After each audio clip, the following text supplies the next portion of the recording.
fantastic turnout, isn't it? Yes, yes. I hope that we will see a marvelous, lovely judo today and the next 2 days. And as you can see in the background, the snow on the peaks there. Very, very cold indeed. But a lovely warm atmosphere here in the stadium, and which will be a very exciting day of judo. Today we are watching the weight categories for the women, 48 kilos, 52s and 57 kilograms, and for the men 60s and 66. And we'll be starting very shortly in about approximately 1 minute with the men's 60 kilos at mat number 1. The fight will be between Valentin Rota from Slovenia and Borislav Janakov from Bulgaria. Well, this will be a very exciting match indeed.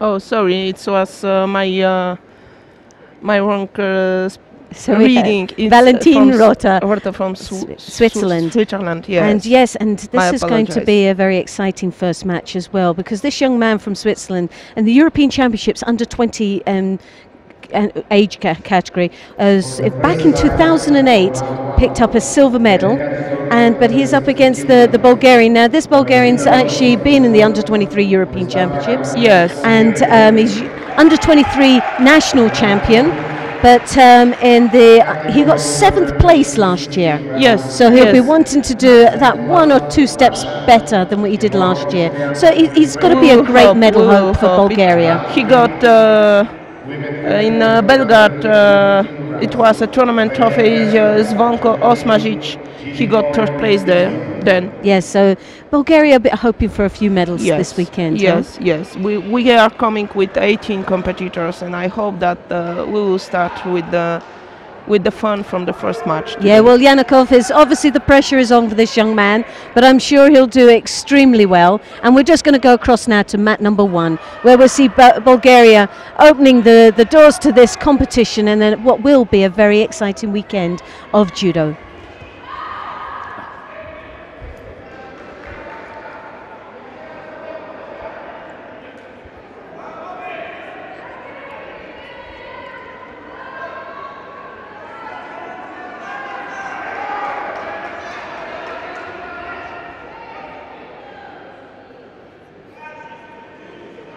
So Bulgaria starts off very well indeed. Obviously, that nervous tension is always the same in the first match, isn't it? And we know that it's the opening of the competition. The opening of the competition, mat number 1, Bulgaria, and obviously the slight pressure on this young man.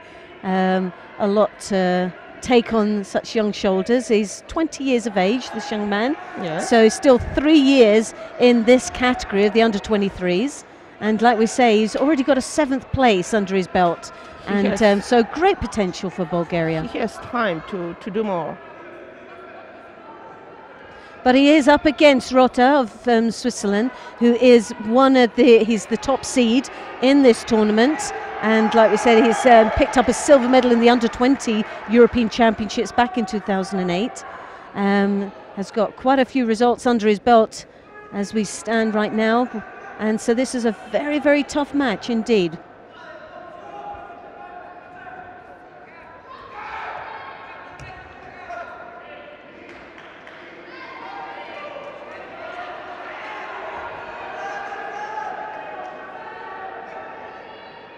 So a minute and a half gone in this match, and as we expected, it's a little bit, both athletes being very apprehensive of making that 100% commitment in every attack they put in. And as you can see, there's been quite a few dropsy and aggies, and more drop to the side than actually a full commitment there.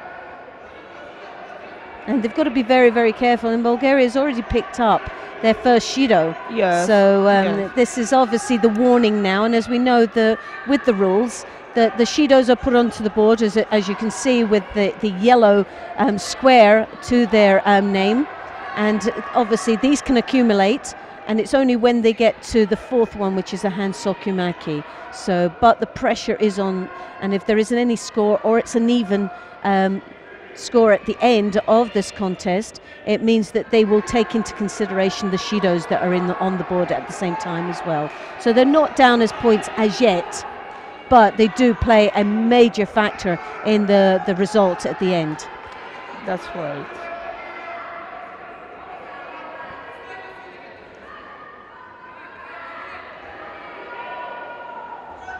Tomonagi there from Rota of Switzerland.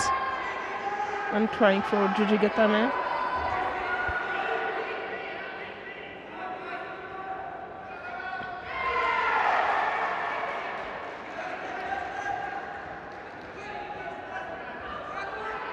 By the new rules, which are not so new already, 1 year we compete with them. It's they make a quite good fight for grip. By the way, well, it's very difficult to play now for her grip. Oh, definitely. These rules have been in effect for over a year now, and they had a meeting yesterday, and out of 9,000 matches, 9,000, 96% was positive and scores from the opponent. So matches were won and a positive score, 95%. So yes, that's a great achievement, not by Shido's and that, but a positive score, 95% with these new rule changes. And as we know, it is about engaging with your opponent. It's about constantly fighting and putting the pressure on. And there isn't any leeway at all for being negative or not engaging at all in the contest. And if they do, the results in a Shido.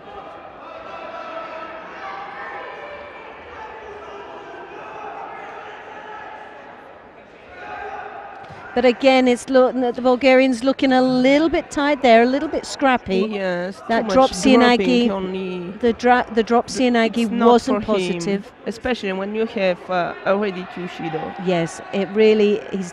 The pressure has now started to get to him. Yes. I don't believe in 1 minute that this young man is actually tired, but I think he's under extreme pressure.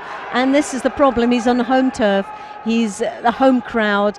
He is expected to do well, and obviously from everybody else, but more himself, he's piled that pressure on.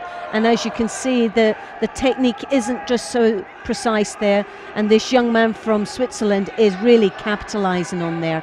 He's really making his opponent look quite passive. Exactly. On a lovely drop Sienagi there for a Wazari. Could have quite easily been an Ippon there. Nice flip to the end of that drop. Well, the top seed is looking very much the top contender for today, even in just the opening match.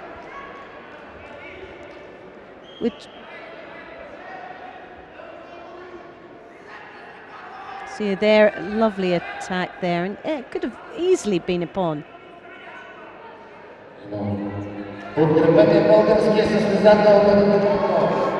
So there once again, but holding 2 sides of the jacket, and it gets his 3rd Shido now with 38 seconds on the board. It's going to be very, very difficult for this young man from Bulgaria, the homeboy, to come through into the next round. And as we know the rules, that it's a straight knockout and he'll be out of this tournament.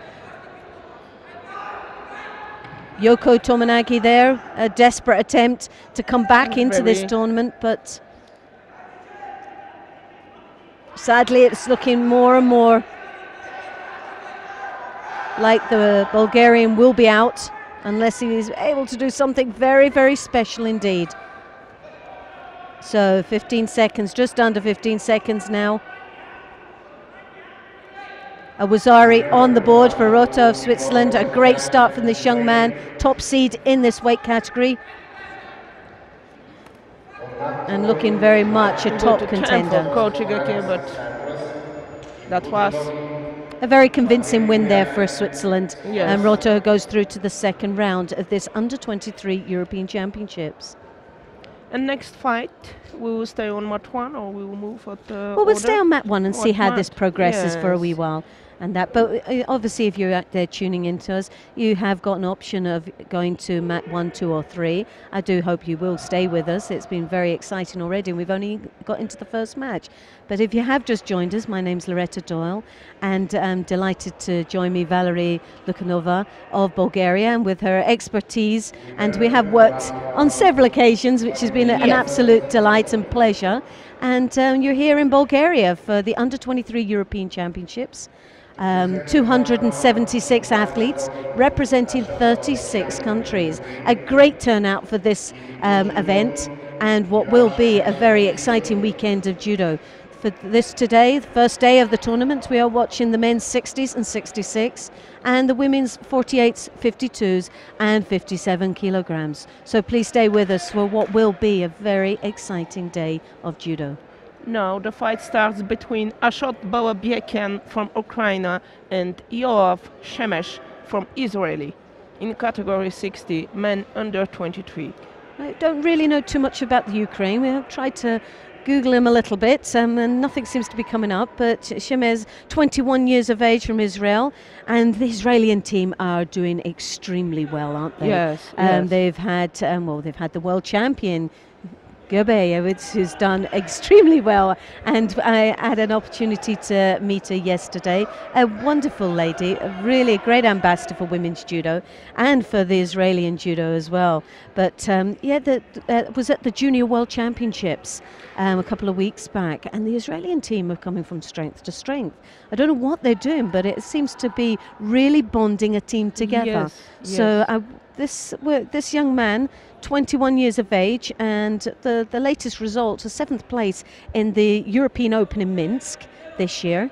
So getting very close to those medals.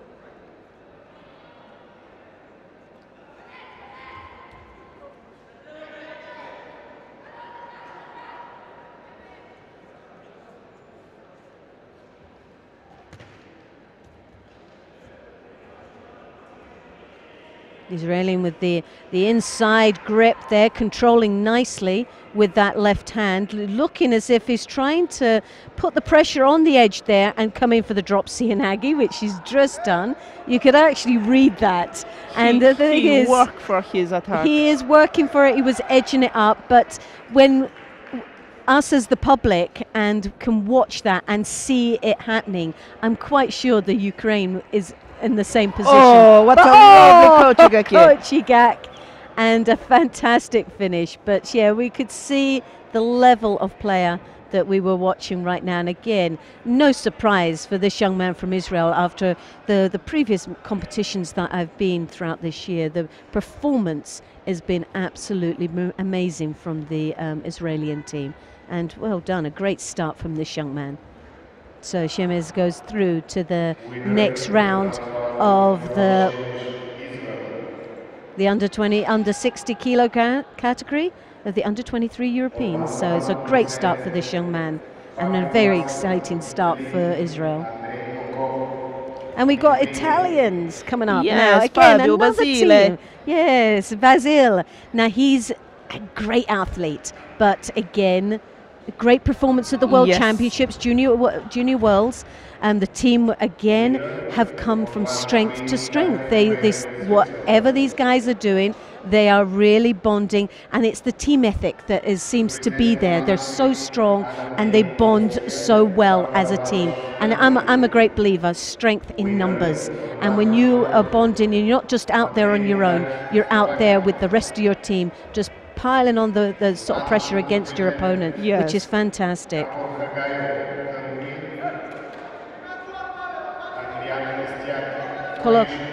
Kolokov of Lithuania.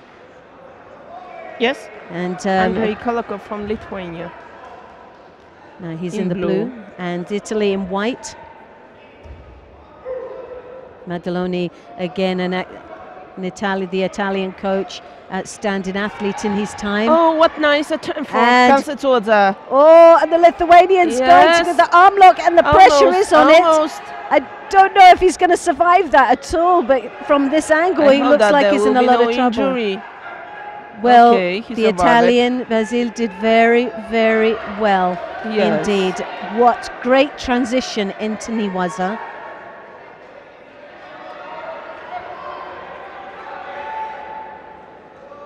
Shanking a little bit the right hand. No. Kulikov, a great start for this young man. Came in quite placid, very unassuming at all, and straight in he comes in. So his niwaza is obviously very, very hot, and that's where he's very comfortable indeed, is that niwaza. And I'm sure we'll get an opportunity to see a little bit more of that. But a real wake-up call for this young man from Italy. As you can see, he looks a little bit apprehensive engaging with them. The circling motions, and yes, very passionate. I think he's had a little bit of a wake-up call. I think he's been a little bit worried with that first opening from the Lithuanian. Yoko Tomai just missed the stomach there as the foot was placed. So it slipped through. But again, the transition, the follow through, the commitment there was spot on.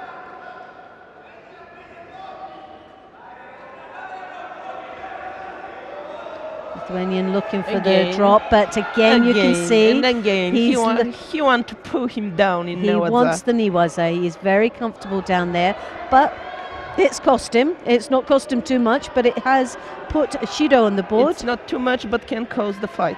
Now this is what the referees will be looking for, because what we have seen in the World Championships especially, that what we were getting is the constant Yoko Tomanagi's, and a lovely Ouchigari there. Fantastic entry there. But less control. Lost it right at the end, but if we had the Koka in, it would have been a fantastic Koka. Yes.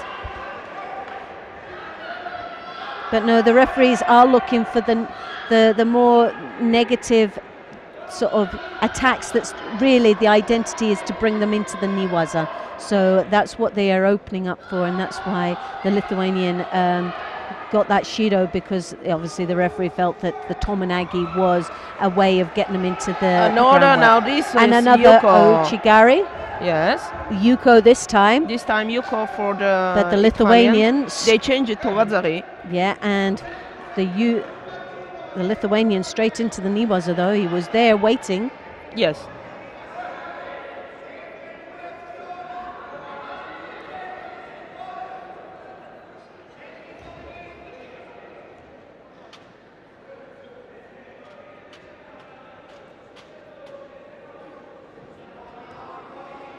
Minutes to go.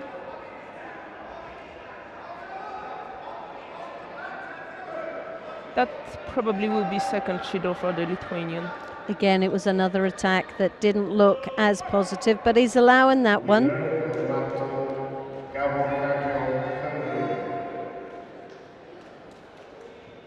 The Italian team very, very fit indeed.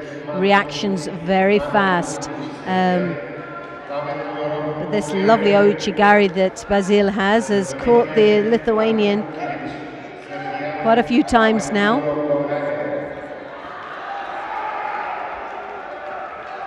Yes, it was expected.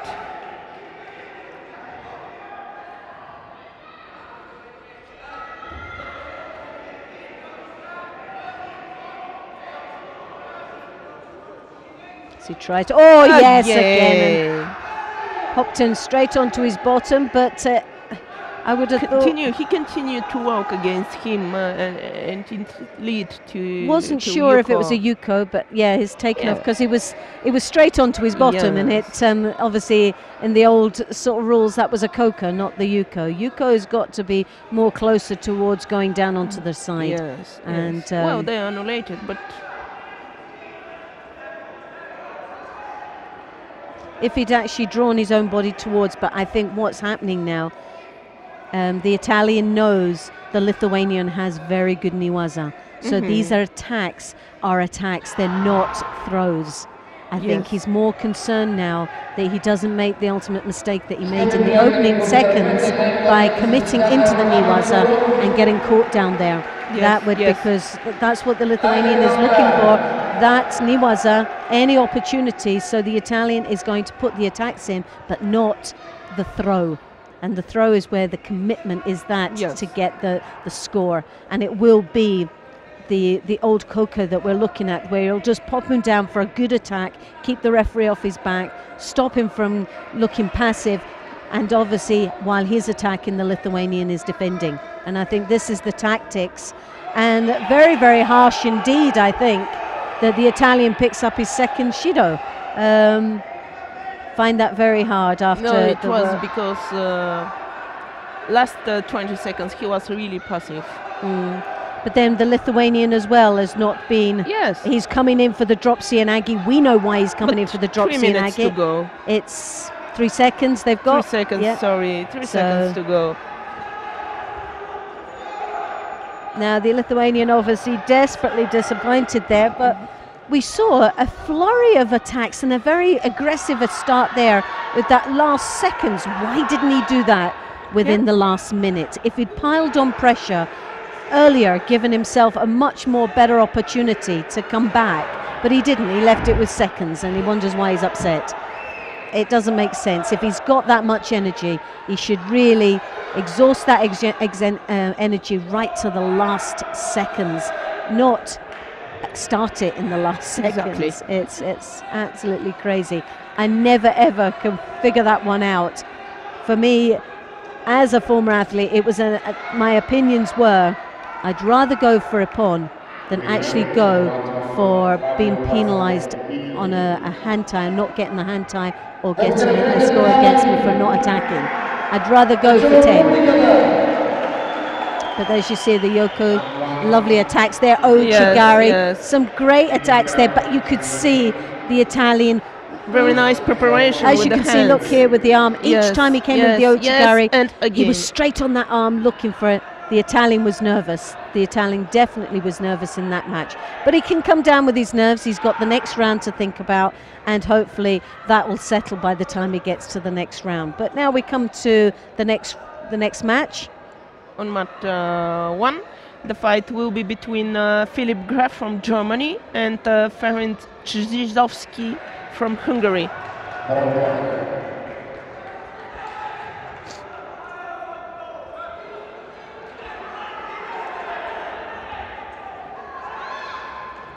The German competitor is in white and the Hungarian is in blue. Attempt for Shimewadza from Graf. Now you just see Graf needed to really bring that knee over to the other side and draw the head away. His leg was on the wrong side, so there wasn't as much pressure on that choke. It was just attempt, not real hard work. Yoko Tomonagi there. The German really controlling quite nicely, wasn't under any threat whatsoever there. Attempt for Chimata. Again.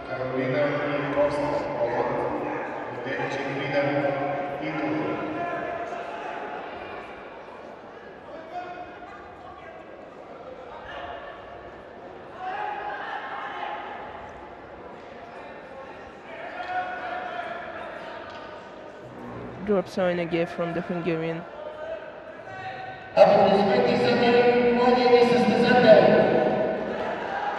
Well, the German looks to have the upper hand in nice control, great posture, very, very strong indeed.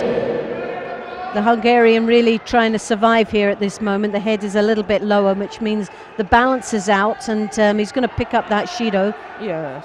Looked a little bit negative. He was just struggling with the grips of Graf. Again, another nice right hand high collar grip from Graf that slipped slightly there. Oh, goodness me. Oh, he nearly went flying over onto that drop Cianagi. Oh, after all that, I nearly just...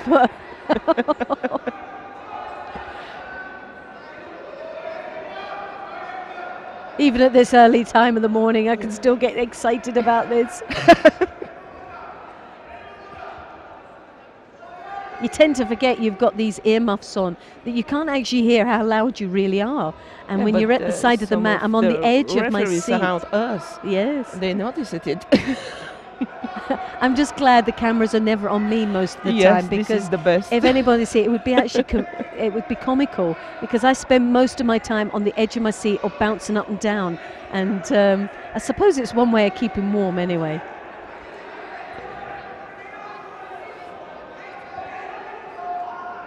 And another Shido who goes to Hungary, but also one to Germany now. But just over halfway in this match. It has been a battle of grips at the moment, but the German looking the stronger of the two.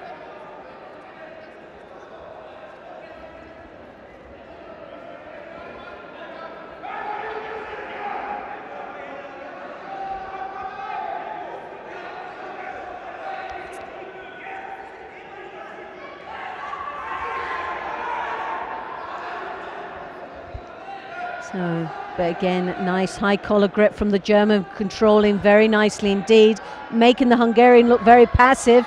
Comes in for an attack there. One Shido for Graf from Germany and two Shido for Zizowski from Hungary. 2 minutes to go. Three Shido for the Hungarian competitor. So that's three, so the pressure is really on, because we know now one more Shido would result in a Hansokumaki in the contest over for the Hungarian, Yes. and obviously out of the tournament.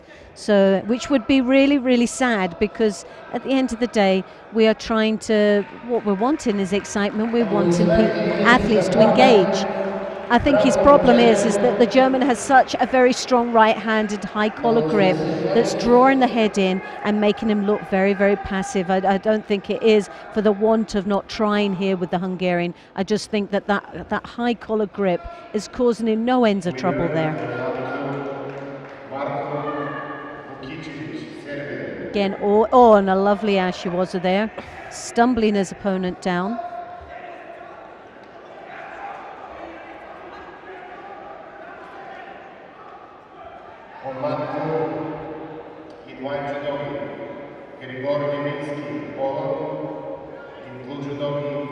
Desperate attack there, trying to get the arm over for a Makakomi, trying to break that right-handed grip, as we see again with Graf. Again the same, he draws the head down, he's really good jigger-tie position, making it very strong, but good Tomonagi. From Tomonagi, from the Hungarian.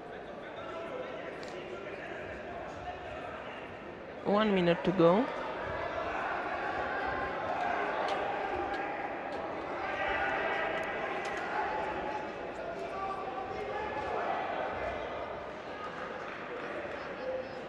The Germans have always produced some very fine athletes, haven't they? Very, very strong indeed. They have a good development program right through up to world Olympic level and have produced a lot of medals throughout that time.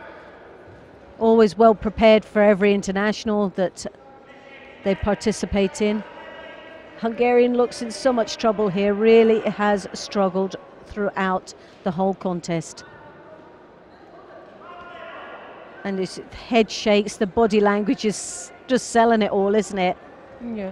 So the fourth Judo has been awarded, and a Hansokumaki being given to the Hungarian, and Graf goes through to the second round of this men's under 60 kilo category.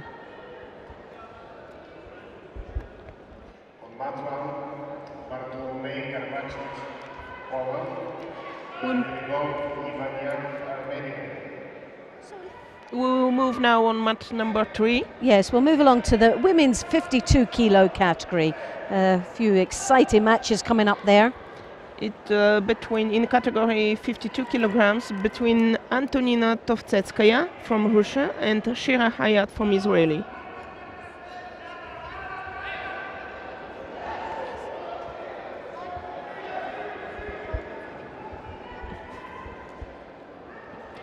Again, the Israeli team, very well prepared.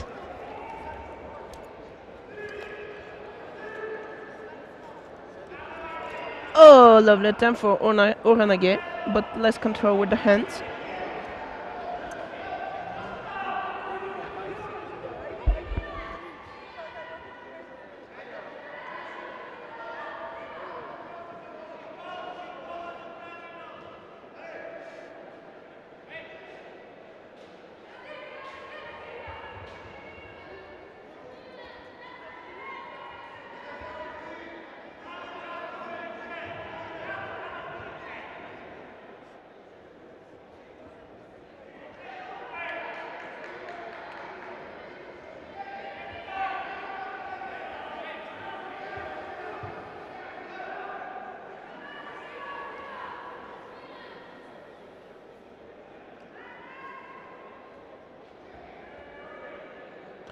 3 minutes and 50 seconds to go to the end of this fight.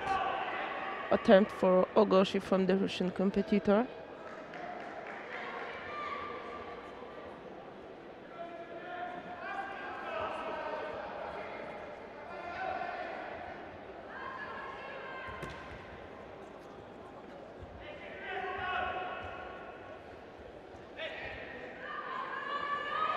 She miała, but it was off the chin.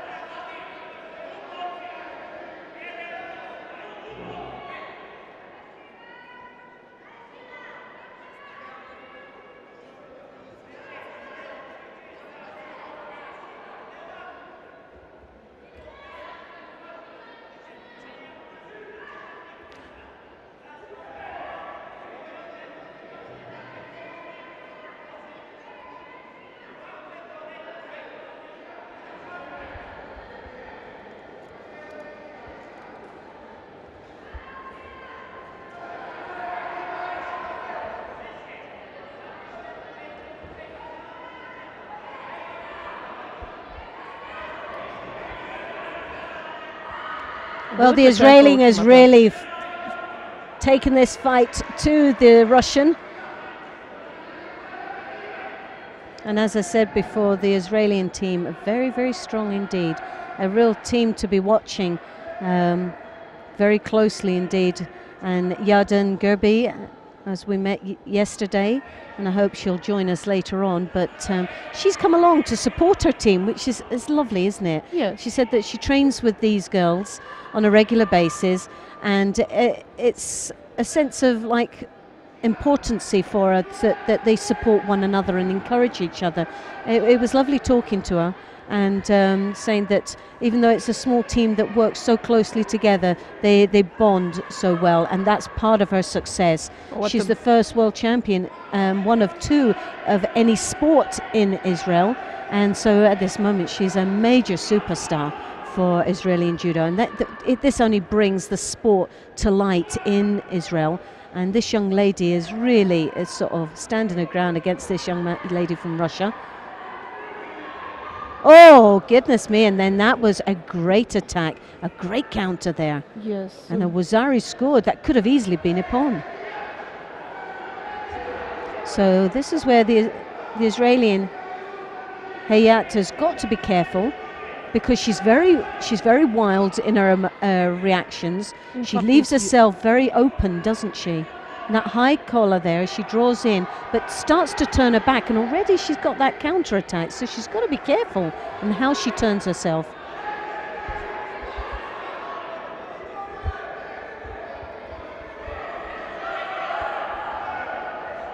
What a flexible girl.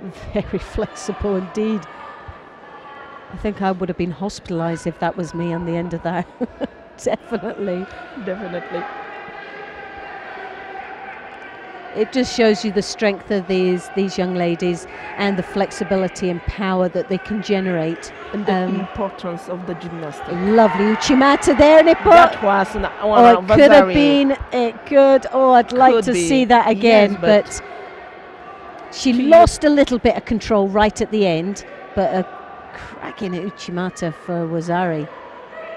Wazari for Hayat from Israeli, and Tuyuko for the Russian girl. Oh, look at that. She just lost the control. Yes, just a little bit. Right at the end. If she'd had that sleeve, she would have been able to turn her opponent over, and a pawn would have been scored. There's no doubt about it, but a lovely attack. So 2 Yukos to Russia, 1 Wazari. So obviously Hayat in the driving seat right now with 1 minute and I think it's 20 seconds. 20 seconds left.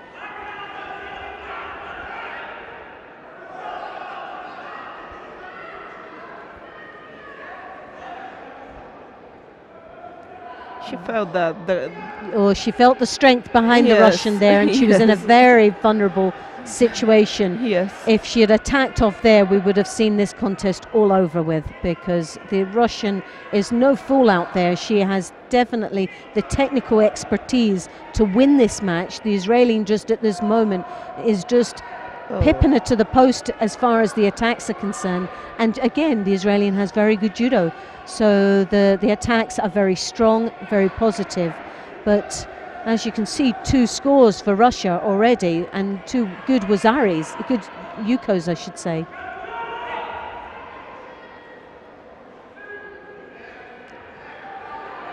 And we know that the Russians, they have this sort of laid-back attitude. It's like a mañana mañana. They never seem to be rushing or put under any pressure. So if you look at the hands on the hips there, the body language tells you that she really cannot be bothered with this. But that's not the case. It's just their attitude as they come out. They don't give any messages as far as being flustered or threatened in any way. And but it looks very laid back. You just feel like you want to give them a good nudge and to make them start changing the pace and moving that little bit faster. But as she struts back to the centre again, she's got 22 seconds, as if to say, look, I've still got plenty of time. Yeah. You can never write them off. Look at that. Again, she's got a good grip. She's waiting, but I don't know. I think the Israeli, she's strong enough, and I think she's going to, well, do you know what? I'm not even going to say it because I've said it so many times and it's just backfired totally, but you can never write off the Russians. Definitely not write them off at this stage, but now you can because it's no... That was, yes. But the Russian will be very disappointed in that, but I think she could have changed the pace of the contest. She played it very laid back indeed. Look at that lovely Uchimata. Wonderful attack there, but a well-deserving win there for the Israeli, who goes through to the second round of this women's under 52 kilo category. So the next fight on this mat, number 3, which we will follow, will be again in category 52 kilograms between Alexandra Larisa Florian from Romania and Gale Ivanova from Bulgaria. Now, do you know much about this young lady from Bulgaria? No, not too much, but she's definitely into the team, national team, and probably she deserves to be there. We will follow her and we'll see how she will behave. So we have Ivanova for Bulgaria. Her debut here in the under-23 European Championships of women's at 52 kilos, and she's up against the Romanian Florin. Again, a very, very experienced young athlete. So this will be quite a tough match indeed.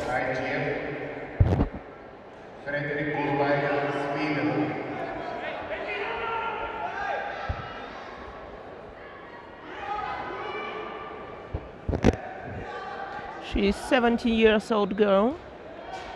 So she's just a baby into this competition. 17 years of age and representing Bulgaria in the under 23 years of age. So 4 years she's given away to, well, 3 years at least to some of these athletes, which is a major. In April, it's the AJU European Cup till 21 years in Thessaloniki, Greece. She won 5th place in her category.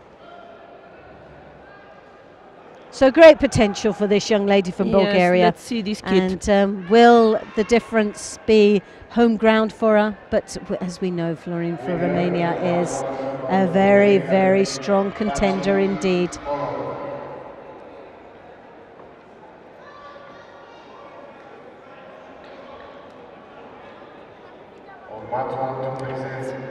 It's a little bit difficult for her to make the grip.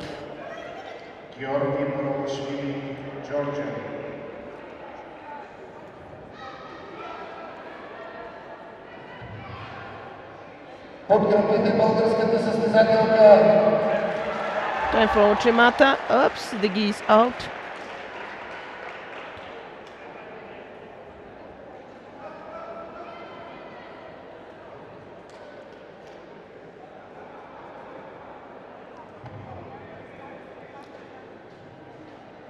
She's 13 Balkan Championships, 2 more Severin. But in Florin, August 2012. What about Florin? She was world bronze medalist this year in the under 20s. So again, she's 18 years of age. There's not much difference between their age, 17 to 18. So both very, very young indeed. But the Romanians, they do have very, very strong young athletes. Yes. And this young lady has got great potential for Romania with the bronze medal already under her belt for the World Championships. So she'll be on a real high, and she'll be hoping for, most probably, I would imagine, definitely a medal, but the title here. She's got to be one of the strong contenders for this weight category after the World Championships. So the Bulgarian really is up against it, but she's doing well. She's doing well, but obviously having that pedigree in front of her is going to be a little bit apprehensive for her. She's going to be really daunted by it. 17 years of age, how much experience do you have? Good attempt, good timing. Definitely, she's not too overwhelmed by it all. She's giving 100%. She's working to the best of her ability. She's on home grounds where mum and dad and gran and granddad are all sitting out in the crowd, really encouraging her along here. The Romanian, I think it's just a matter of time, and that's I think that's the time. As a big Harai Makokomi there, scoring a Wazari, just lost a little bit of control at the end, but was heading for a pawn, that technique. You see again, it's no time to play in Newaza. Yes. Newaza is the most important part. Somehow I expect when the young competitors, when I watch the young competitors, to see them to play much more in Newaza. Because when you start like a little kid to practice judo, it's your first fights, your first randori are in Newaza. They are not in Tachiwaza, because Tachiwaza, when you are young and not skilled well enough in breakfall techniques, it's more safety for the kids. And it's sad when you see young competitors reducing to play in Newaza. Yes, it is. It's something that obviously they start off as very young, working on the Newaza, as you say, because it's the safest place to be introduced to a sport that's quite is a contact and can be quite aggressive at times, but and it builds their confidence up. But it's like we know they have to build their Tachiwaza to be able to go into Newaza. And there was a Wazari being changed to a Wazari. And yes, and now it's a Wazari Avasete pawn. So the Romanian competitors continues in this contest. So shall we stay here? Yes. Next fight is between Zuzana Pawlikowska from Poland and Busra Akio from Turkey.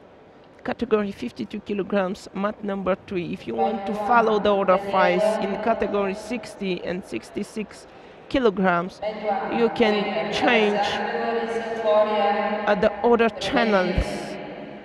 Oh, look at the finish of that technique. Yes, lovely ippon there. Completely definitely ippon. She got a... It was just a matter of time. Yes. Ivanova really did give a good account of herself, though, for Bulgaria, and a great experience for this 17-year-old that's in the under-23, so many years in this category to come. So I'm sure great potential for the future of Bulgarian judo. The girl from Poland is in white gi, and the girl from Turkey is in blue. At time for Kesagatame for Pawlikowska of Poland in white, and she's up against Akilo of Turkey in the blue. Not yet Osakomi. She's working extremely hard down there. This young lady from Turkey, and again the Turkish contenders are very strong. The girls especially. It's a Yokoshi Hogatame. With a little bit of flair there. She's caught the leg. Kuzure. That's it. Instead of taking her opponent's leg, she's actually gripped onto her own.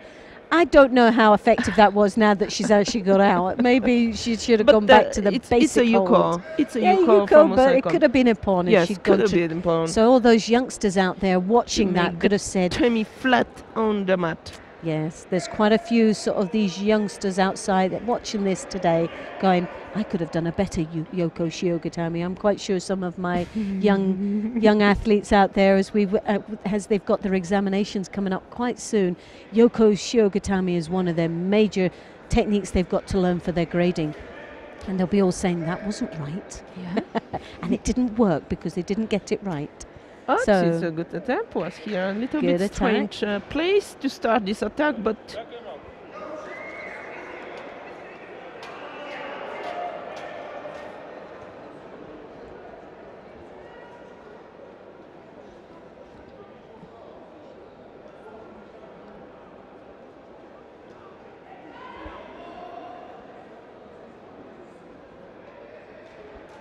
Shimawaza for the Turkish girl who cannot see easy throw the chin.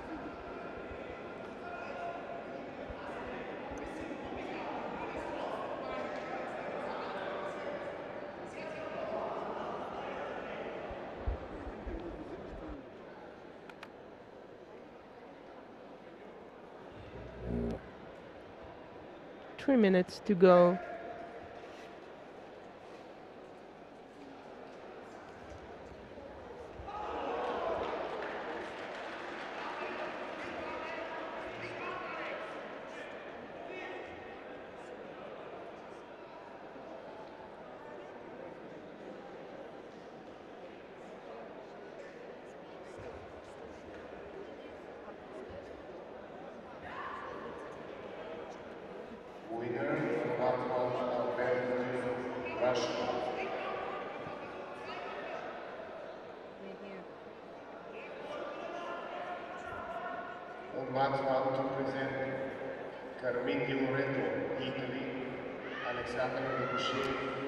First Judo for Shira,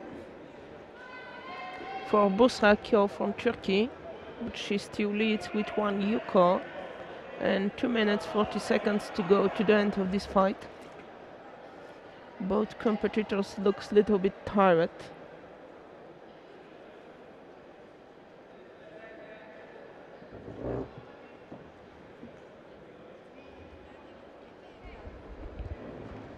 So a lovely turnover, Sangaku turnover there, but she's got a yes. leg caught up here. All that hard work and gets caught up, a lot of effort wasted there.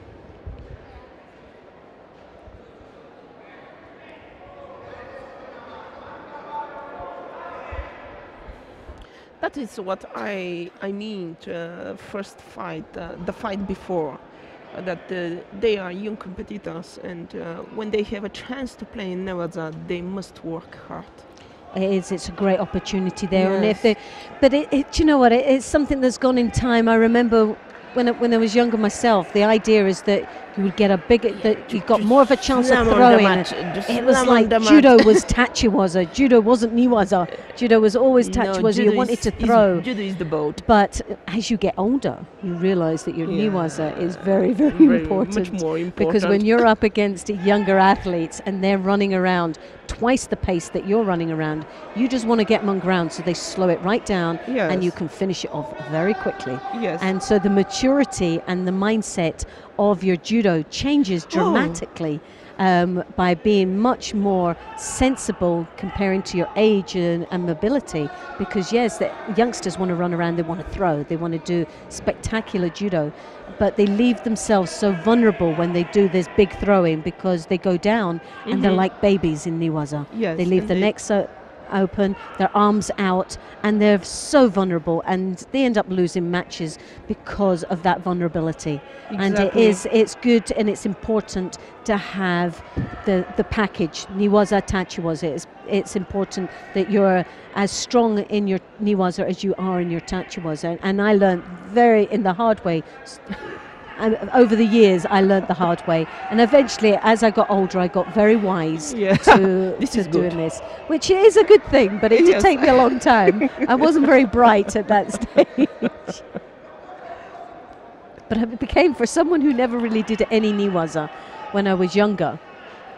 And as I got older, my niwaza was actually better than my tachiwaza, much, much better.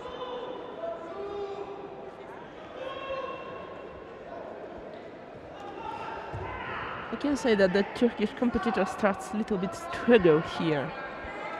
1 minute 30 seconds to go. She has 2 shido, only 1 yuko. Very, very. Look at the attacks there. They're very tiring looking now, and yes, the both competitors, but that was a surprise.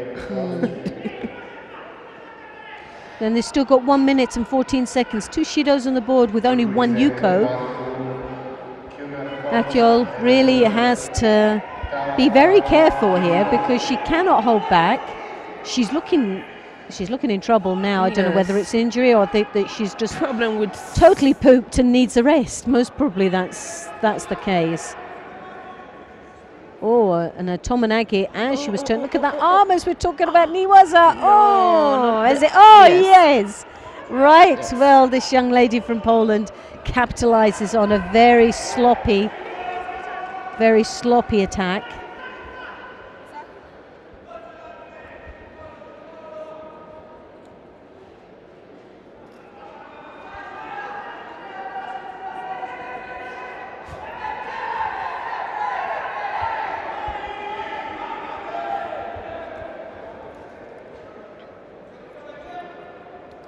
Next fight, we'll stay on mat 3, maybe, because soon will be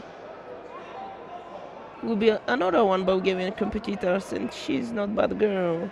It's a good fighter. Varbanova. Yes, but this will be after one fight. The next fight on mat number 3 will be between Juliana Savic from Serbia and Bettina Keller from Hungary. Another Hungarian girl. We shall stay here, or we can move at the order. We'll stay with this. Yes. Mat number 3, 52 kilos, Balogh of Hungary, and Krasunik of the IGF, representing the IGF from Hungary. If you've just joined us, my name's Loretta Doyle, and on behalf of the European Judo Union, welcome to Bulgaria for the Under-23 European Championships. 36 countries are representing 276 athletes. Fantastic turnout here in Bulgaria. And already the atmosphere is becoming very hot indeed. Wonderful supporters out there.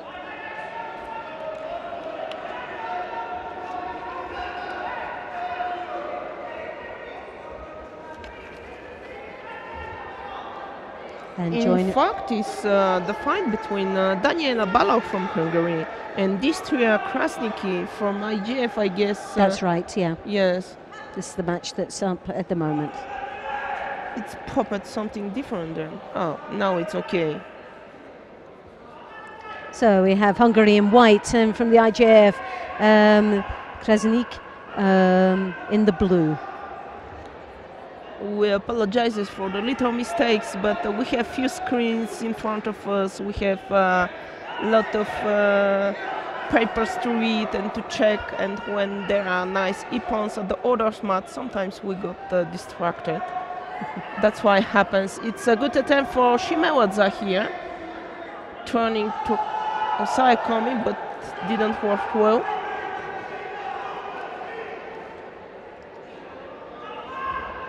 This girl, Krasniki, where is she from? Well, IGF supports her. It's Kosovo? Kosovo, yeah.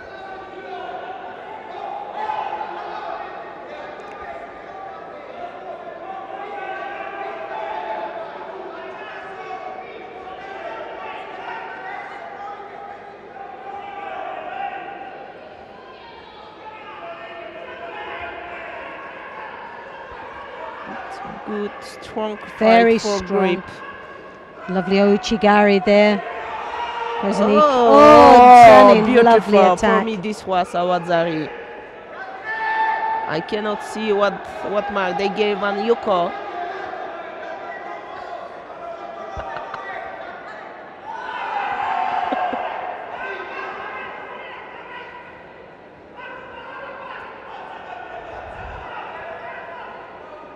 Yoko for the girl from Kosovo by the flag of IGF, under the flag of IGF. 17 years of age, this young lady.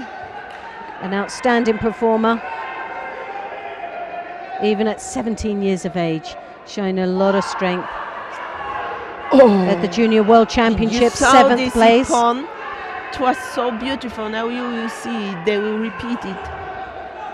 17 years of age and European at the World Championships this year, 7th place, and at the European Championships for the under-21s this year, 3rd place in Sarajevo. Outstanding performance, this young lady, and will want to be one of the strongest contenders here in this weight category at 52 kilos. And a great start for this young lady. Goes through to the second round of the women's under 52s. So I'm sure we'll be seeing this young lady a lot more and closer to those medal matches. So we're going to go on to the women's 48 kilo category, which would be nice to see. Savic of Serbia and Keller of Hungary in white, in the blue. So Serbia white, Hungary blue.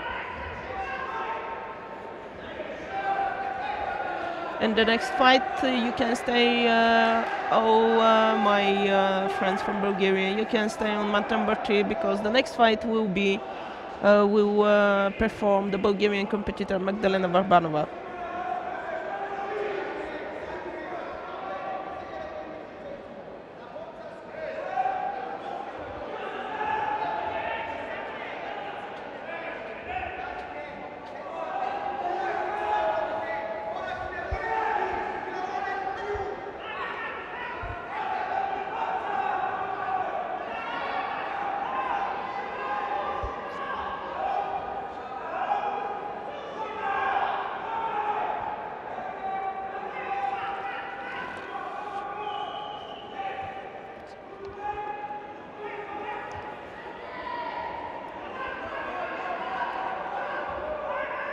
So for Judo, for the Hungarian.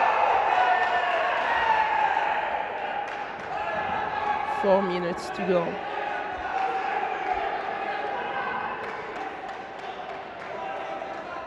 Savic from Serbia, 20 years old. Oh. This young lady, so quite young.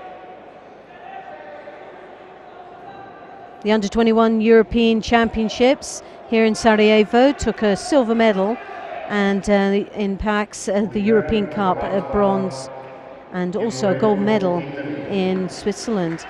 Outstanding performance this year alone, this young lady from Serbia, and one of a strong contender for a medal. Very good transition there into the Niwaza. The Sangaku turn now, trying to desperately tie up that head, but has got a leg caught up there. Now to make free the leg.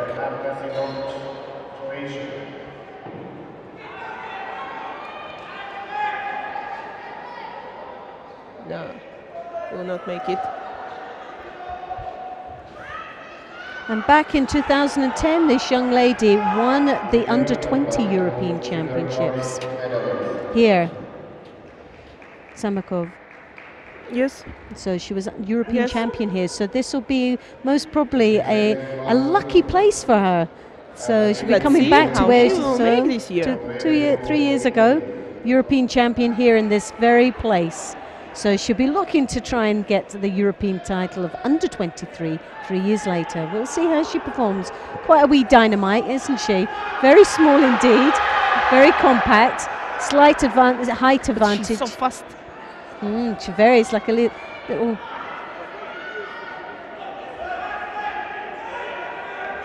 And strong. Very strong, feisty, very feisty indeed for someone so tiny. And Keller is really struggling with this little feisty thing that comes out. Looks so delicate, but then it has this real hardy fight in her. And there's no wonder she's European champion. And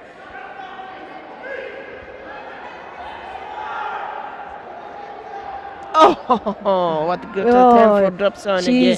She's a wee beast, as they would say. She's a real fighter here.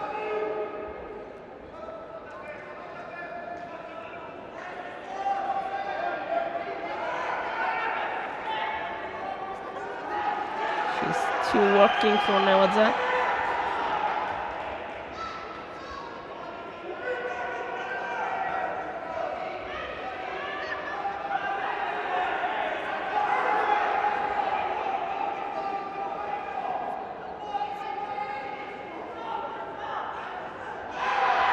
(1 minute 50 seconds to go.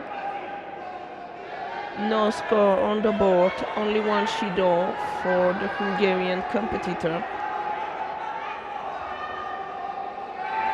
Well, she's never come across this young lady from Keller, from Germany. She has actually competed against our young lady from Great Britain, though, Hayley Willis. So.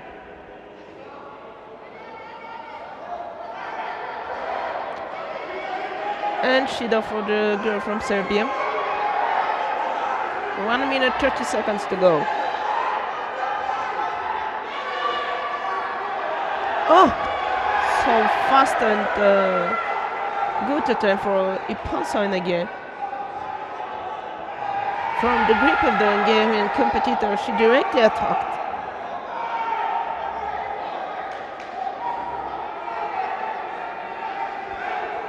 So Bettina really is struggling with this feisty little thing that's out there, sort of really putting in all the attacks very, very fast indeed.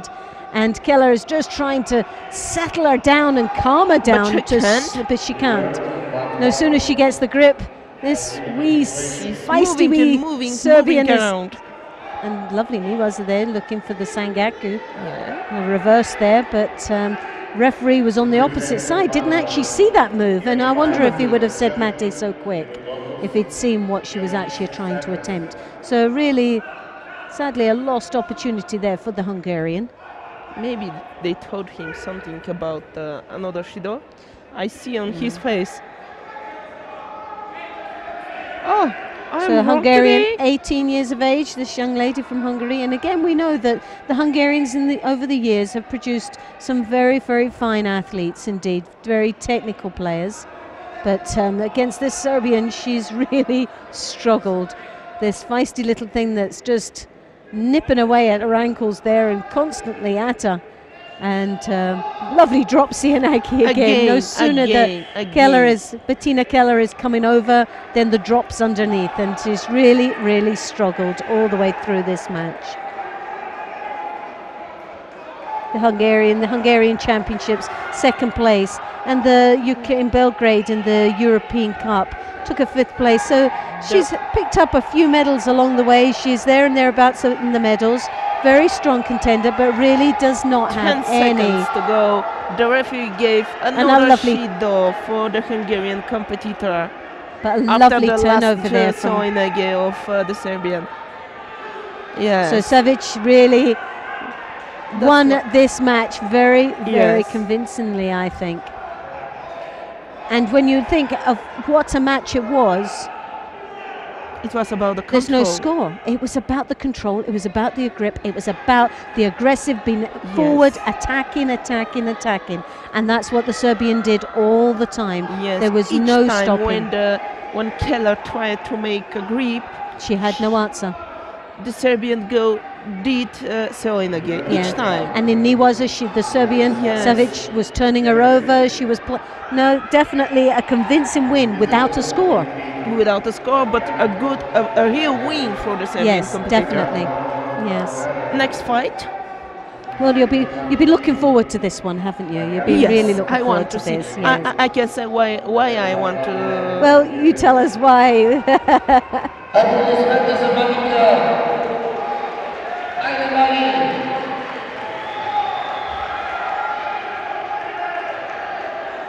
So now we will have the fight on mat number 2 in category 48 kilograms between Marina Krot from Ukraine and Magdalena Varbanova from Bulgaria.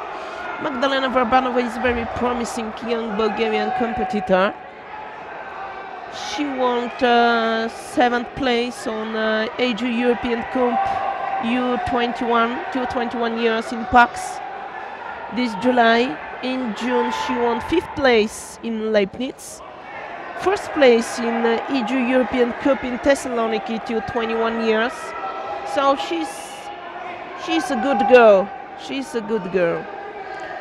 Well, she's up against the Ukraine Krot, and this year alone in Minsk in October last month won a bronze medal in the European Cup. The European Championships in Prague last year was 7th place. So she's up against a very tough contender, and back Yes. in 2011 in Timan, she was 7th place in the under-23 Europeans. So, and a 7th place in the under-23 Europeans last year. So she's placed at this event last year in 7th. So she's very, very close to the medals. She is a very strong contender. The list of results that she has under her belt. But where we have the young lady from Bulgaria, how old is she? Oh, just a moment. So we're wondering, is it just someone She's that's 20 years old. So there is a difference of age. So we've got 2 years. 2 years of a difference of experience here. The Ukraine 2 years more advance of experience and some results under a belt at this level. But the Bulgarian are supporting her all the way. It was good attempt, but she need to move a little bit more with the right leg inside to make a good throw. To be able to lift.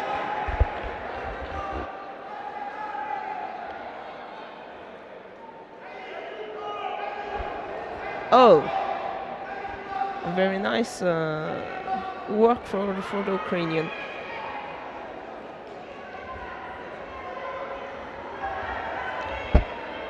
Judo for the Bulgarian competitor.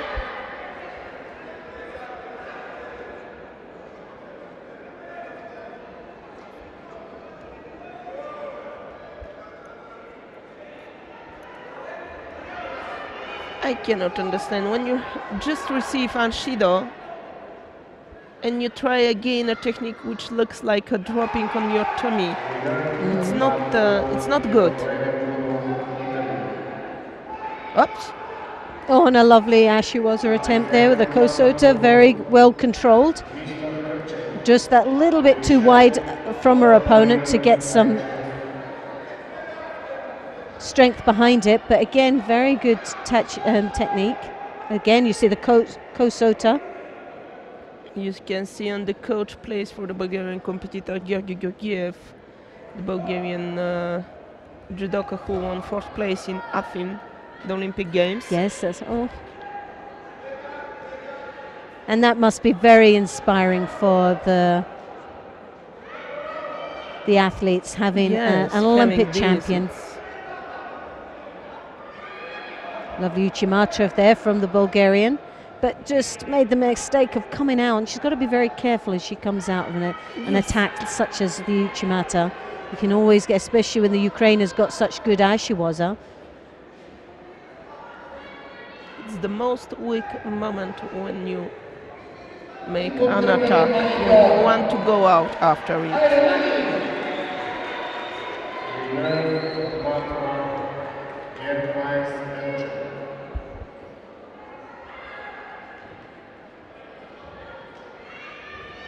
Again, a lovely Tomanagi attempt. Yeah. Oh, but she's been held down like a baby. And the Ukraine is capitalizing on that. Oh, goodness me. And she's going to tie, but surprised the referee didn't let that go, because I don't know there why. was a great opportunity there for Krot to finish this fight.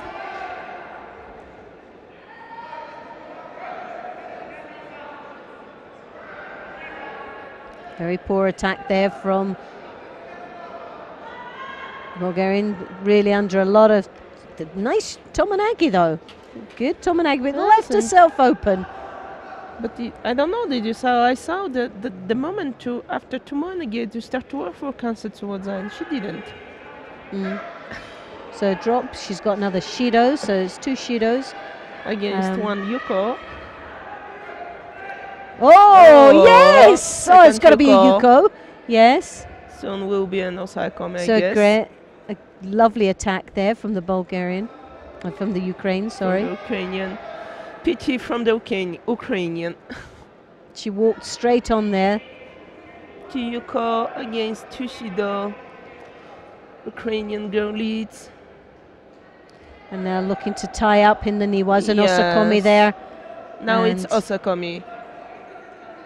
Vabanova really in a lot of trouble now, and it's looking... She cannot escape. Well, she's got the leg there, so she's But as the legs there, the clock's ticking away. Third yuko for the Ukrainian girl. And 40 seconds left in this contest. Yes. And now this Osakumi, is oh a no, knot still got the again. leg. Thought it was an Osakumi again there, but lovely drop. Sianagi there, nicely controlled, rotating over into the Niwaza.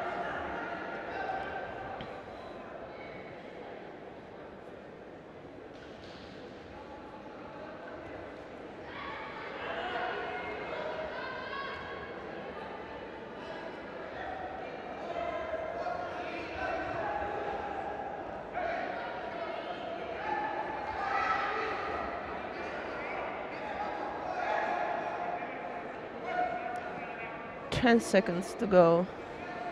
3 yuko for Kurt from Ukrainian, 2 And- Shido for Varbanova from And Bulgaria. I think we can comfortably say the clock will go through to the next round with the 3 Yukos on the board and 6 seconds left in this contest.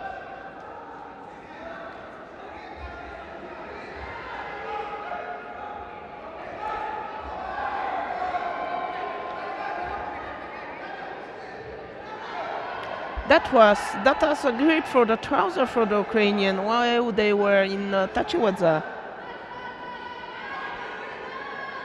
But I'm not sure that the referee saw it. Well, I didn't see it, to be honest. So In fact, they were up. The both competitors were up in Tachiwadza. Varbanova tried to make Seoinage in left direction, I wonder if we could go back there and And- see if where we and the could see Ukrainian that. competitors made control by Right. holding the trouser, but it was from the other side. Well, they've given Well- the fight to the Ukraine, who goes through to the Yes. next round. Well, things like this unfortunately happens. Ouch. And she'll be up against the Spaniard Arregila later on in the third round of this, the second round of this women's under 48 kilo category.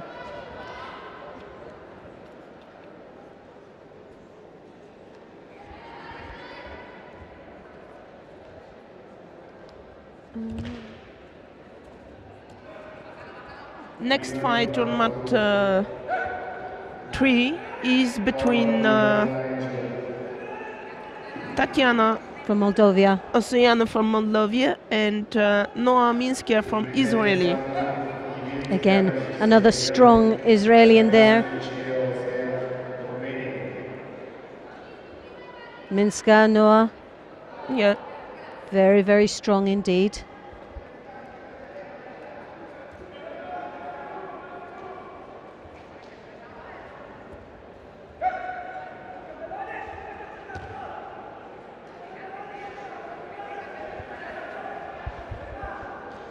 This is the last fight in Pool B in this category, and the next one is the first in Pool C in category 48. It will be between Anne-Sophie Jura from Belgium and Borislava Damianova from Bulgaria.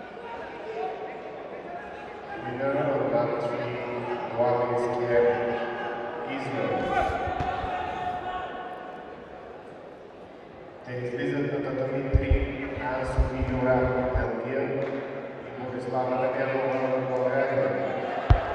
To present on match 3 Ансофи Юра, Belgium, Borislava Damyanova, Bulgaria.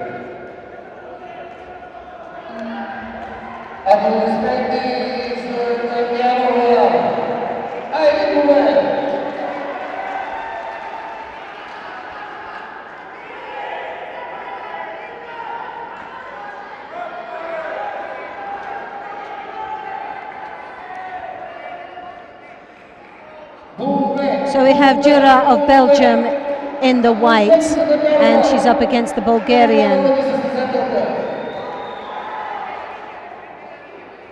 Damyanova in the blue.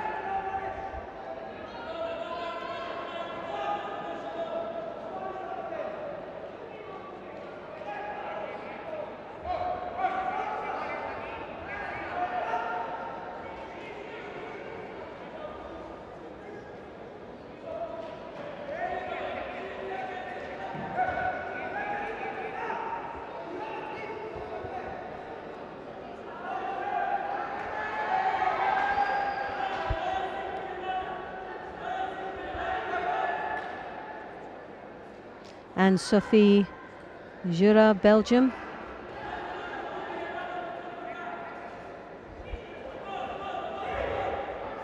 In the white gi, Borislava Damjanova, Bulgaria, in the blue. Now, do we know much about this young lady?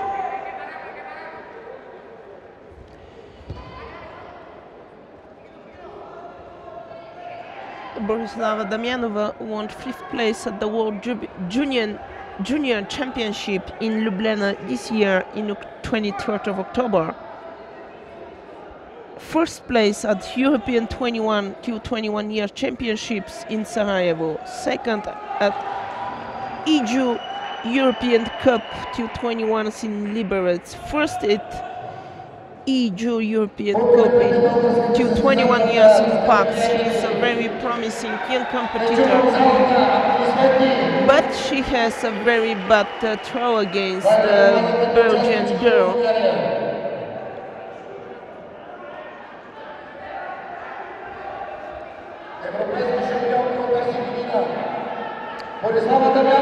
One Judo for the Belgian competitor. 3 minutes 15 seconds to go. Attempt for Shimewadza for the Belgian girl.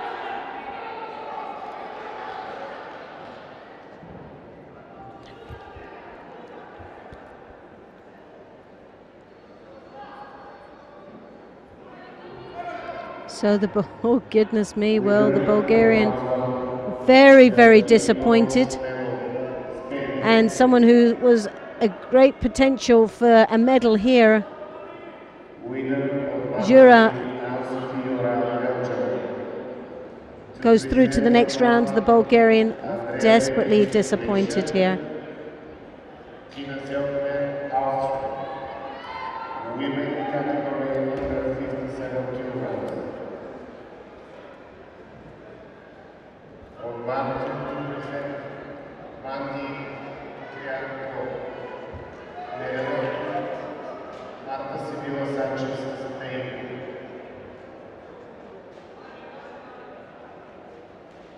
Turokmo Mandy of the Netherlands in the white, Sevilla Sanchez Marta of Spain in the blue. And this is the women's under 48 kilo category. If you've just joined us, I'm Loretta Doyle, and on behalf of the European Judo Union, welcome to the under 23 European Championships here in Bulgaria. And I'm delighted to say joining me is Valerie Bukhnova, who's here from Bulgaria, and given her insight and expertise of Bulgarian judo and whole. So thank you very much for joining us. And we're here for the first day of this competition. Overall, for the whole weekend, we have 36 countries and 276 athletes representing those countries. Today we're watching the weight categories for men's 60s and 66, and for the women's we have 48s, 52s and 57 kilo category. We are now in the second round, coming into the second round of this women's 48. So please stay with us, and what will be some very exciting day of judo.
Winner on mat 1, Tina Zellner, Austria.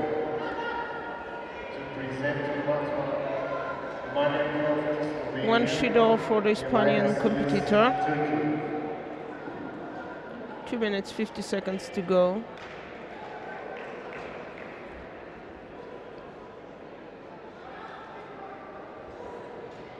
And we have Holland in the white and Spain in blue.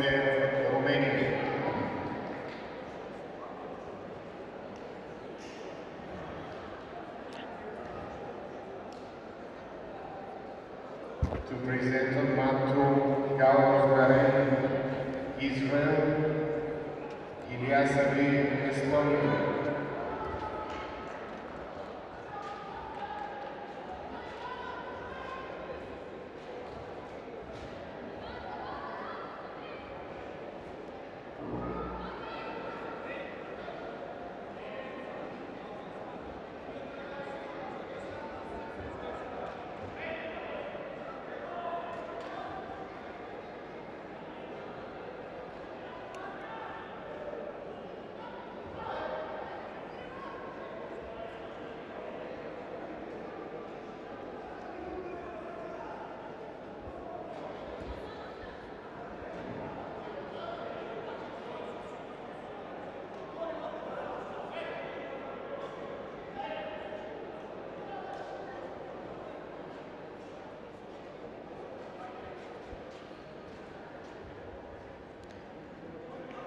Both athletes not really wanting to engage too much in this match, and as you see, Seville, Sanchez, Marta with 2 Shidos on the board, really under a lot of pressure with just under 2 minutes left in this contest.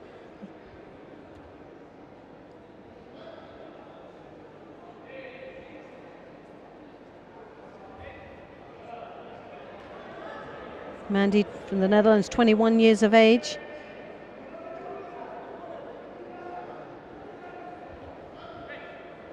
Dutch Championships this year, just last month, took the gold medal in the under-48s, and the European Cup, a silver in Tempe, and also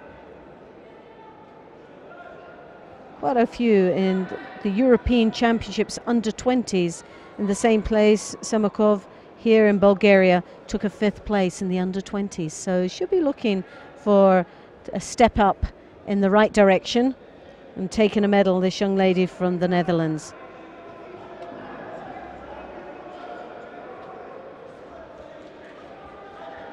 One Yuko.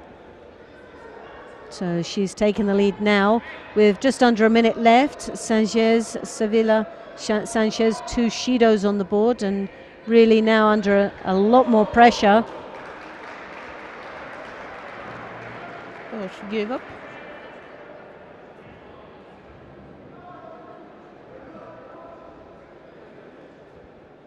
Winner on mat 1, Turkey.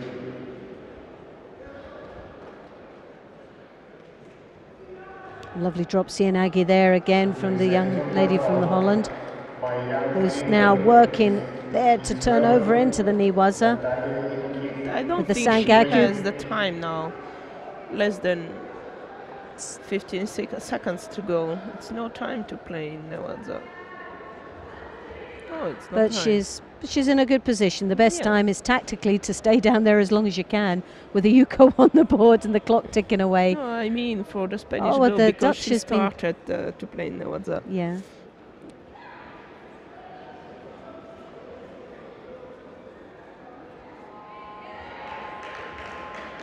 That was. So the Dutch girl continues So into the one contest.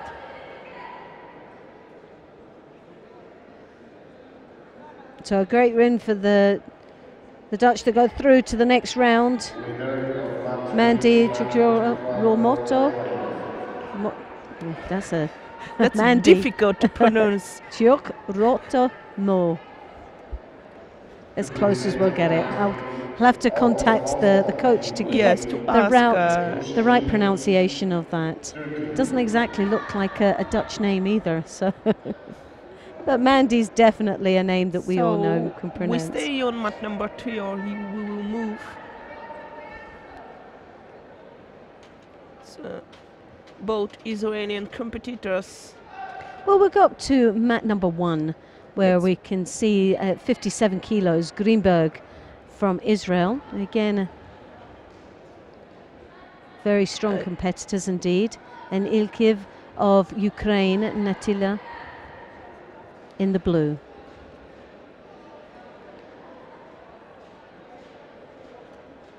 Three minutes, 40 seconds to go. At 10 for Shimewa Zabotis throw the chin.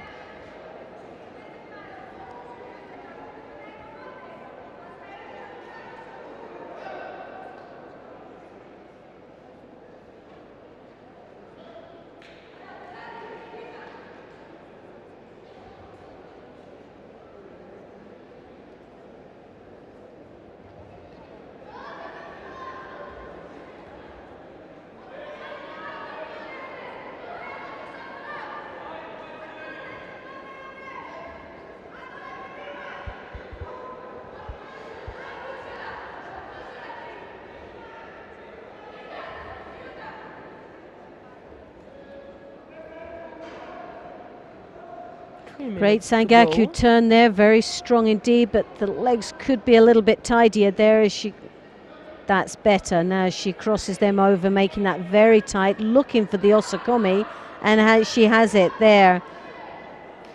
So a lovely move there from the Ukraine, who's comfortably holding the Israeli Greenberg down.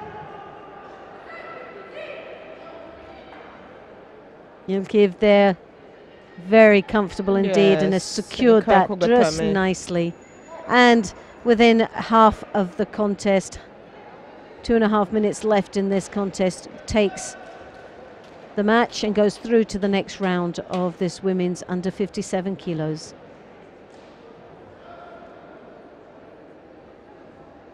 And now we're coming back to the men's 60 kilos, and let's see how we go with the second round and how these young men are doing. Second round, the first fight will start with Valentin Rotter from Switzerland. 22 years of age, this young man, European Championships under 20 back in 2008, took a silver medal. And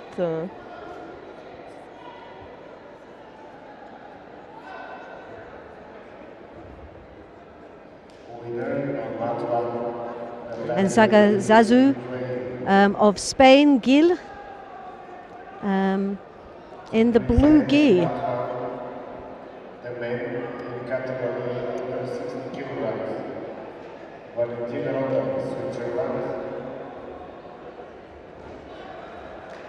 Joaquim Zacazazo, Spain.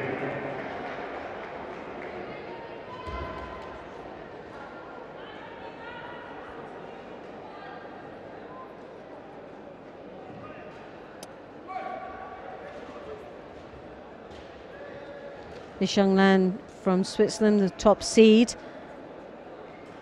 A big hope for Switzerland for the title here.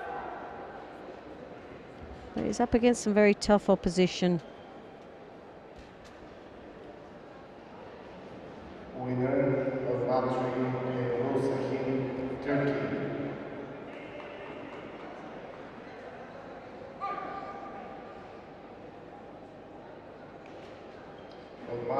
Jokin Zakazuru, 22 years of age, this young man.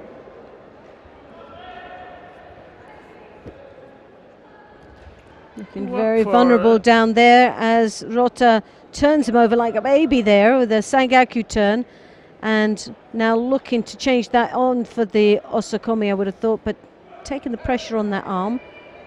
Very surprised he wasn't able to finish that one off.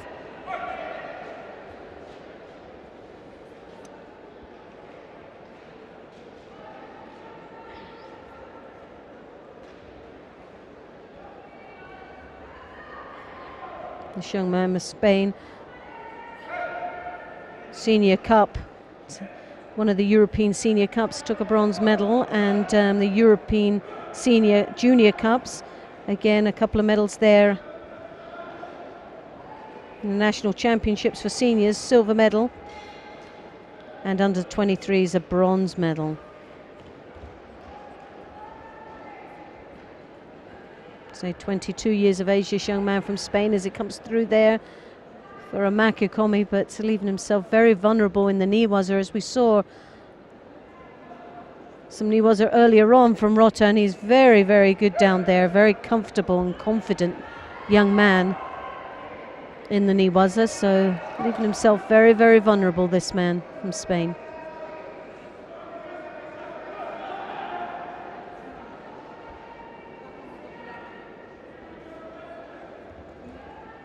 Lovely rotation there.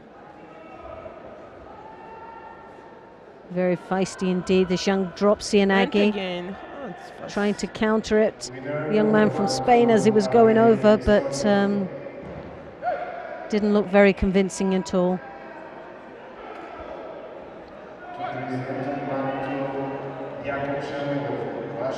But Jokin of Spain, the European Cup in Malaga just last week, took a bronze medal, so his confidence would be high in the European Championships, the European University Championships. He was a bronze medalist. And the World Cup in Madrid last year, took a 5th place.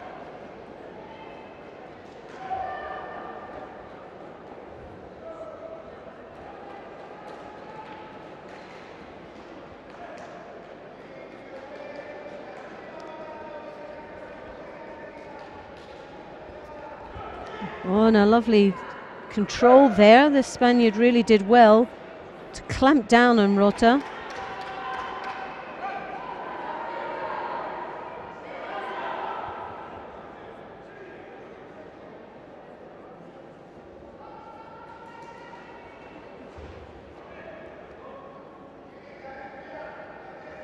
Oh, did you saw this, Ashiwaza? Yes.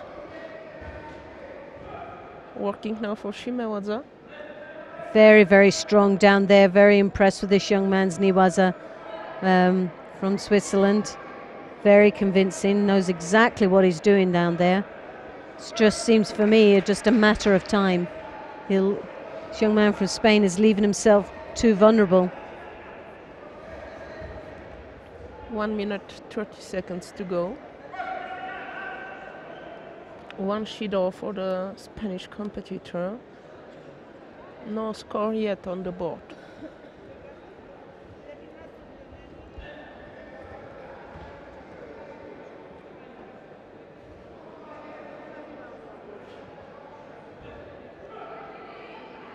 Working for Udeshigi Jujigatame. Turning a little bit now. And it looks like he's going to get that Jujikatami there. He's working desperately there to get it out, and he does, and it's fantastic. It was, as we said earlier on, it was just a matter of time. Rota was going to get something down there in the Niwaza, and within the last minute, rolls him over into a Jujikatami and finishing it for Ippon. So a lovely finish for this young man, and another step closer to the final of this under 23 European Championships, one of the top favourites, I would have thought. Next fight on mat number 1 will be between Vadiut Balatkhanov from Finland and Yoav Shemesh from Israel. Again, we saw Shemesh. This will be kind of strong fight, this one. Yes, this will be a very tough match indeed.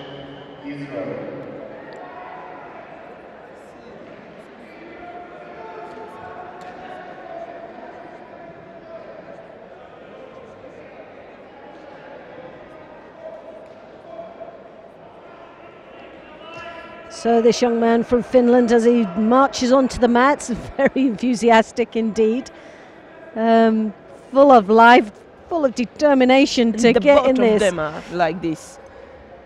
Wee little action men, as we would call them. Tiny, as you can see close up here. But as we saw Shemesh in the first round, very, very strong competitor. Great performance in his first opening match.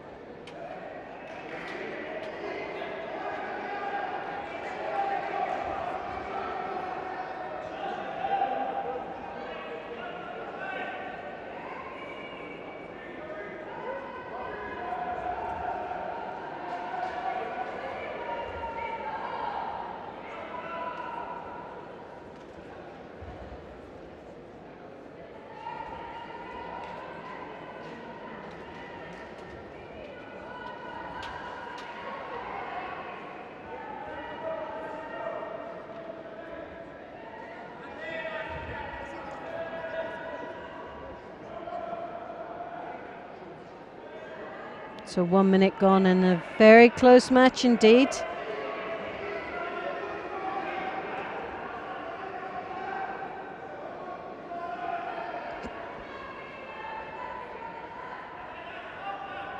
Young man from Finland, 22 years of age.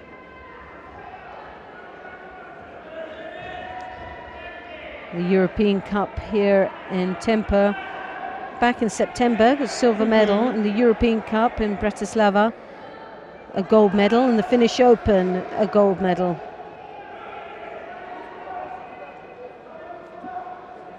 And took back in 2010 in the under-20 European Championships, took a 5th place. So he'll be wanting to do one better here in the under-23 European Championships.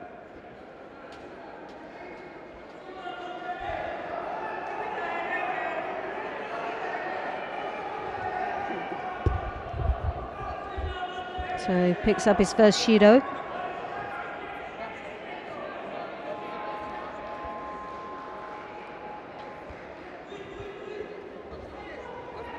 Vadud really struggling against a very, very strong grip. Seems to be taking second best at the moment. There's another good attack from the Israeli Shemesh.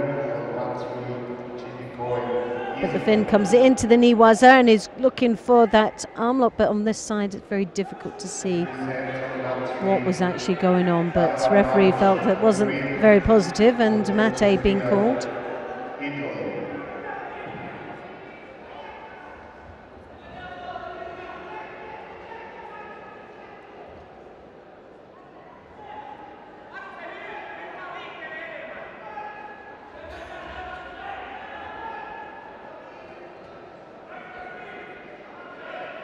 So it's just sustained a nosebleed, I think.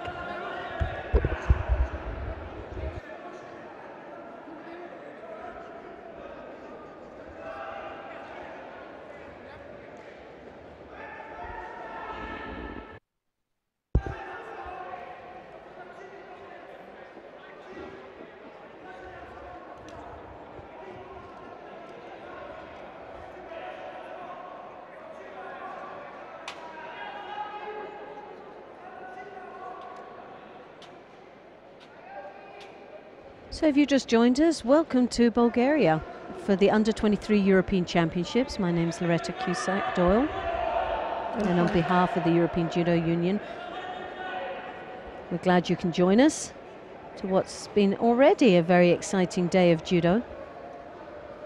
36 countries representing this event. Oh! With 276 athletes participating.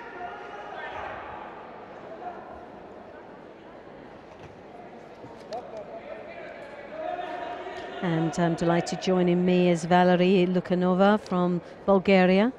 Hello, it's nice to be here with the company of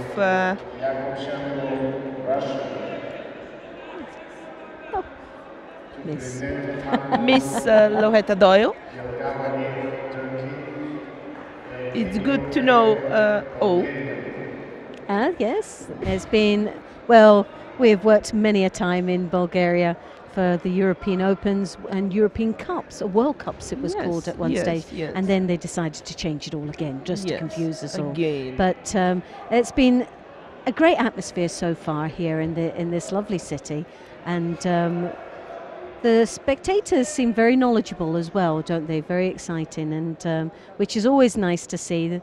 Very supportive indeed of all countries that are participating, and the enjoyment of good judo. And we have seen some wonderful judo so far for these young athletes that are under 23 years of age, and it just shows you the depth of European judo compared to the world of judo. So we are real top contenders here in Europe.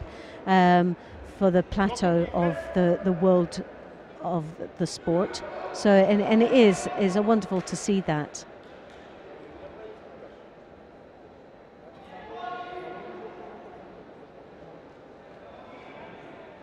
So the medical, but rather than just watching this, possibly we'll move across. But no.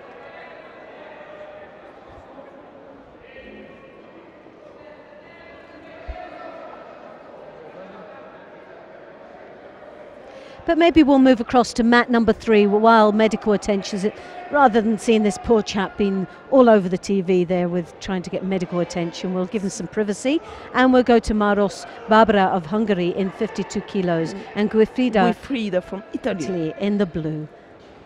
And this is halfway through this match, and no score on the board right now. They will make it because we move it to watch them.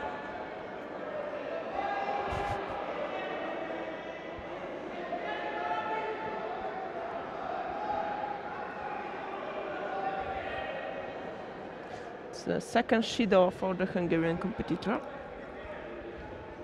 2 minutes 20 seconds to go. Quite tall for this category they are. Especially the Hungarian one. Oh!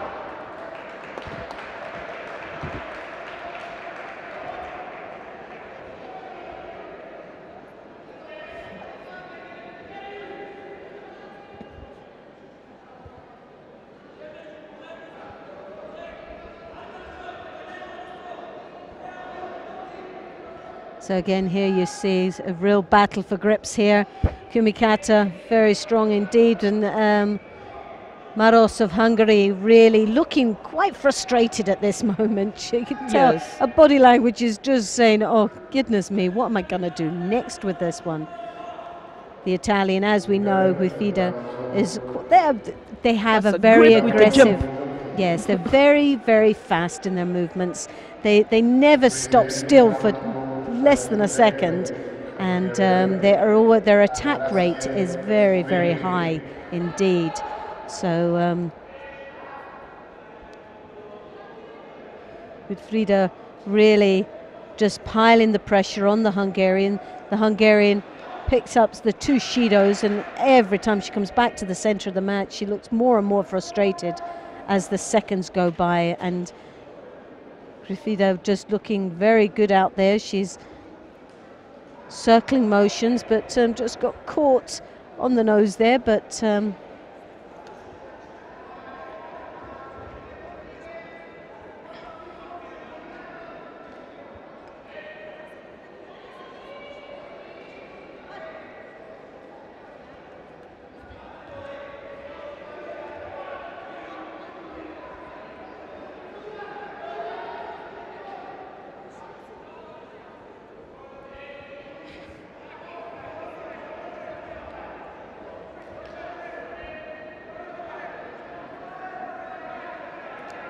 50 seconds to go.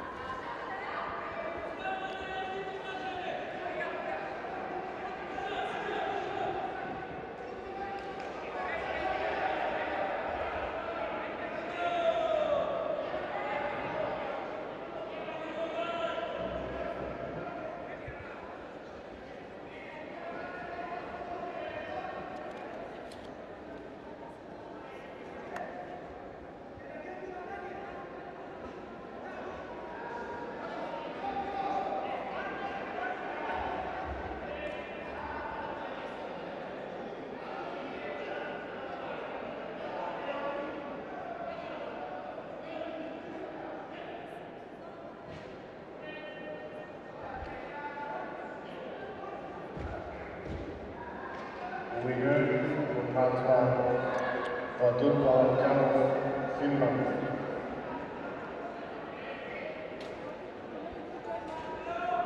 To present mat 1, Aram Grigorian, Russia, Fabio Basile, Italy.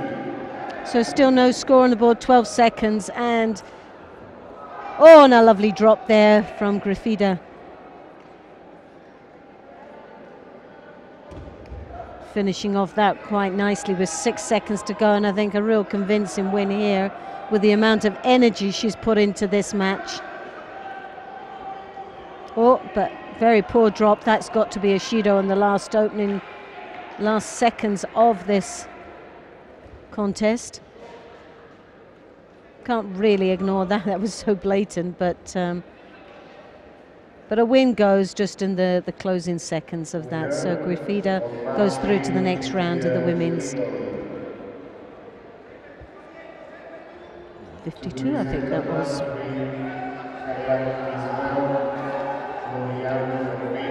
So we go to, let's stay with the women's 52 kilos. Mat number 3.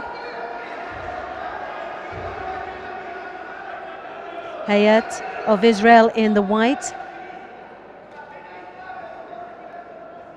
Florin of Romania in the blue. As we know, that Florin Junior World Championships this year, bronze medal, and will be looking for a title here, I would have thought, in the under-23 Europeans.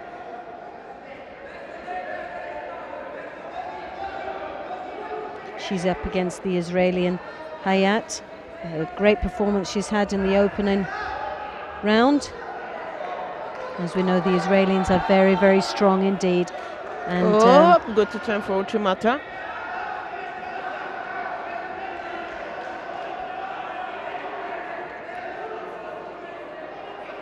And Jordan Gerbi here, as the support for the Israeli team, has got to boost the confidence of this young team here over the weekend. What better a role model than a world champion to have by your side and in the warm-up area.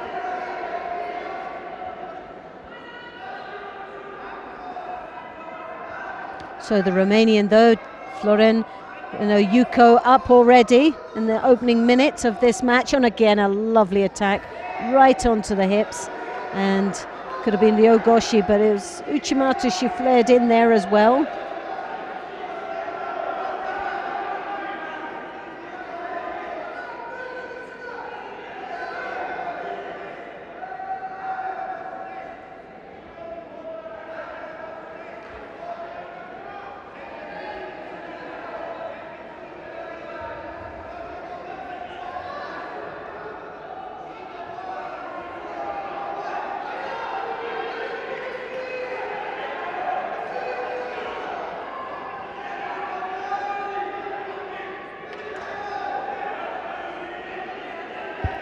The Romanian really all over this young lady from Israel at this moment. Not for the want of trying, the Israeli really desperately trying to get through. The strength of this young lady. Florin showing all the qualities of a world-class athlete.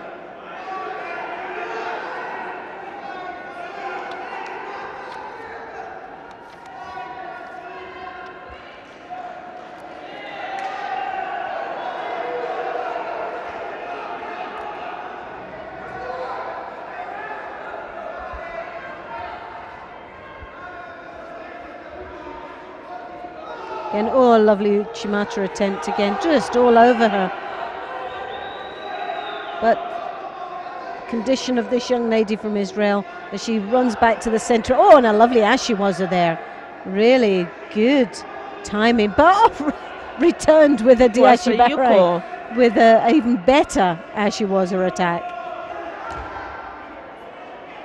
And Florin looking Romanian, for the Sangaku. Yes, Florian, the Romanian competitor.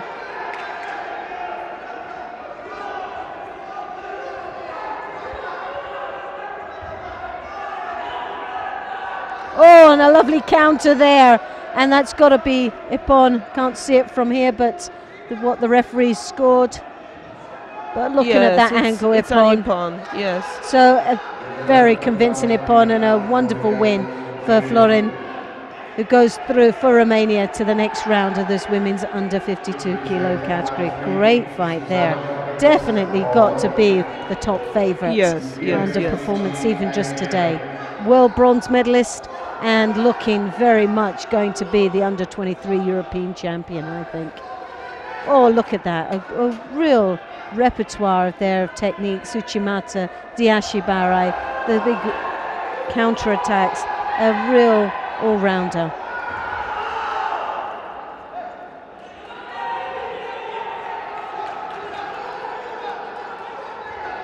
Next fight we stay on mat 3. And we have will be between Zuzana Pawlikowska from Poland and Dishtura Krasniki from IGF, protecting, supporting Kosovo, the competitors from Kosovo in this competition.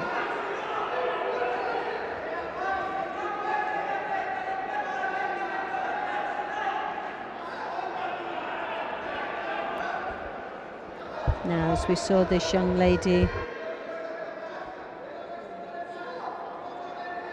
Krasnik, she was a wee dynamo. Very, very strong athletes.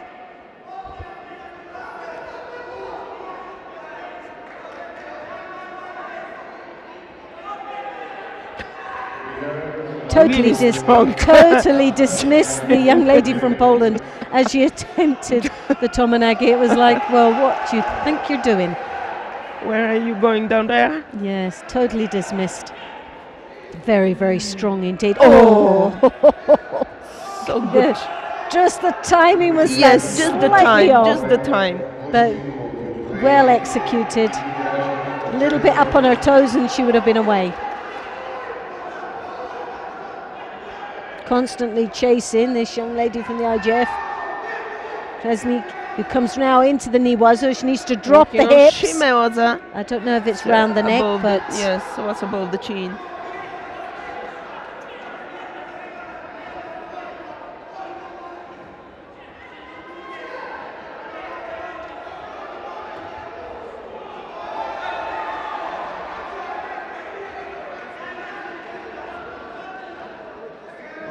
Flurry of attacks there, but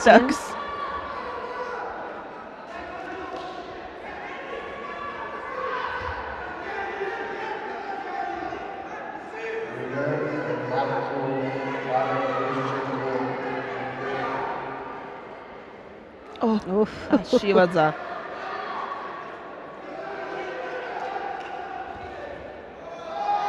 Constantly keeping control and dominate. Oh, yes! What a beautiful high, Goshi. Just totally overthrow. Yes. So fast, too fast for her own good. Classic. But oh, goodness me, what on earth. Oh, yes, but oh, goodness me. Just was classic. Now, really, the dynamics of that and the explosive power is worth a pawn. Yes. But how do you, as you see here, look, a big harai. Yes. Following through into a makokomi, but overspun. She just went too fast. Less control. She used it excellent. She used it the moment. And not even a score. It could be at least Yuko. Oh, goodness me, not even a score for that. It's a stupid. Sorry to say this, but it's not very smart. It was. But as you hear, look. Now the Polish girl cannot continue. Look, she caught on her shoulder with the pain in the shoulder. She caught on the shoulder, but to me that was very much to the side, which is a Yuko at least. But obviously they felt that she landed more to the front from that angle. Goodness me, when something is so good, when something is so good as that, then it's worthy of a score. Now will be another and another Shido, but why to continue? The shoulders obviously had a real impact on that last throw that was just executed there.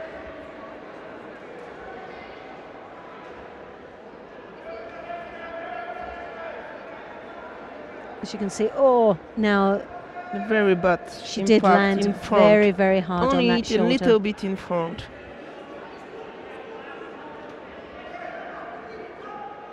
But I thought that with the rules, with the refereeing rules, that they were going to, when it came to ippons, if it was that high and dynamic and explosive of an attack, that if it was very close between Wazari and ippon, they would give it. Surely, when it's so close to between a Yuko and just spinning out, would that not be the same of giving it a score?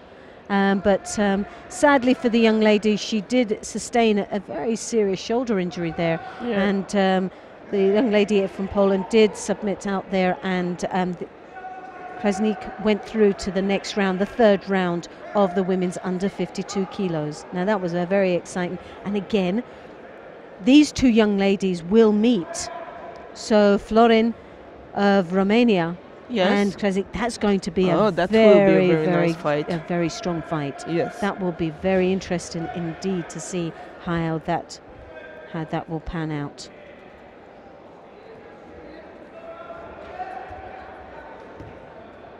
and that will be for a place in the final.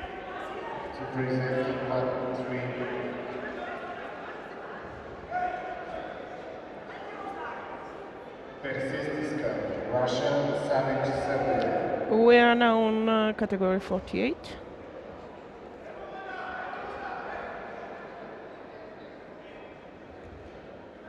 Oh, here is the white judogi. Persizaska of Russia from Russia and against Savic from now. Serbia. We saw this young lady, the wee dynamo, Yes, isn't it? This is the wee the dynamo. little bee. The little bee, as we will call her. And what a fighter this one is. Again, a great contender. And in an opening match of this competition, just showed the actual qualities that she has of a real judo fighter. Yes. And the Russians are very strong indeed. And see how she comes up against this young lady.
Judo for Savic, 3 minutes to go. Well, I think the slight height disadvantage is making her look very passive indeed, but the Russian is piling on the pressure here. Working for but the Russian is seeded number 1. So she is the top seed here, and obviously one of the strongest competitors.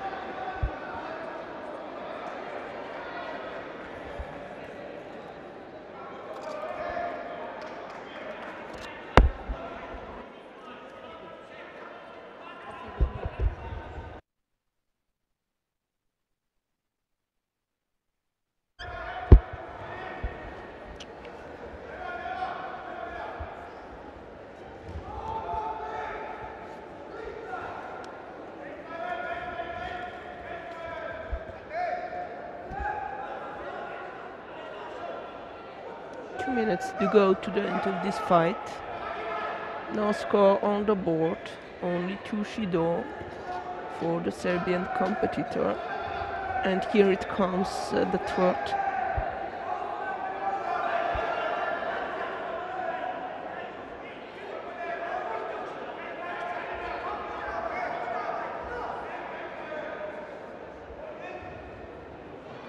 Attempt for drop again for Persitskaya.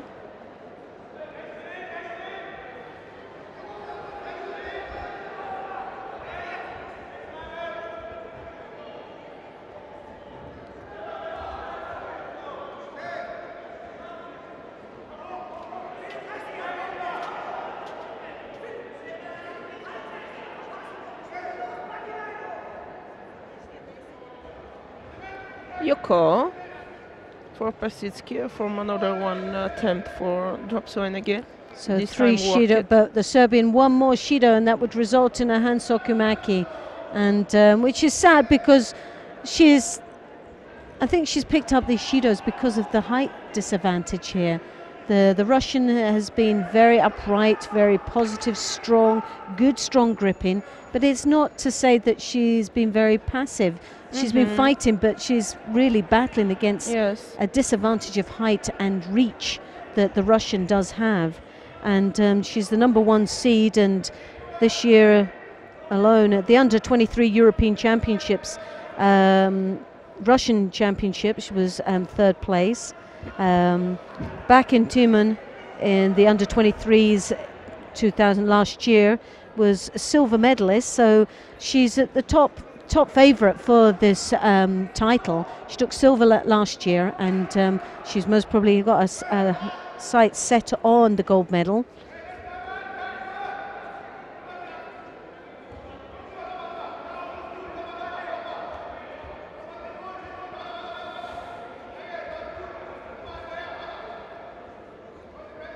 For European Cup medals this year alone, and of seniors.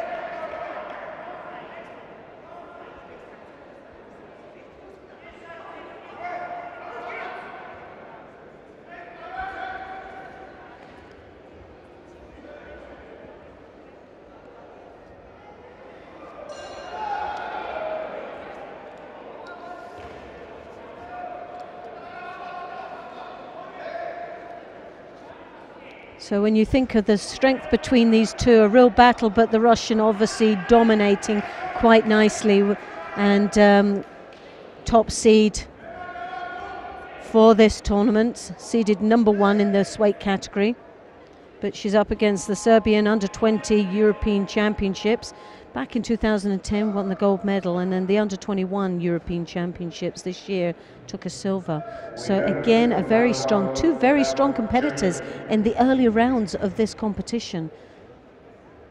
But the win, and a very convincing win, goes to Russia, who goes through to the next round of this women's under 48 kilo category. Winner of mat 2, Fanny Malcolm, Sweden. Next fight on mat number 3. Versik of Slovenia in the white, Andrea Stefanescu in blue from Romania. On mat 3, Russia. This is a place in the third round of this women's under 48 kilo category. 22 competitors in this event.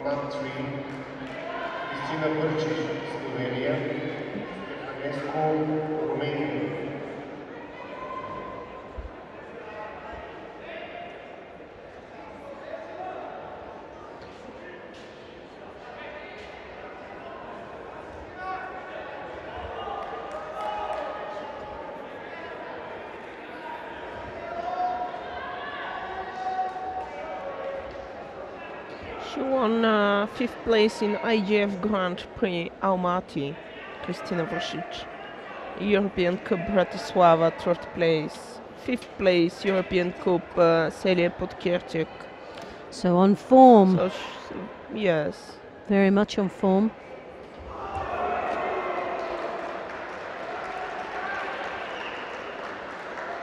And Stefanescu of Romania, as we've seen, her colleague in the with the earlier rounds at the 52s, very, very strong team, Romanian, and they've always produced some very, very strong athletes, yes, especially in the women's. And to present Latva, Lazer, Romania, Azinovic, Croatia.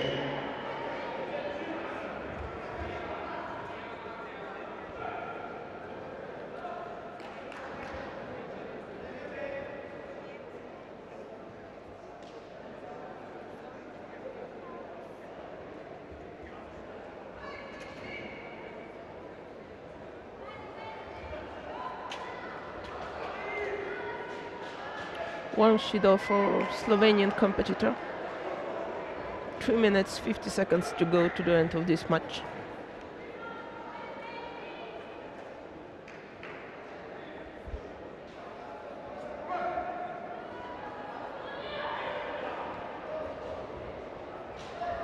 Attempt for Uchimata.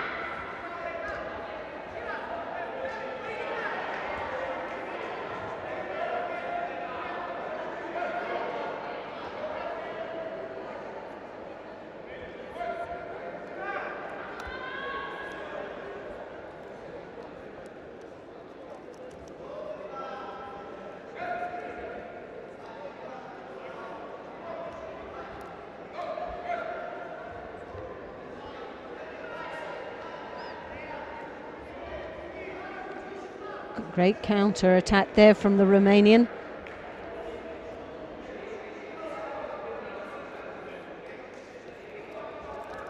The Romanian took second place in World Junior Championships in Ljubljana this year in October 23rd.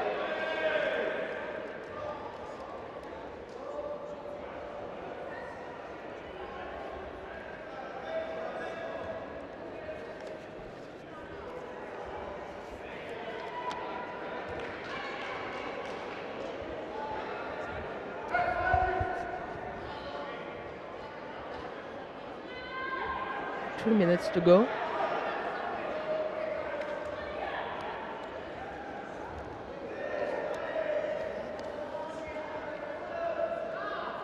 But the German is seeded number 1, Ertel, who's got to be really between these two, has got to be the contenders, we would hope, for medals and the title.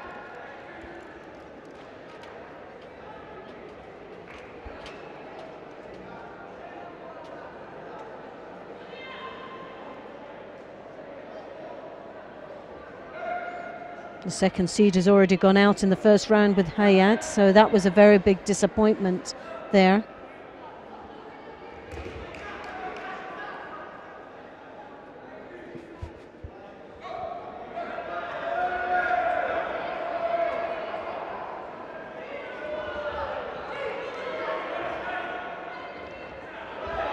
Minutes to go.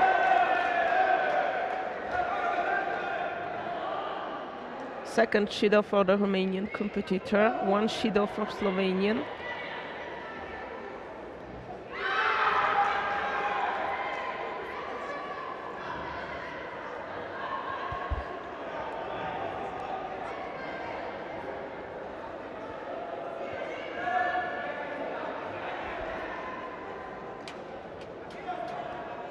Second Judo, and for the Slovenian competitor for going out without reason from the competing area. And this is what they're really going to clamp down at the referees' meeting, that anyone leaving the mat area without any cause, such as just more to try and avoid contact, yes, or being thrown in any way, it's a Judo. So it's to stop time wasting and to make the match much more engaging and competitive. So 2 Judos each. Is very, very tough indeed, this match, and a third one now been given to the Romanian, which is very, well, should be very disappointed in that indeed, and puts a lot of pressure on this young lady with 1.5 minutes left in this contest, and she's really now falling apart, struggling there indeed. As you can see, the composure very good with the Slovenian, but already the body language of the Romanian is looking that she's now starting to panic a little bit, and rightly so, with third Judo on the board. One more would result in a Hansokumaki.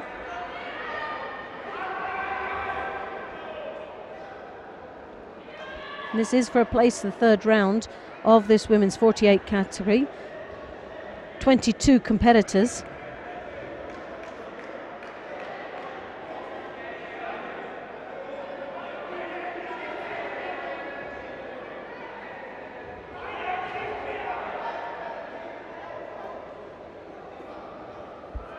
Up. Slovenian is really just picking her off under extreme pressure now. Still looks very composed indeed, and in very much control of this match. The Romanian seems to have fallen apart slightly. 50 seconds to go. After the result of the World Championships, she's most probably piled a lot of pressure on herself. Why the referee stopped it? She was working on Shime, or maybe because of the coach. I don't know. She was working. She just made a very maybe nice, he just seen something at the other angle that was.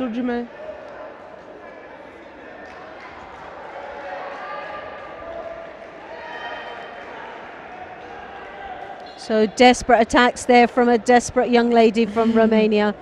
Really lost her composure now. 3 Shidos on the board. Less than half a minute left in this contest. Yes. She really needs to start composing herself and make every second count. She has the ability to throw, there's no two ways about it. But the Slovenian is very clever indeed, tactically, just playing this match just right. 20 seconds to go. 2 Shido on 2 Shido.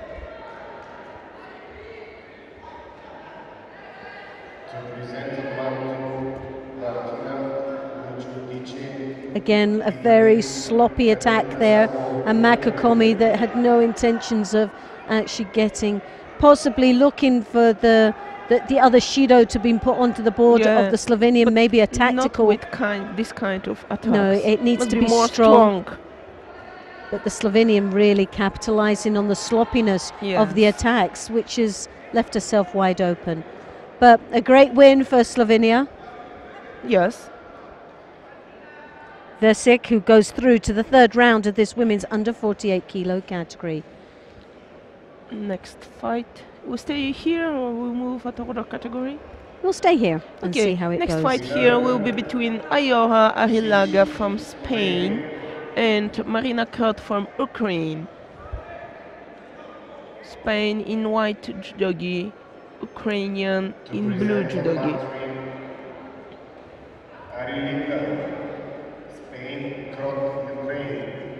Now in the earlier matches, Krot did extremely well. This young lady from Spain has had a bye into this round, so this is her first match indeed. So as we always know, in the first match, it's always that pre-match nerves and that warm-up. You never know how your day's going to go until you've actually had your first match under your belt. And this is going to be a very interesting one because Krot had a good match in her first fight. She's ready, warmed up, ready to go. She knows how her day's going to go. And for this young lady from Spain, it's going to be still un-territorial ground, really. But she started off well, very convincing indeed. Nice, yes. Those big long legs and that reach that goes over the top, slight height advantage to the Ukraine.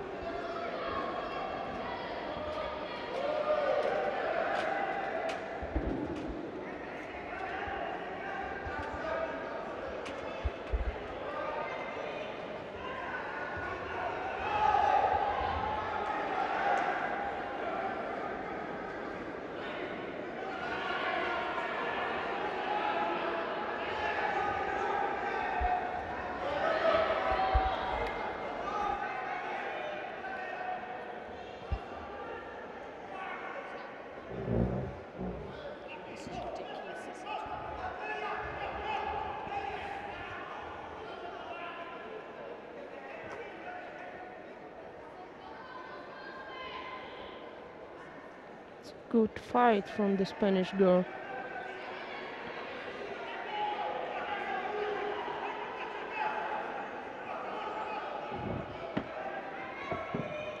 First Shido goes for the Ukrainian competitor. 4 minutes to go.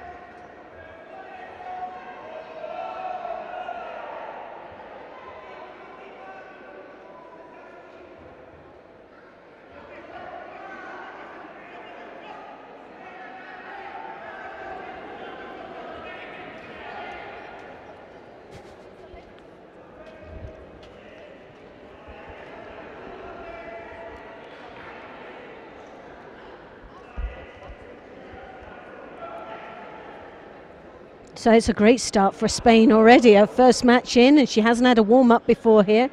And already a flying start and looking very positive indeed.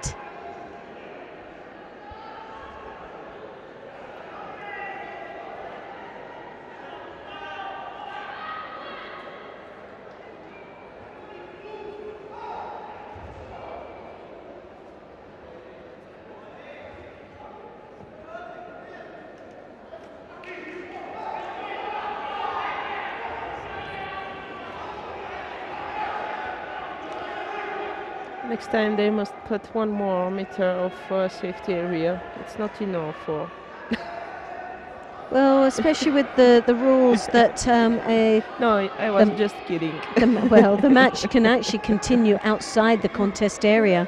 So it is really true that there needs to be much more of a safety area because of the rules that have been engaged now, that if a throw starts even just on the edge of the contest area, it can continue right through outside and still count, which means that it really is there can still be a lot of force and direction. 5. So well, when you're thinking these are lightweights, yes, what so is what it going to be like? Meters, guys? What are you going to talk about when you get to the heavyweights? They are going to look like postage stamps for them. One step and they'll be out. And especially with the rules that they can start just on the edge of the contest area and it will count outside into the safety area. The safety area is not big enough then. No, not at all.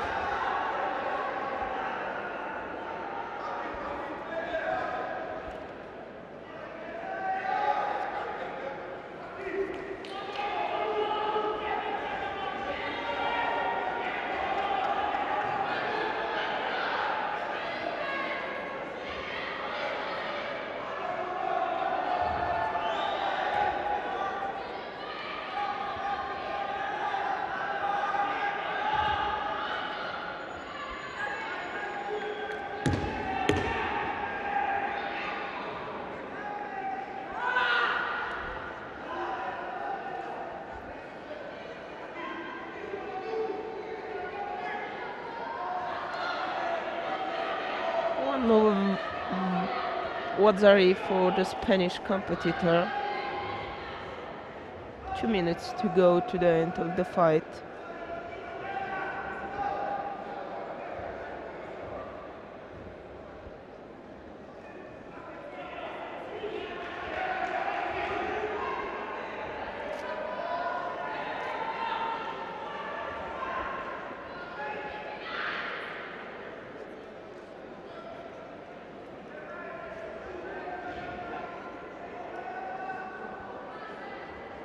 One minute 50 seconds to go. The Spanish is working for Shimewadza in Newadza.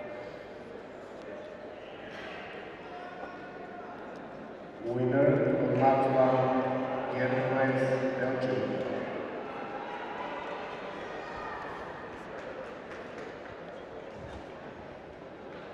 To present Latvia, The Ukrainian really struggle to make a score at the moment. Good attempt, going on Kansetsuwadza, but the referee's calls matter.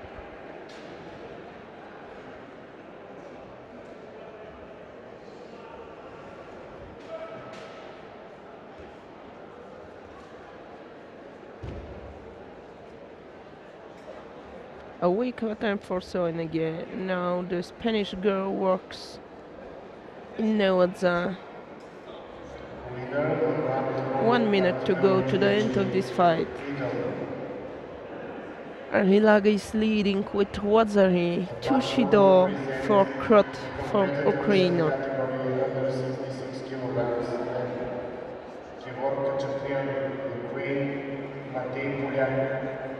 Slovakia.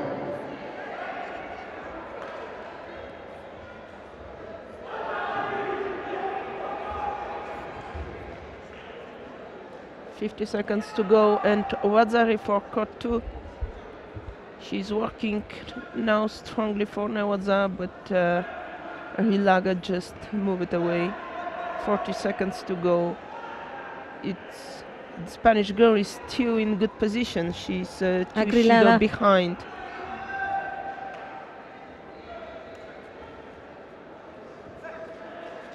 Agrilaga is doing extremely well. This is her first match out.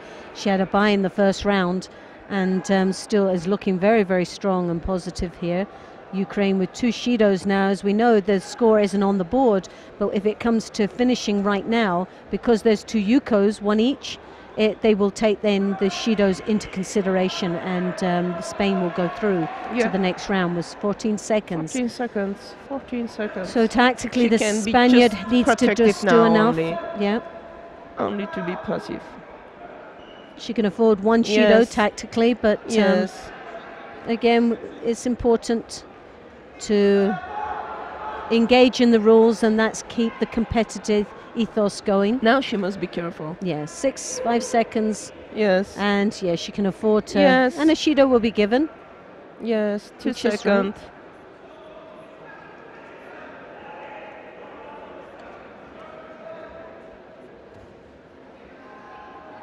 That was. So that was a good win for the Spaniard that's just come through. So now that brings her into the third round.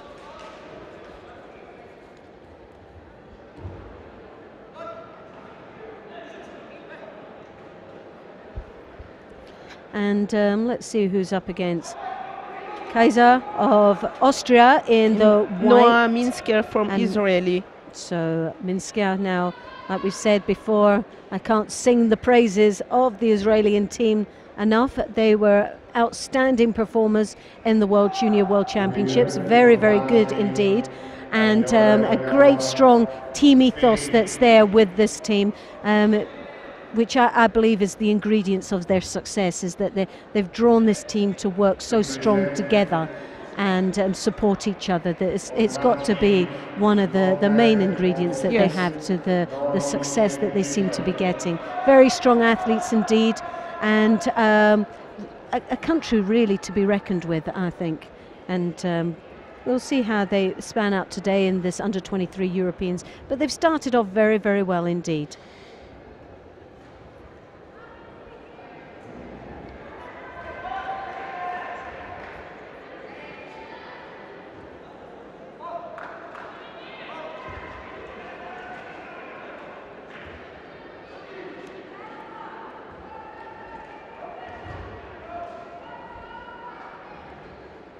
As we know, the Austrians, again, very strong country, good Niwaza. Always been known for their Niwaza. And also a country that has produced some very, very good female judokas. Strong, strong nation in judo. Yes. Right back in even to the day when I was competing. That was many, many years ago. And that's going back in the old ages, and I'm sure quite a few people saying definitely right. Yeah. But back as far as Heidi Winkelbauer and now who was the other one? Well, it'll come back to me. But both European champion Edith Rovat. Back in the beginning, right in the 80s, those two are the most outstanding performers in the European judo, world champions, and outstanding, amazing athletes. And you know what? They were in front of everybody in women's judo. They were in front of everybody with their niwaza. Yeah. I remember having my head ripped off by Winkelbauer, going down into the ground and thinking, this is my nightmares all wrapped in one, with this young lady hanging off my neck. It was quite a frightening and daunting experience. But at 17 years of age, I never learnt. I didn't learn by those sort of experiences, not until I got much, much older. Then I just thought, you know what, they had something there. I just thought, stay off the ground. Don't go in there. But it just shows you that... First Judo for the girl from Austria. Yeah. For Kaiser.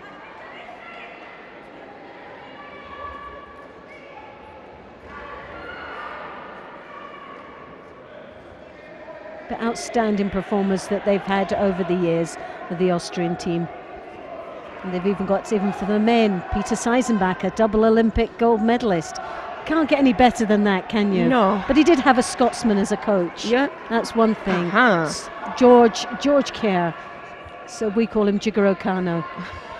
he's a legend. A legend in his own right.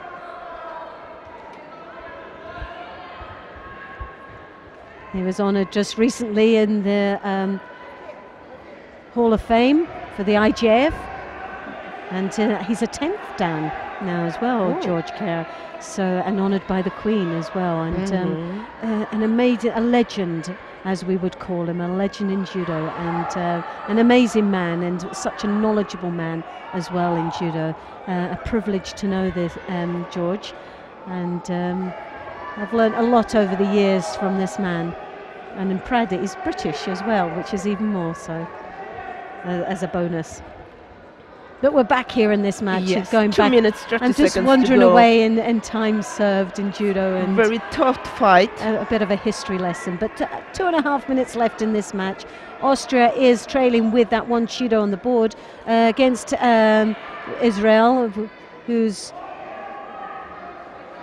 as we say, from a very strong pedigree of competitors.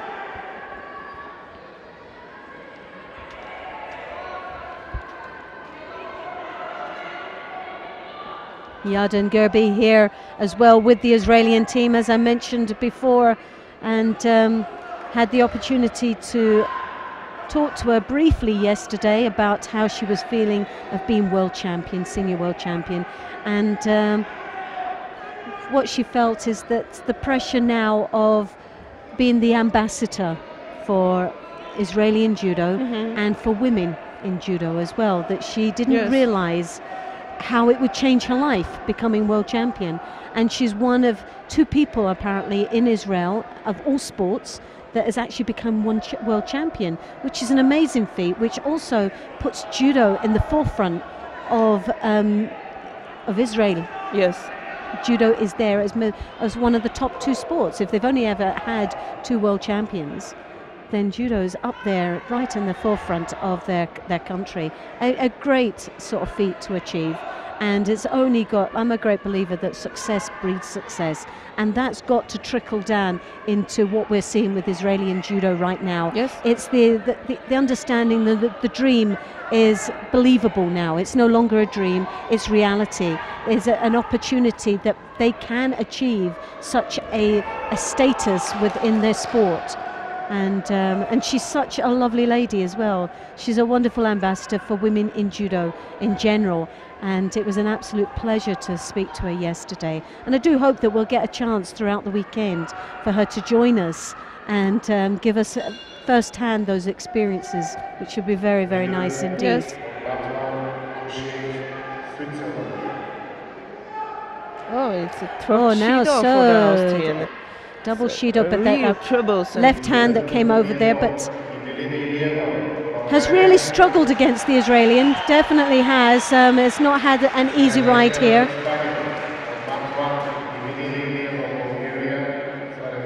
Very sturdy, strong grip from the Israeli. Just seems to be tipping her opponent to the post every time. But 1 minute and 3 seconds to go, and as we know, you cannot hang on to a lead that's only on Shidos alone. That can so quickly change with a negative approach to this match. The Israeli really does need to keep focused and keep dominating and attacking, doing what she's been doing. And but what would secure it would be a score. And there's a drop Sianagi there, not very convincing in my eyes. And I'm quite sure in the eyes of the referee right now, who'll be watching very, very closely indeed how the Israeli is going to react in this last minute. And as we've seen so much and so many times, that a stage like this, it can just go horribly wrong for the one that's leading on a Shido alone.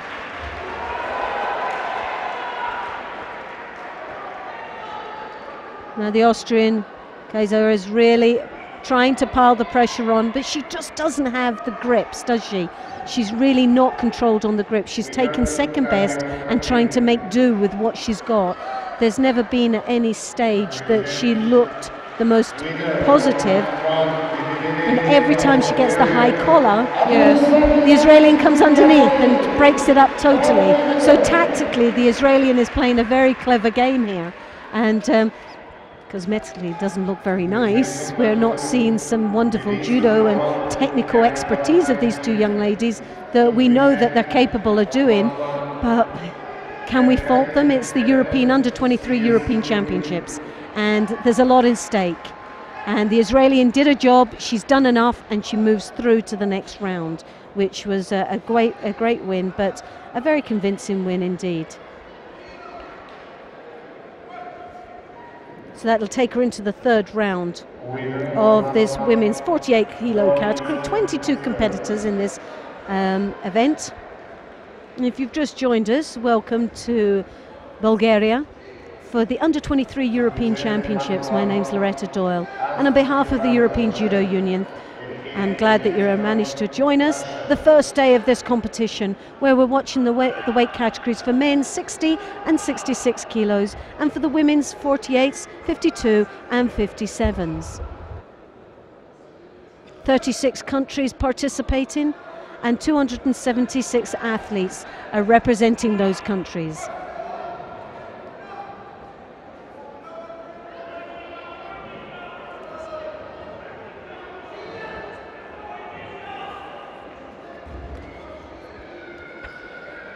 And the breakdown of that is 159 men participating and 117 women.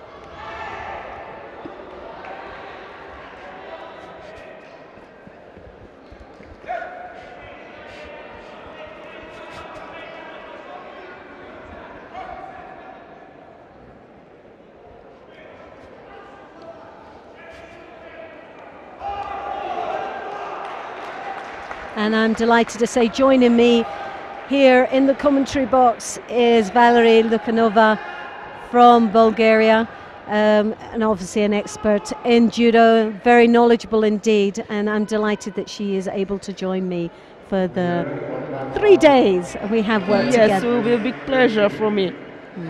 We've worked many a time in competitions, and we've had our frustrations as well when we've watched competition. We spent a few years together. Some painful times, but European Open Cup.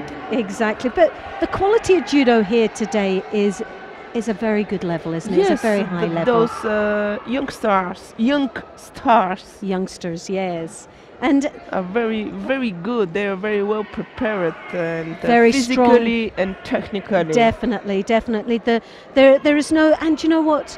When you're looking at the performances, it's such a wide field now, isn't it? Where many years ago you used to have certain countries like France, like Japan, like Korea, like China that were very strong.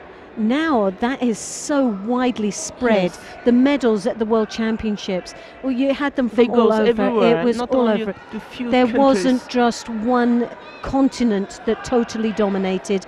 The medals were spread throughout all the continents, which is so nice to see that the world of judo is really growing. Yes. And in Europe, judo, the world of judo is in Europe. The strength within European judo is very strong indeed, and of a very high level. The Russians, the Israelis, what we're seeing, the performances here, and Kosovo, that's obviously represented. New and small countries like that. Very small. Finland have produced, Switzerland have produced some very fine performances, and just here today alone, but throughout these European events, these European Cups, European Championships and the World Championships, which is really nice to see. And it's such a positive step forward in the world of judo, isn't it? That there's such depth throughout the world and such talent that we're seeing right now in Europe as real contenders of world judo, which is very nice indeed to see. And a lovely attack there, I've just seen in front of my eyes, because it's just right in front of lovely Osotogari with the 57 kilos, but those that are watching that will have seen a lovely Osota there. But we're here at the 48 kilos, and we've got Jura and Sophie of Belgium, and she's up against the Russian Demitseva. Demintseva, Evgenia Demintseva from Russia in the blue.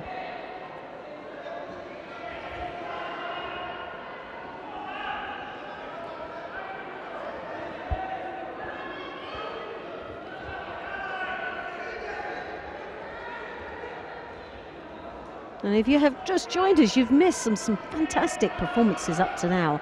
And we're only in the sort of second, coming into the third round of this competition in some of these weight categories on a lovely... I keep looking at mat. I keep looking at another mat, and mat number 1, which is staring us in the face. And again, it's like trying to multitask here. We've got the screen here for mat number 1 that we can't see, but we're actually commentating on. But just in the corner of our eye, we're actually looking at mat number 1, which is staring us straight in the face. And again, a great match at 57 really kilos. It's so competitive against the Romanian and the Ukraine. A very exciting match. I just wish that we could have all screens shown at the same time so we don't miss out on anything, because that is a really good match indeed. But we are here with Belgium in white and Russia in the red. And this is a real battle to Shidos on the board for both these athletes, and 1 minute and 10 seconds left in the contest. So very, very close indeed. But we have the young lady from Belgium and a great shimmy was there, but the referee calling mate. Ooh, now that was so close, wasn't it? She would make her fall asleep. Yeah, that's a polite way of, a polite way of saying it. Yes. Yes. Fell asleep. Thought that she was choked unconscious, but I like that. Let's say fall asleep. Yes, I like that expression. It's much more ladylike, as we would say when we're looking at the women's judo. A little bit of elegance towards. And not so aggressive, but yeah, it's a fighting sport, and then at the end of the day, these athletes are here ready to fight, and it's and some wonderful performances throughout the day. It's very exciting to be here, and what better to be in the best seat in the house is right in front of it all, with even the big screen, so we don't miss out on nothing, which is wonderful. Yes, it's not like on the Open Cup, European Open Cup. You remember what small screen we had? Oh, we were. Oh, it was so noisy then. Yes.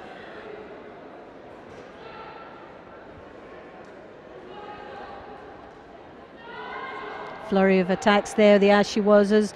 But 14 seconds. This looks like this is going to be the first golden score. No, it's a 3 Judo for white and 2 is it for 3 the from blue. this angle? I can't see it. Yes, it's 3 for the Oh, Romanian. so it is. Yeah. So, young lady from Belgium, goodness me, and she did so well up until now. Oh, right. And you know what? That's sad, because there was very little between those two, and I did think Belgium had tipped it slightly, edged it a little bit, but what fell it apart was getting that last Shido there. Wasn't good. So, but Russia goes through to the next round of this women's 48 kilo category. And we will stay to follow the next fight on mat number 3. Will be between Anna Batol from Italy and Kovacs. Diana Kovacs from Romania. It will be interesting, Kovacs. I guess. That's a very Hungarian name, Kovacs. Who knows? The reason I know that, now this is a bit of trivia for those that don't know. I have a younger sister. Already. I have a younger sister, 2 years younger than me. She's not a judoka, but she married a Kovacs, and he's Hungarian. And there's a very famous Kovacs in judo as well from Hungary. So yeah, very Hungarian. Maybe name. she's from the near to the border with Hungary. Possibly.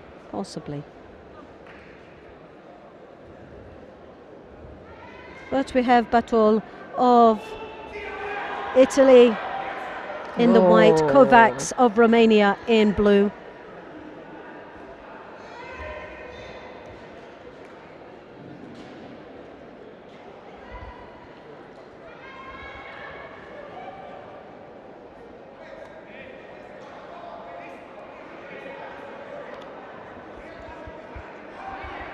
Yes, definitely. At least 4 meters safety area, and for the screens too. Because that's only actually 3 meters. It's only 3 meters, but it's 4 meters if you take the space of the floor to the scoreboard. Poor scoreboard.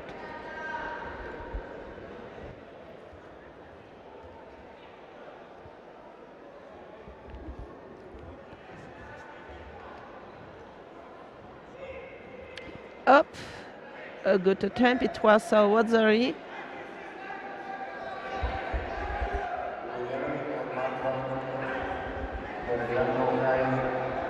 Wadzari for the Romanian. So it's a great start for this young lady. 4 minutes to go. 4 minutes, a lot of time. Oh, it's a long, long time. But it's a long time. It's a lot of Judo. It's a long time though if you're a Wadzari down as well. Yes. I suppose you've got even time to come back. Even for the one who won the Wadzari, it's a long time. Yes, it's a bit of a everything. But it's a wake up, isn't it? So, yes. Bartol, got to be careful that she's made that ultimate mistake there, but she has got time to come back.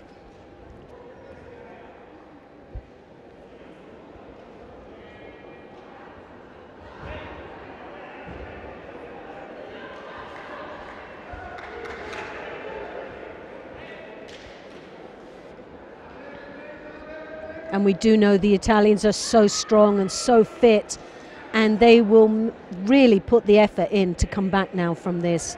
There's no doubt about it in my mind that this will be a battle and a half, and already the body language of the Romanian is really laid back. And she's just hanging on. Judo. She's hanging on and doesn't look good at all. No. She'll find herself in a very difficult situation. The Italian is not going to let the pressure off. She's now part, and this is what is very refreshing. When we talked earlier on, we saw a match where the last 10 seconds, they start changing the pace, they start fighting, and you think 10 seconds, what can you do? There's the Italian here. A miracle? She is now 4 minutes, and she is fighting 4 minutes to get that score back. She's not waiting for the last minute. She's now reacted straight from that Wadzari. Yes. And that's refreshing because she is so determined to come back and not just go, well, do you know what, she made the mistake. Now she's going to try and rectify that. And that's really what's refreshing about this. And this is where you really want to see a change on that scoreboard for the positive for the Italian, because she is determined, she is positive, and that's what we want to create within the world of judo. That's right.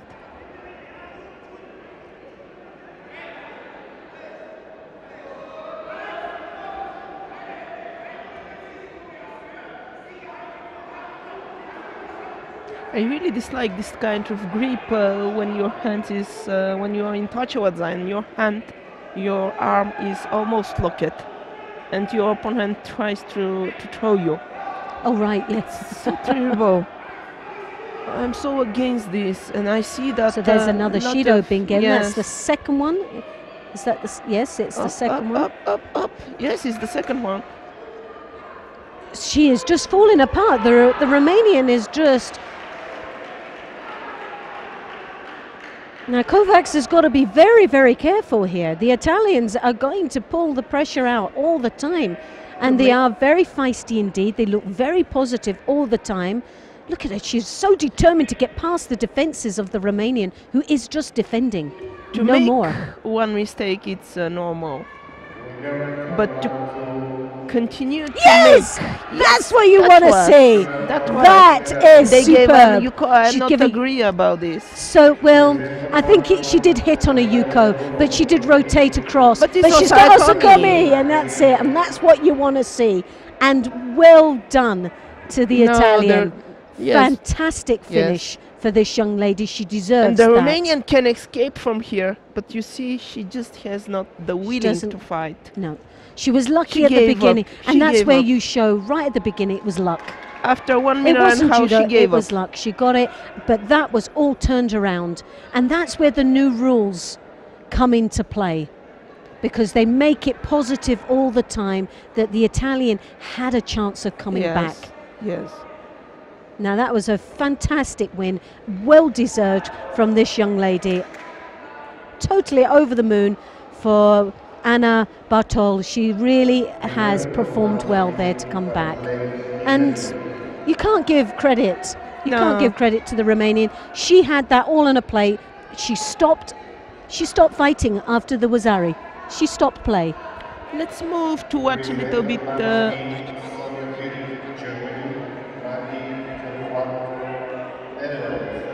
So for Italy, a fantastic round there. She goes against the Russian Dmitriev of Russia in the next round for a place in the quarterfinals. So again, fantastic. We'll finish with this third round. Yeah, we've got Wirth, yes, and Sonja Wirth of Germany, and she's up against the young lady from the Netherlands. Right, this is the one that we really were struggling. Chocolatmo.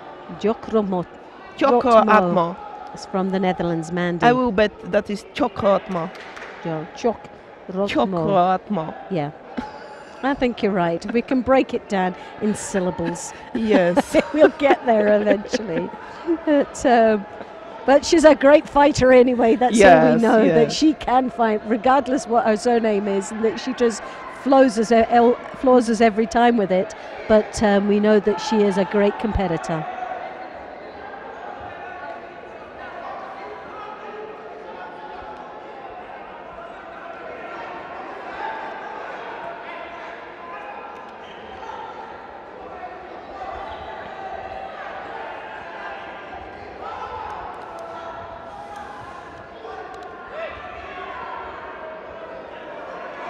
And the World Championships and last year's Europeans, the Dutch did extremely well. So they'll be wanting to follow forward on this, travelling across with the Dutch team. Met them in Amsterdam, taking the connecting flight to Sofia. And they're obviously, as usual, they're very humble as coaches. And they don't boast about the performances that they've had. And they take every event as they come. But I think they're quietly hoping that they will get a couple of titles. I think they've got the competitors to do that. Speaking to Mark Earl, who's one of the Dutch coaches and has one of the athletes, and he said that there's obviously a lot of things behind. Beautiful work with the feet. Yes, yes.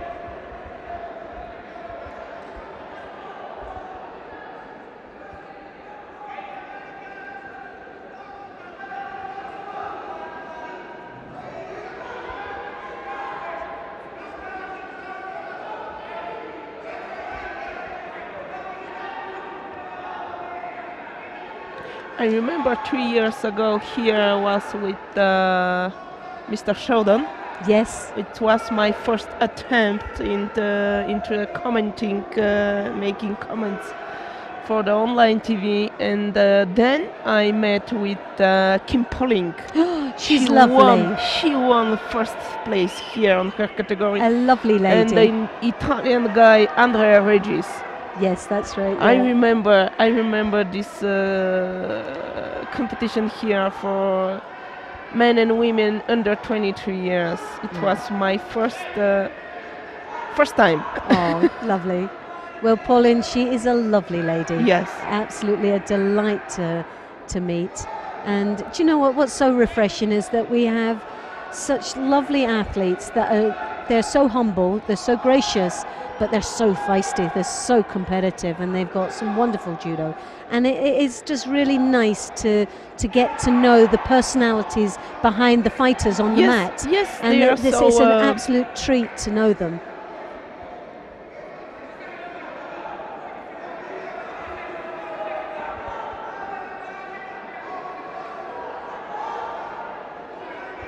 But this is a very close match indeed.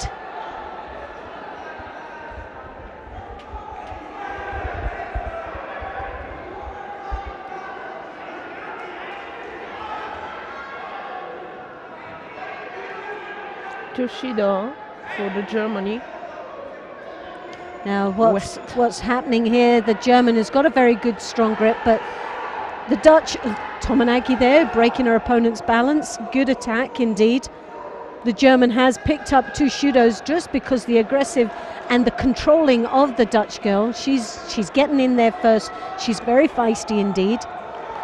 Looking very positive and really wanting this match. The German is much more calculating, controlling. She's not going to threaten the pressure of the erratic movements of the Dutch and change it with going to her pace. She's going to stick to her actual controlling, and she's going to bide her time. You can see that she's setting it up. She has that left hand inside in the lapel. She's just biding her time, but she's just not getting the chance, is she? I still think that the German has a big throw in her, and she's not going to be frustrated by the erratic and uncontrolled movements of the Dutch girl. Yeah. And that's really all it is, because if there was any real threat from the Dutch, they would have actually had a score on the board right now. But other than the Tominagi, there's a lovely drop Cianagi, but again, she's just hitting. But here's the German down. Yes! Yeah! Oh, brilliant. I just love it when I'm right. She's sleeping? No, she's not sleeping. She's just resting. She's just resting. Okay. But, I just love it when I'm right. You just knew that the German just wasn't going to play that game. Yes. She wasn't going to get herself frustrated and brought into a fight or an erratic movement or pace that wasn't comfortable for her. And their Rith comes straight in. She took the time. She took her time to make sure when the mistake was made, she was ready for it. And that was a wonderful display there of judo. And turns it around. Yeah, the pressure could have been on her, but she was calculating. Yes. She was taking her time. She wasn't going to make those mistakes. But wonderful. That's judo. That's what you just love. So Germany, Sonja Rith goes through to the third round. This women's 48 kilos. Fantastic a fight. To present on mat 3, Kraft, Austria, Sahin, Turkey. So we have Kraft of Austria coming up now in the white gi, and she's up against Sahin of Turkey. From Turkey. Now, the winner of this will meet Sonja Rith in the next round for a place in the quarterfinals. Mm-hmm.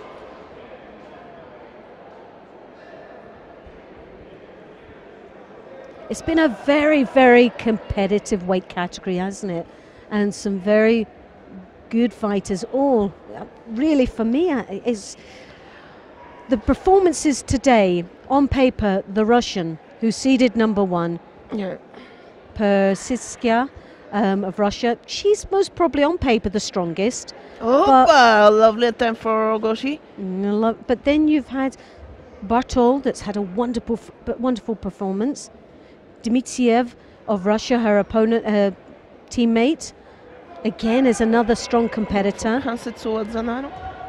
And the Israelis are strong in this weight category as well. Yes, so we have still in the field of who could perform. We've still got some real open matches here that you cannot predict who's going to get into that final right now. It will be one of those that's on the day. A work again for Shimawaza. This young lady Sahin is very good in the Niwaza, very, very strong indeed. She is so comfortable down there. Mm-hmm.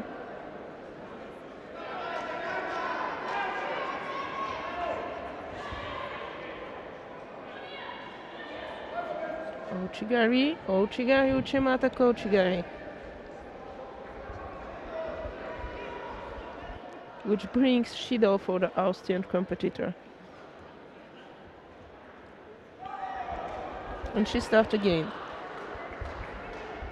Now 3 minutes, just over 3 minutes left in this contest. 1 Shido on the board for Kraft. But again Sahin in the Niwaza, very good. She is so confident down there. It's unbelievable. Both Osakomi. That's it, straight in, but can she control it? There's not a lot of upper body control there. She really needed to leave her back onto the head and lost that opportunity, which was quite sad really, but I'm sure we'll see. As we agreed, this is a kind of a great stress for the other competitors. When when you're underneath. When you press it down on the ground and all the time you just change the technique. And you're looking up at the lights going, I'm in the wrong position here. But again and again. So the arm is coming out. She's got this. But the knees are, she's tightening it up. The arm lock is going to be on, but yes. Has she got enough leverage on it is another thing, but I don't think she has unless she's very double jointed. What a flexible girl is that? Yeah, hyper flexible. She's obviously got the rubber arms to go Yes. with the The jelly bones. yeah, the jelly bones. Exactly. I love that saying, the jelly bones. That's really nice. I'm going to take that phrase home with me. That's really a good saying. It's not I exactly guess they will come and make again a note that we are laughing too much. hyperflexible. Yes, jelly bones is another. Yes. Well, two ways of looking at it, and I'm Oops, sure it was a throw. Did you saw wonderful. it? So Sahin obviously dominated throughout this contest, even up against someone who was hyper flexible, and in the terms of Valerie, jelly boned, and definitely a great win for this young lady. Well done for the Turkish competitor. So again, another country, She will compete Turkey. against who next fight? She will compete against the German, which Oh, is that Sonia will be Riff. interesting. That will be a very good fight. Put a mark to So follow this fight. Yeah, that'll be interesting because they were both, the German, a real feisty fighter, and Yes. so is the Turkish, but she comes out fighting to win right from the initial first grip. But look at that, that's lovely, real Ogoshi determination. Tayotoshi, kind of. Yes, it was she adapted as she came in for the Yes. Ogoshi. She was losing the balance, the drive and push she was on used the it the back, moment. that she collapsed on her knees and just brought that leg over the side for the Yes. Tayotoshi. So now we are following the fight between Frey Katrin Frey from Switzerland. now this is a 52 kilo category. Oh, 52 years. Yes, so from Katrin Switzerland. Frey from Switzerland And- against Barbara Maros from Hungary. So this is the women's 52 kilo category.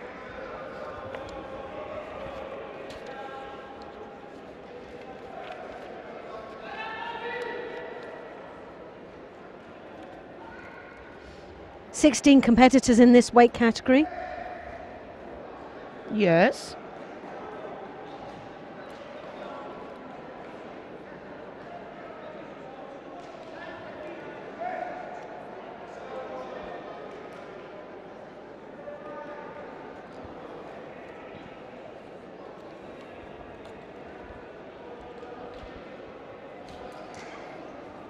And because there's only 16 competitors, this is the semi-final. Mm-hmm.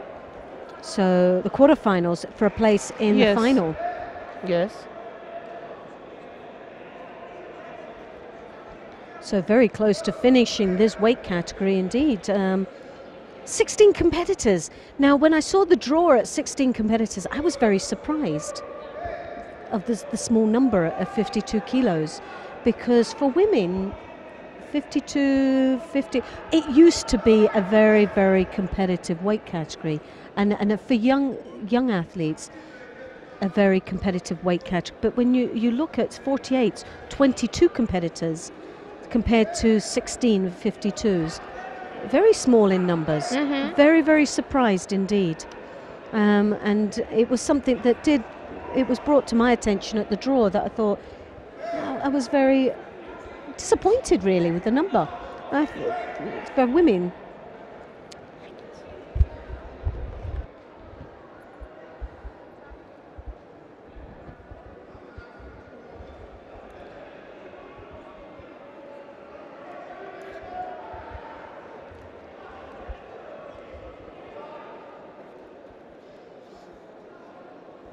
But even though it's 16, we've got 16 very top and very strong athletes.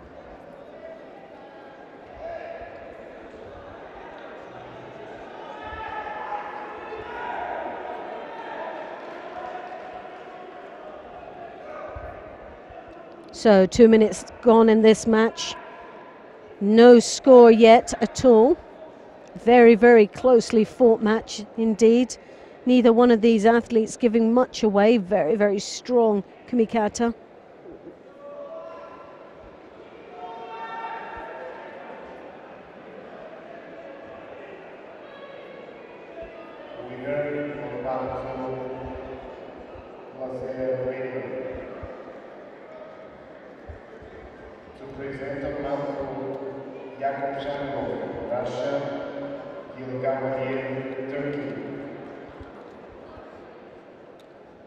I'm just glad we don't have a sort of, there's cameras on us right now. Just at the corner of my eye, Valerie's just taking the whole contents of a handbag out. It's amazing what a woman can put in her bag. This is just a laptop. And that's just a laptop bag. Goodness me, what you'd get in your handbag is beyond me. Don't ask. Mary Poppins would never look in. Yes. So here, Swiss has just picked up a Shido. So not a good position to be in, especially when a match is so closely fought as this one is. Neither one of these athletes giving much away. Very, very strong defenses, both of these. But young lady from Switzerland showing the more positive movements by engaging all the time when they come to the mate situation and going on to her opponent.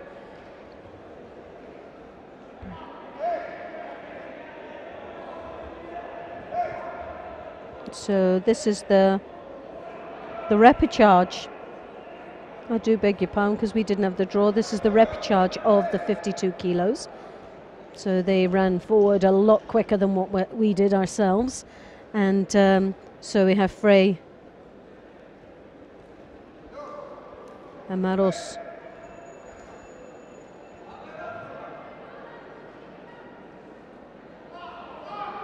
Barbara Maros in the repechage in the final, and obviously from Israel semi-final matches will be with Cohen of Israel, and she'll be up against Winfrida, which will be a great match indeed from the Italian, and Florin. And the one we were really watching or waiting for is Krasnik of the IGF and Florin of Romania. That will be a very interesting. Quite sad that those two are up against each other. Really, I would have liked to have seen them opposite sides of in the semi-finals and been in the final. I think this would have been a very interesting match indeed. But that's the way the draw goes, and the seeding of their ranking themselves, which puts these two young ladies up against each other in the semi-final. But it will be later on a very interesting match indeed to watch. So the first fight in the repechage.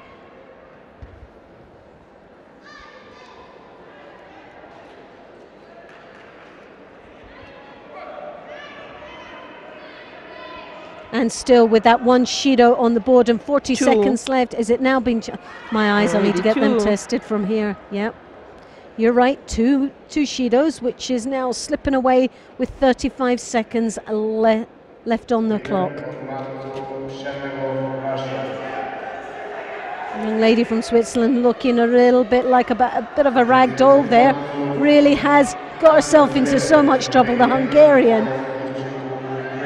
Maros 20 seconds to go. Doing extremely well to maintain that lead and show the dominance within this contest with very little attacks being put in. A lot of kumikata. After this fight finish on mat number 3, I would like to move on mat number 1 because there is the second fight of the Bulgarian competitors Evelina Ilieva, which won with Shimewadza her first fight. So that category all 57. All hopes on this young lady. Yes. She's just to let you know who is interested. She's fighting against Kosher from Switzerland. From Swiss. Sorry.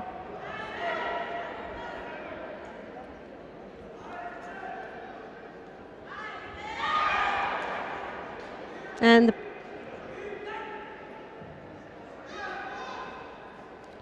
trying again for Shimewadza. One Shido for the Swiss for Freya, she competitor. goes. Maros of Hungary goes through to the next round of the repechage and of the women's 52 kilos. And now we're coming across to mat number 3. 3 minutes 30 seconds to go.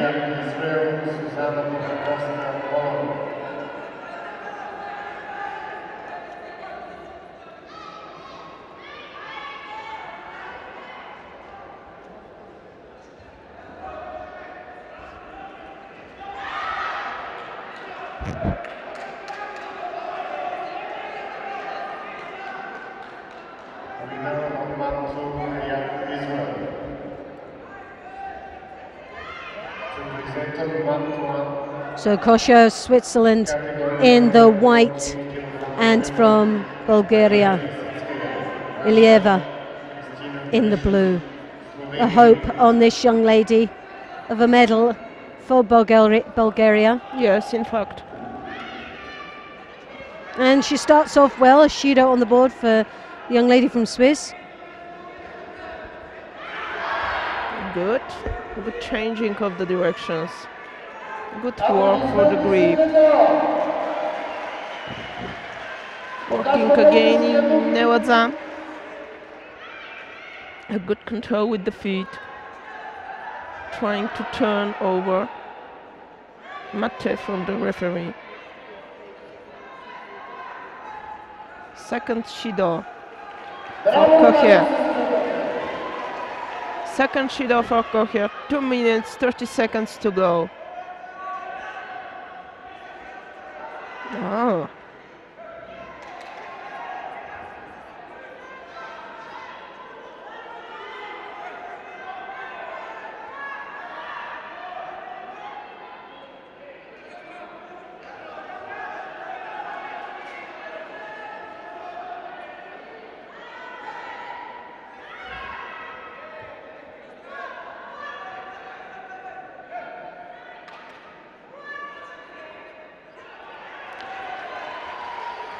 And now Judo for each of the both competitors.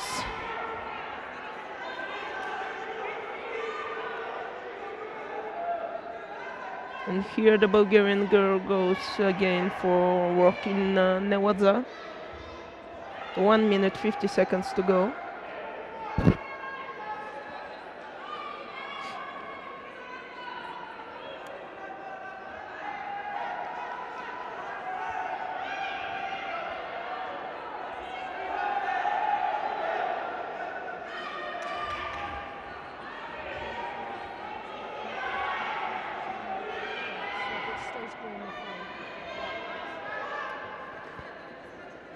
Oops, the T-shirt of the Swiss competitor is teared off.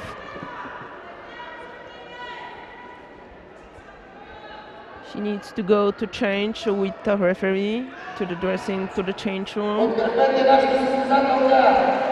And while we wait this, we can move maybe on mat number 2 or mat number. Yeah, well, number 3, Jareb I don't know. of Slovenia, yes. Yes, and let's watch a little bit the young man. Glashchenko of Ukraine.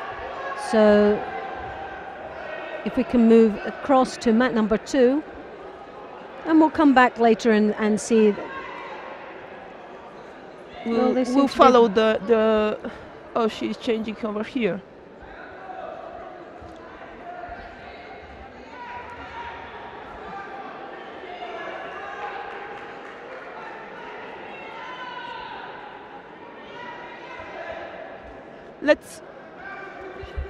So we'll just, they're just approaching the mat Yes. right now. So young lady from Switzerland.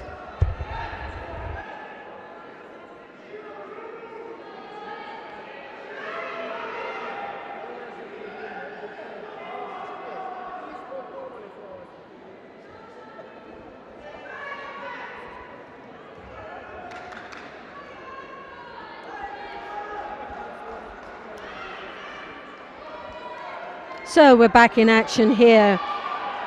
Kocher of Switzerland with 3 Judos on the board. One more would result in a Hansokumaki. And the Bulgarian Ilieva with the 2 Judos. Very, very close match indeed. No scores on the board. But still a minute and a half left in this contest. A long, long way to go.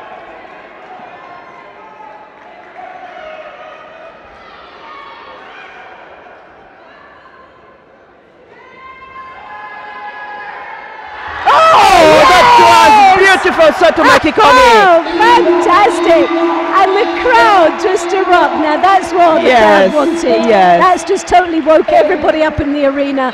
It's, to be honest, that must have been the throw today so Brilliant, far. brilliant That moment must be so one far, of the throws yes. today. in the matches that we have watched, for And me, that's one of the best throws, yes, already.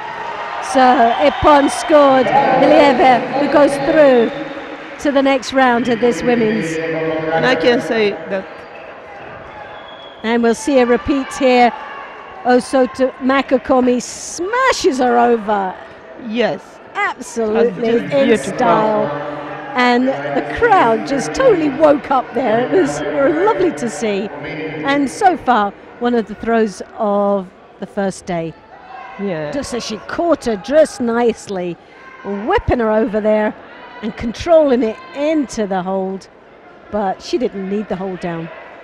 So wonderful.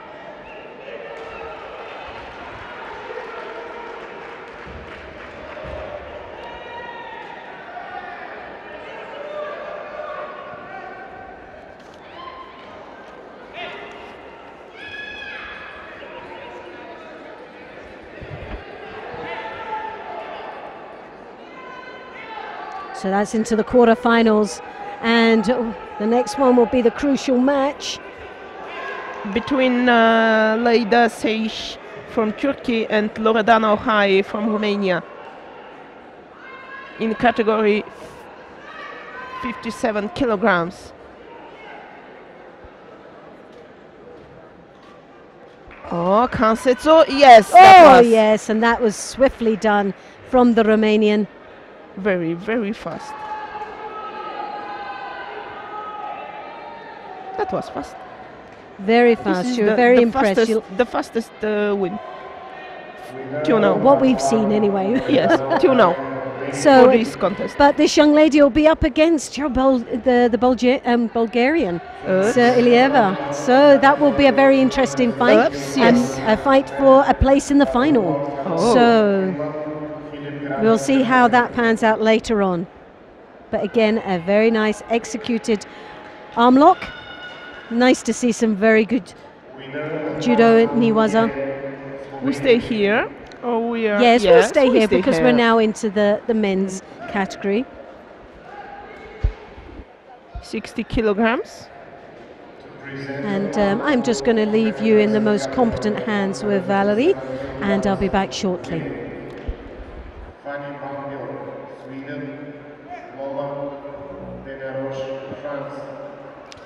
It's going the fight now between Vadut Baladkhano from Finland and Philip Graf from Germany.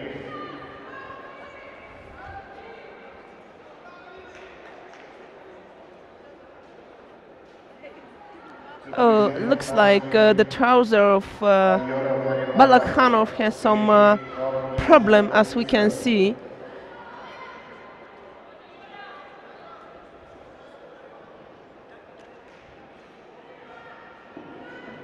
Maybe we can move on mat number 3, where is going on the fight to the women in category 48 kilograms between Ayora Agrilaga from Spain and Noah Minsker from Israel.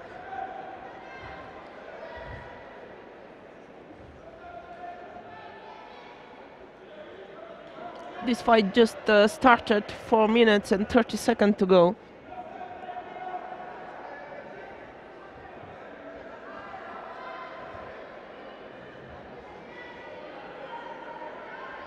It's a fight just to check about what.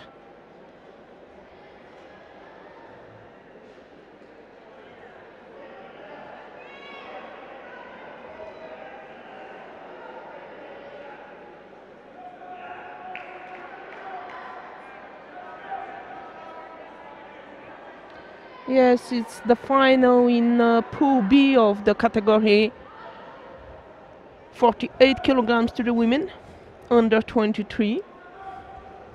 And the winner of this fight will meet Kristina Vršić from Slovenia.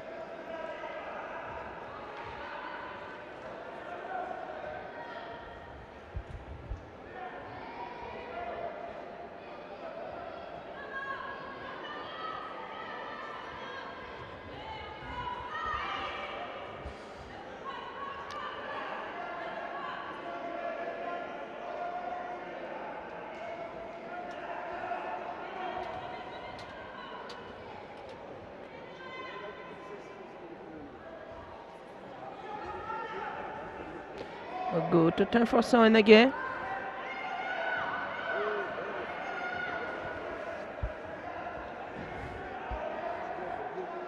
Here comes the first Shido for Agrilaga from Spain. Ochigari.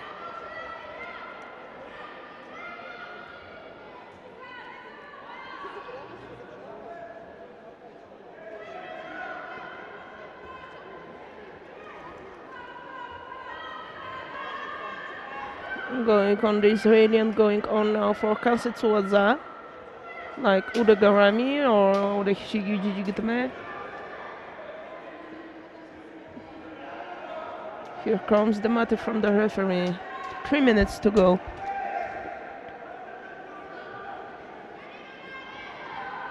One Shido for Aguilaga from Spain.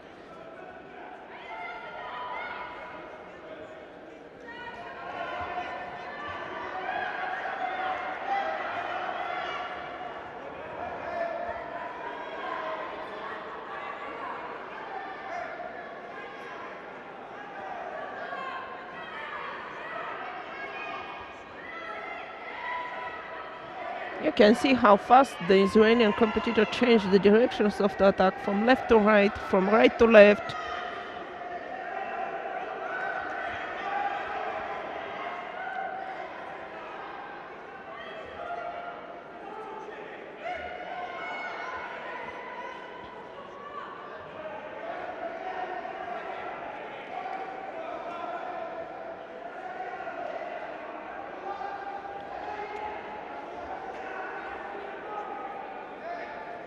Here comes another Shido. This time is for the Israeli competitor. 2 minutes and a half to go to the end of this fight.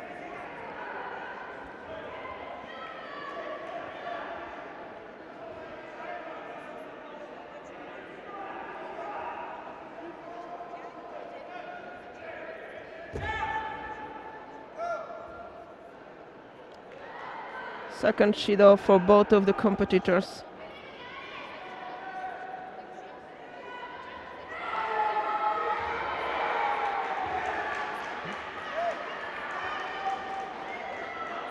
And that was a beautiful ippon for the Israeli girl. We will not wait here to see the pronouncing of the winner of this fight. We will move straight on mat number 1. Can we move to follow the fight between Balathanov from Finland and Graf from Germany? The trouser of Balathanov is changed and the fight started. 3 minutes to go.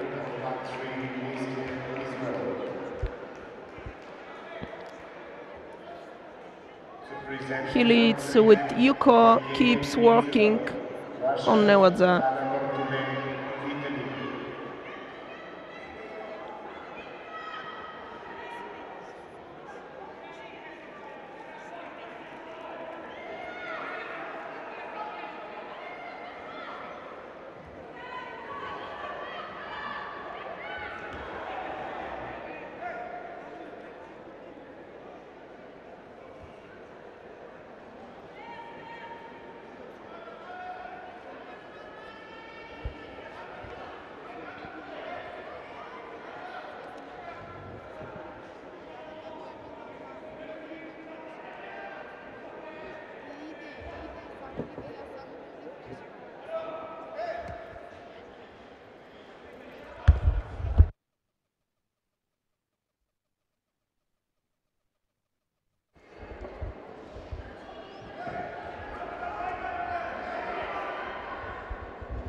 So we have in the white from Finland, Balakanova, in the white, and Germany, Graf. This is mat number 1. If you've just joined us, my name's Loretta Doyle, and on behalf of the European Judo Union, I'd like to welcome you to Bulgaria for the Under-23 European Judo Championships. 276 athletes are representing 36 countries. A fantastic turnout for this weekend. This is the first day of the competition, and we're watching the weight categories for the men 60s, 66s, and for the women the under 48 kilograms, the under 52s, and the 57 kilogram category for women.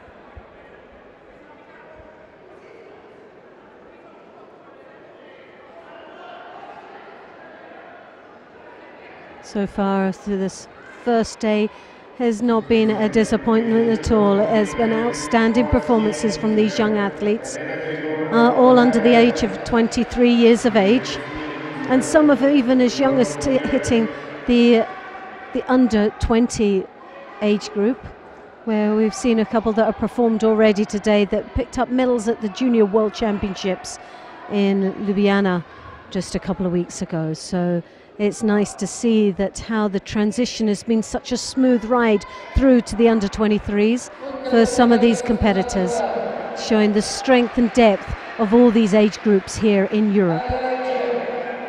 And so far the performances are such a wide field. There's not one country we can say that's been dominating throughout.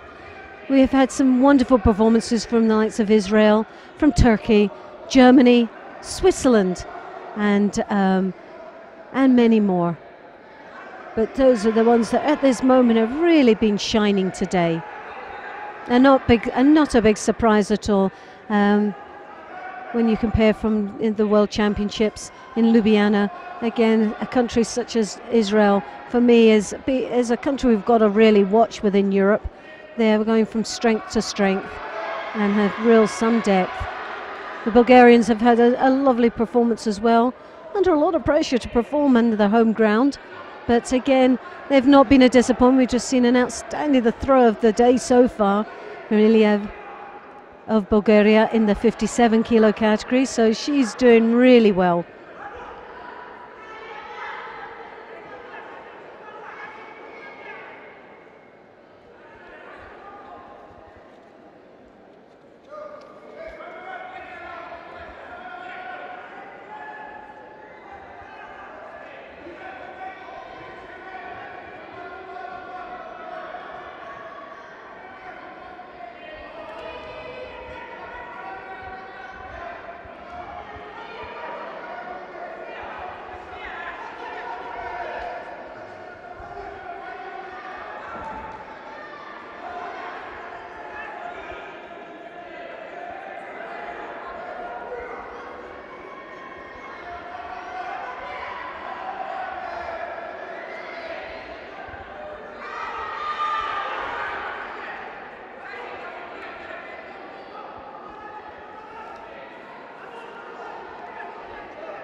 A real feisty performance here, who's desperately tried to get back that Judo score, but sadly for Graf, he just run out of time there. But with no score on the board, but the two Judos, well, one score, sorry, there for Finland, that Yuko on the board sealed his place into the next round.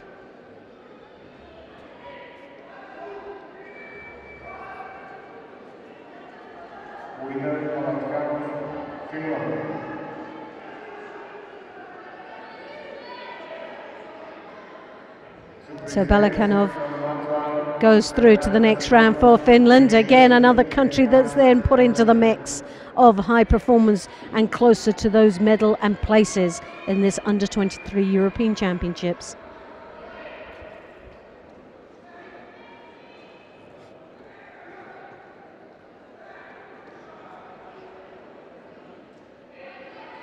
And Azinovic of Croatia will be coming onto the mat now in the white gi, and Mees Gert of Belgium in the blue.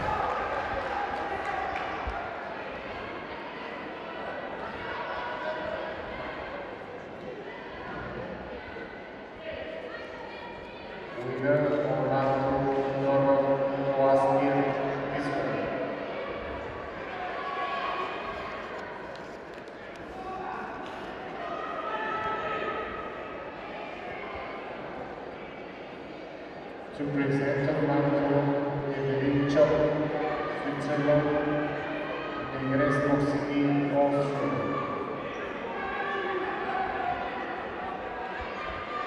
So Shido now being awarded to Croatian Azinovic.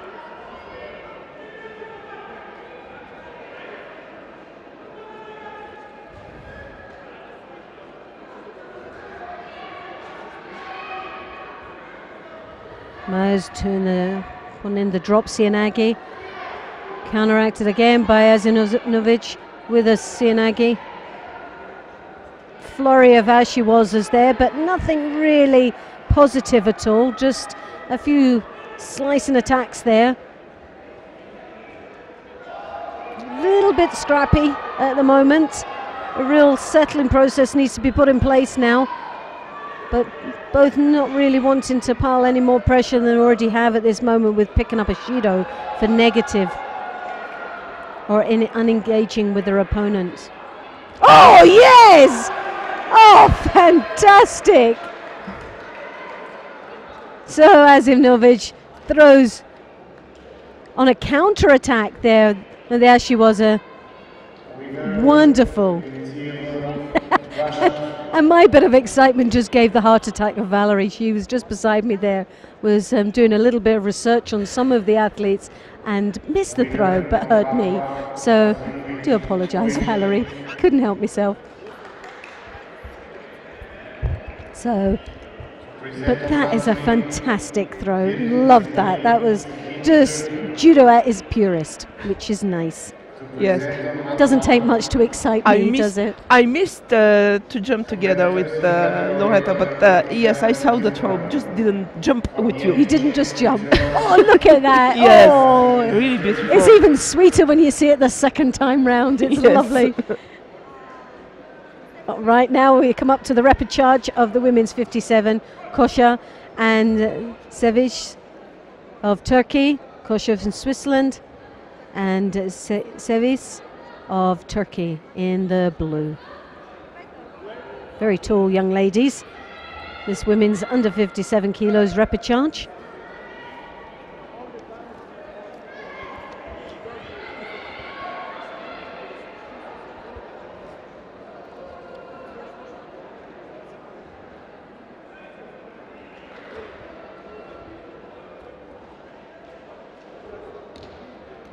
Good attempt to change the direction for Muchomate to Sumigashi.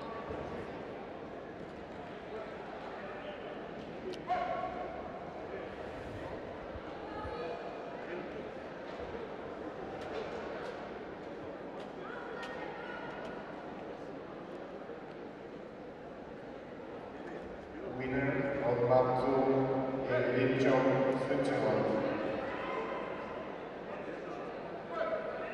Present Matsu Martina Vujicic, Gitodin Victoria, Milosova, Slovakia.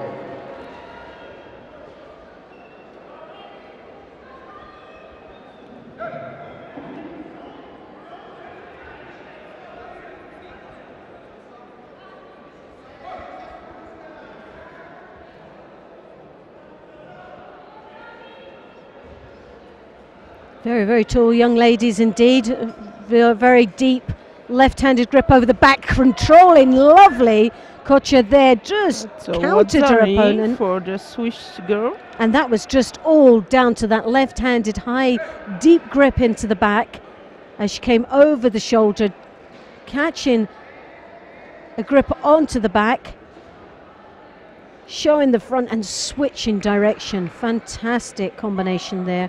And just shows you the power and control of this young lady.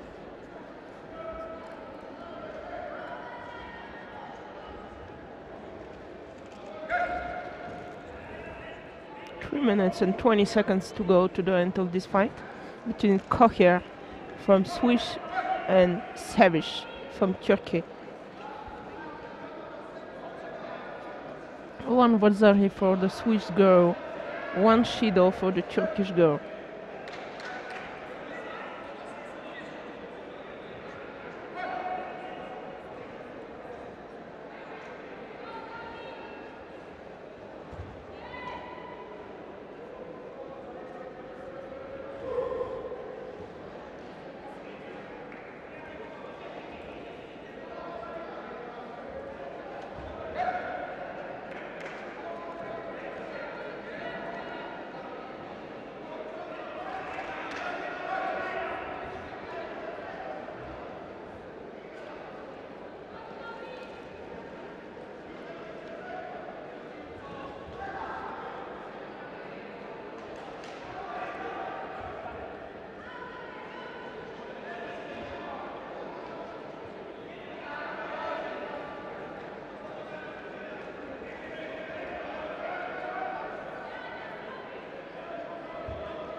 working on Kansetsu.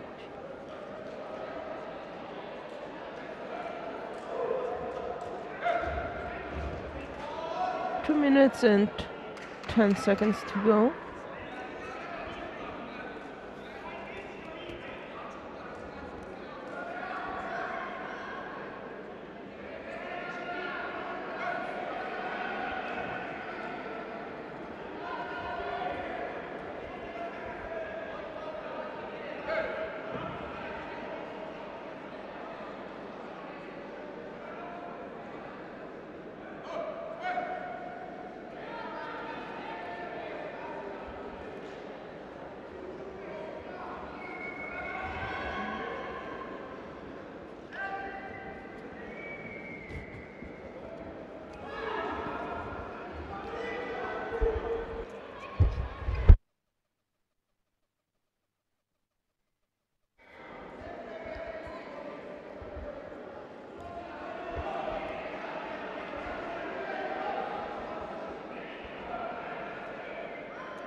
Another one at time for Kansetsu.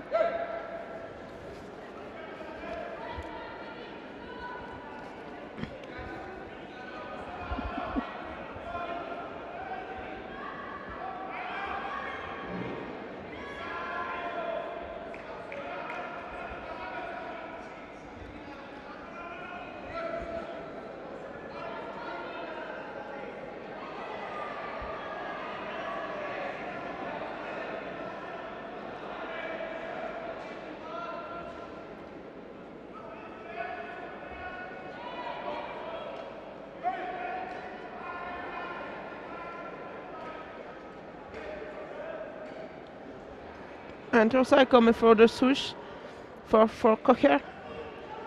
It's Yuko and soon will appear Vazari. 15 seconds, yes. That is the win for her in this fight.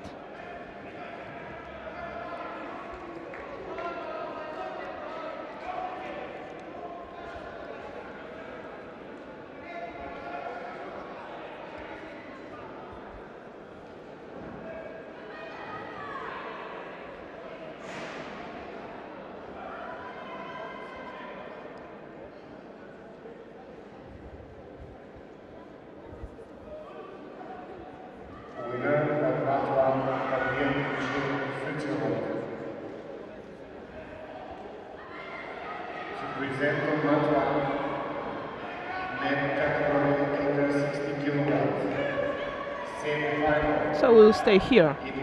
Yes, we'll just say this and watch these matches. To follow the next fight between Valentin Rota from Swiss in category 60 kilograms. Still working extremely hard there and still the favourite, I would have thought. Yes. But he's up against a very tough Russian. Aram Grigoryan. And just got to see how this pans out, because this will be the crucial match. Yes. Between these two. I personally feel whoever wins in this match will win the under-23 Europeans. Yes, because they both are very strong contenders. Compare with the other pair. And based on today's performances, very, very strong indeed. Yep.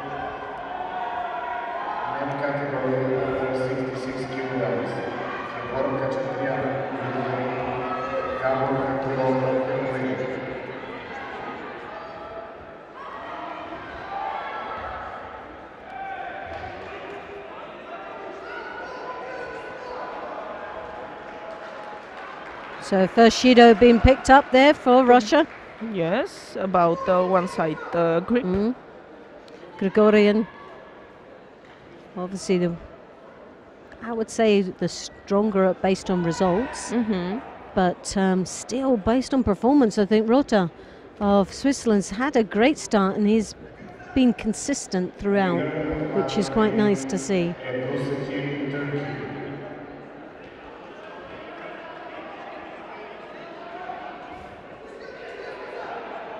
To present the competitors in category under 52 kilograms. Semifinal in white judo, Israel. 3 minutes 50 seconds to go. One Judo for Grigoryan. No score on the board. No, I don't anticipate this to be very open at all. Both of them very determined to get into that final. Oh, and a lovely rotation there from the Swiss. Yep. Rotation, rota. It's a good combination. Yes, it's the rotation rota. His niwaza is outstanding. His aerial awareness is superb. Very, very strong athlete indeed.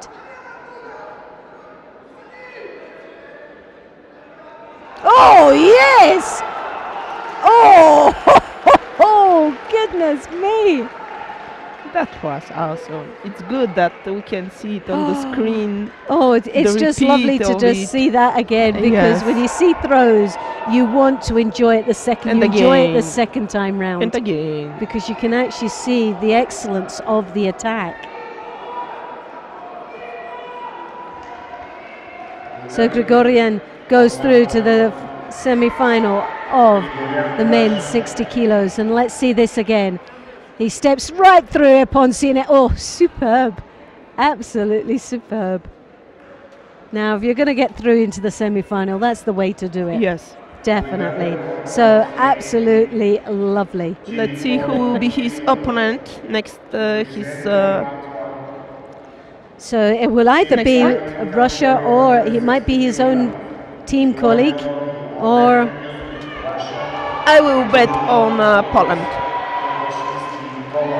You think? Yes, I will buy you a coffee. Kilbasinski. We'll see.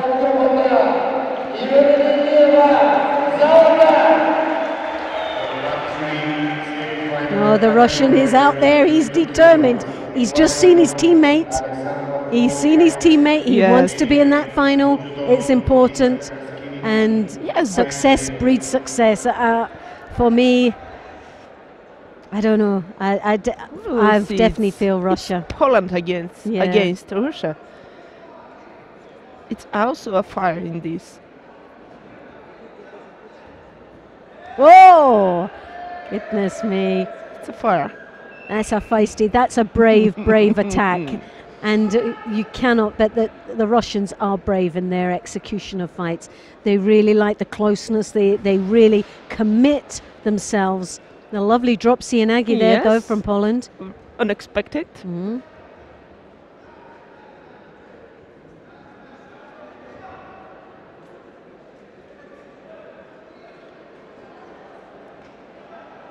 Oguzov is going in there all the time.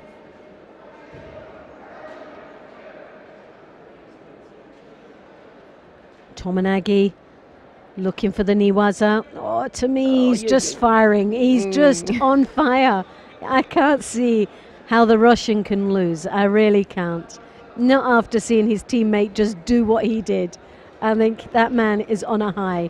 But I've spoke too soon before and it's all gone horribly wrong. But oh, it nearly did. Oh, goodness me. And the arm lock there, is it executed? Not yet full control, but he's working on it. It's free. But it's free. Mate, the hand is free.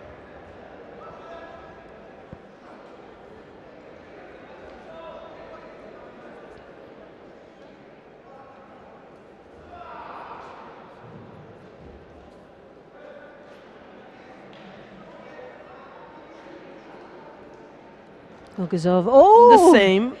The same from the Poland boy. Well, do you know what? You have to give these guys 100% credit for what they're performing out there. It is very, very exciting indeed. For those that are out there watching this on live stream, well, you've got a great seat. You've got the best performance, one of the best performances of a semi-final now right in front of your eyes. These boys have got to be commended for the effort and the performance they're giving right now. Both these lads deserve to be in that semi-final. Only one can get through. Russia's just seen his teammate get into the other half, Tominagi, but the array of technique he's putting in, the repertoire that this young man from Russia has. Sienagi, Tominagi, Tayatoshi, Ochigari, there's no stopping him.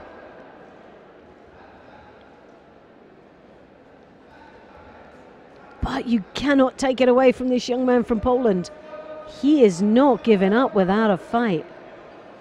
And he's really stumbled his opponent a few times. And none of the both looks tired. No, definitely not. Still edging it, I think, on attacks is Russia. Contented how to win both of them. Oh, right. If there was any lessons to be learnt here, is what engaging and competing and wanting. They are thinking so much. You can see how they start to, after Hajime, they go close to each other. They start to think again. What? Do you know what? There's not so much thinking because they haven't got time to think. It's feel. These guys are feeling every movement and reacting off every movement their opponent's making. They are reacting. But yes, that's got to be a pawn. For me, I thought that was flat on his back, but never mind, it keeps it exciting. It keeps it going, but now it changes the dynamics of this match. With a Wazari on the board. Yes, for the... Bogazov. Oh. Oh, no, should be for the... Shido that fingers up the leg of the trouser. Again, another... Oh! Ho, ho. Again, he couldn't have got any flatter on his back if he tried. Was Ari a setti upon? No. What does this Russian need to do to get into this final? And I think he's not happy unless he gets it on. So Yuko and a Wazari on the board in the last 30 seconds. And 1 minute to go. 1 minute and 6 seconds left.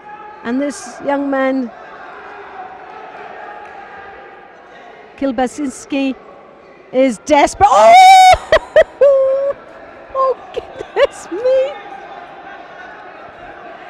So, let's see who will win, who will take this fight. Oh, well, do you know what? Poland's not giving up. No. He's definitely not. And another Ochigari could have had him there. Yes. Every attack he's threatening, every move he makes is a threat to Russia. And he's leading on a Wazari and a Yuko. 41 seconds left. And my goodness me, you just would like to see this turn around or go for a golden score so we can see more. But neither guys look tired. They're both. Oh gosh! And an arm lock there, and is he really in trouble? Oh goodness me! Well, if he gets out of that, well, that's it all over and done with. But it was so beautiful. It was a wonderful match to see, and Kilbasinski, to me, you've got to commend him. He gave a real fight. 110% he gave there to get into that final of the men's 60 kilos. And you know what? He deserves a medal after that. Yes. Definitely deserves the bronze medal after that.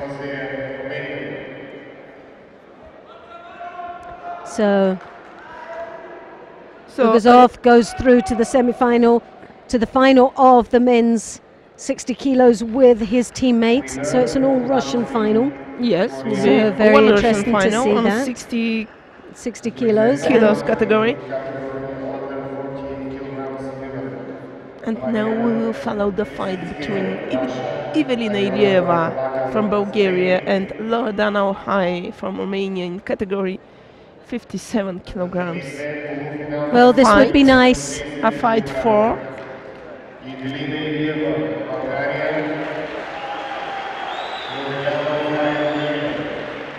semi-final in category under 57 kilograms. In white judo,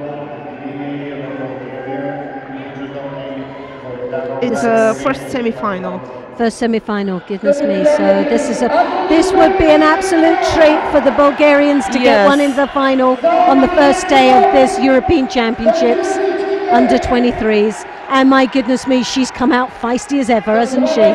She's determined to get into that, but she's up against a very, very competitive and tough. Very tough competitor.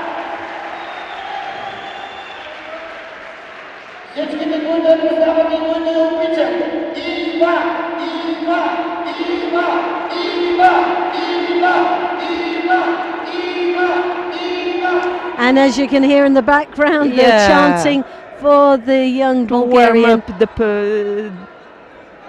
all into the seats.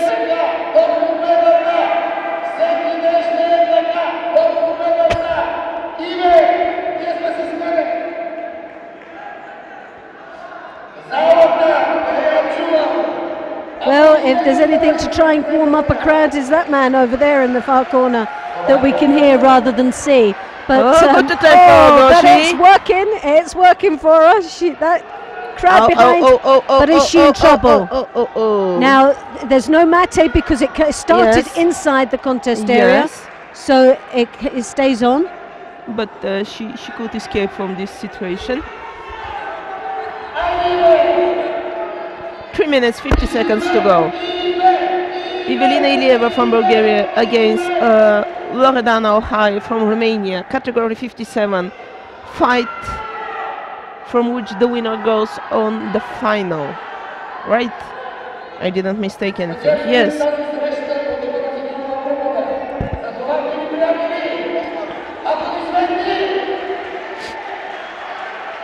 So Oliva, she's down there, but she's under a lot of pressure down in that Niwaza. She's got to be very careful because the Romanians are very sharp indeed, and showed a great repertoire down in the Niwaza. They're very comfortable down there. Well, hi, Romania. With this crowd behind against her, there's a lot of pressure for this young lady. The Bulgarian picking up the first Judo now. Yes. 3 minutes holding left. The fingers. Both competitors hold the fingers, just the Romanian. Oh, you one big mistake. You do not turn your back. Never turn your back on the opponent, and that was could have cost her dearly. Yes, everything. The Romanian even an injury, not just the fight. Yeah, the Romanian just made the wrong mistake. She made the wrong mistake by attacking her forward rather than sweeping the legs and taking her back. If she'd taken her back, the Bulgarian wouldn't have seen it. My goodness me, but again, another great semi-final. Like the 60 kilos for the men, we're seeing another one with this weight category at 57 kilos. Wonderful display of real spirit out there with these two young athletes, both desperate to get in that final, and they're not going to give in without a fight.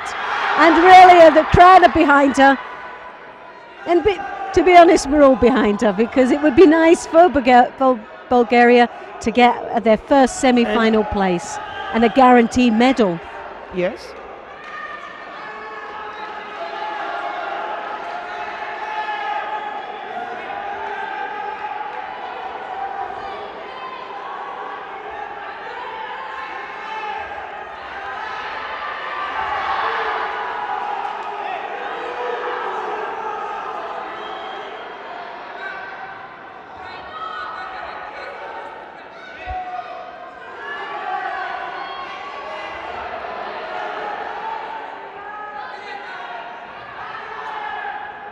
Well, there's a real battle going on between these two young ladies. And lovely attempt for Chimata from Ohai. Well, you know, full working credit. Now in Newadza. She's working now in Newadza. This could it be dangerous? She's looking for the hold down, but she's got to keep that leg. It's also coming. No, he's got the leg. Lock the leg, lock the leg, lock the head. Oh, goodness me. Oh, gosh. Is it going to all change? What a change, what a game. What a turnaround for someone that was in a very vulnerable situation in Niwaza. Turned it around to be in a very positive situation. But she's still down on that Shido. And she's got to be 18 seconds to go.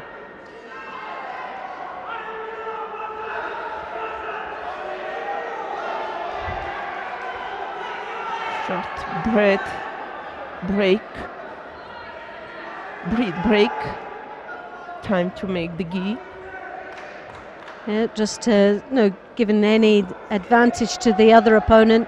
When the gi's untidy, that means there's more flexibility in the movement and how their opponents can get out of their gi. Yes. So by keeping it tidy means that there's more control. And it looks much tidier and keeping the dignity of the ladies as well, which is important. Well, a real battle's going on here, and I wouldn't like to predict Exactly this. a battle. Oh, goodness me, she's really gosh. We don't know which way this is going to go. I'll need to have a lie down after this match. It's just wearing me out just watching the two of them. But 56 seconds to go. well, I've definitely got my money's worth watching this match on its own. It's a great fight here. A very, very competitive fight indeed, both evenly matched. And just sad that one of these ladies are going to have to go through into the repechage rather than the final. But 40 seconds to go. so One 40 Shido for seconds the to go, but competitor. Bulgaria is trailing with that one Shido. And I don't see how the Romanian's going to get a Shido because both of them are fighting so hard. Like that. Like that. Now Turn. she needs to come up. She needs to come up. The seconds are just ticking away. If she doesn't get this Shimiwaza, it's been the ultimate mistake. I don't know. Oh no!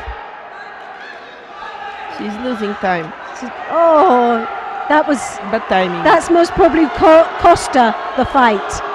That's most probably cost her the match. Those Let's see, vital will seconds. they give a Shido for No. Yes.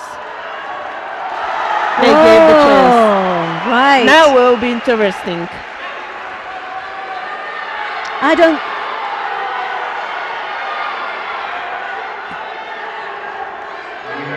Gosh, do they have any more left in the tank for these two? The way This they will be the fought, first golden score. 5 minutes, the first golden score. My goodness me. The crowd into the hall goes crazy. Well, before when we thought it was quite chilly in here, it's actually quite warm now. My blood pressure has gone up anyway. But a wonderful match already. 5 minutes of such dedication and real commitment from both these young athletes. And the crowd are right behind this young lady from Bulgaria. Pressure now on Romania. Can she keep her cool? Can she continue doing the fight she was doing? It was just the last seconds that she came into a draw. But now this is really the turning point for Yes. both. One mistake and it's all over. Little bit of pressure there from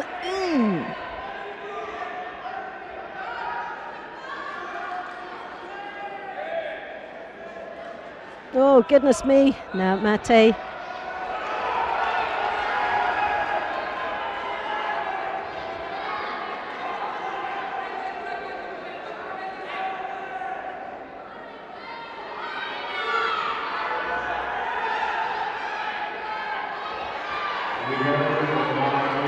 Oh, just the attack came from the Bulgarian, but it was finished from the Romanian, who just slipped that leg to come through for an Uchimata attempt.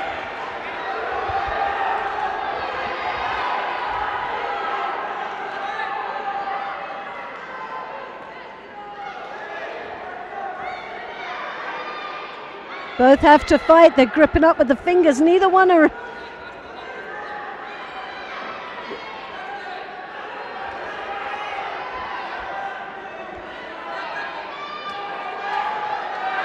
Oh, the stun. Who's going to be the strongest here on the attack? The Romanian had a stronger attack there with Yes. the Uchimata. Looks the most strongest here at this moment. Oh, no, no, no. No, I wouldn't have thought. I wouldn't have thought. Very, very sad indeed to see that, but the Romanian, full credit to this young lady. Both these young ladies deserved. For me, they were equal level.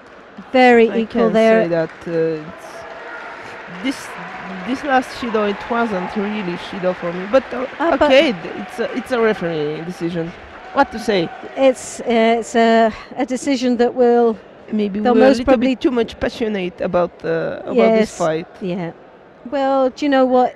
Both, you had to be passionate with it Yes, because both deserved every attention that we gave to that match, and both athletes deserve to be in that final. There was no two ways, but there has to be a loser, and sadly, well, it isn't sadly, because there's still a repechage, Mike. There's still a medal there for Bulgaria, but she really, the hardest thing is trying to now get back down to reality, get herself and compose herself to then fight for a bronze medal. Now that's the crucial point, because after losing to get into the final, it's how that they can get themselves back into that mode where they'll be disappointed. There's no two ways about it. She'll be gutted to feel that she hasn't made that final, and now it's still fighting, still unsure whether she's going to get a medal or not. To lose the fight by a throw and just by a referee decision, it's not so. It's a big difference for me. Yes. So we'll see how she pans out later on today. Lola Benaroche from France and Noah Schneer from Israeli in category 57 kilograms.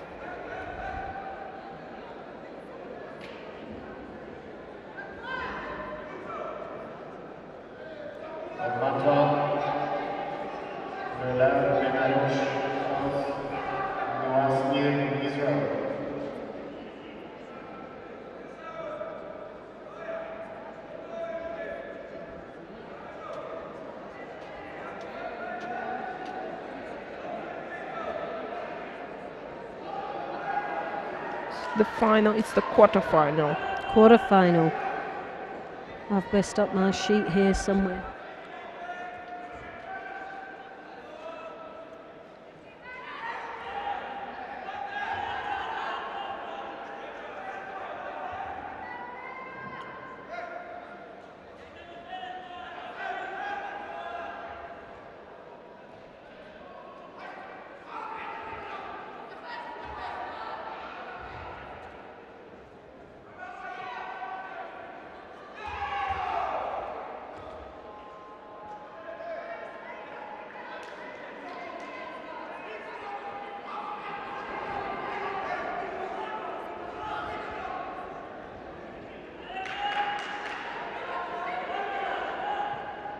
Benaroche of France in the white, Schneer of Israel in the blue.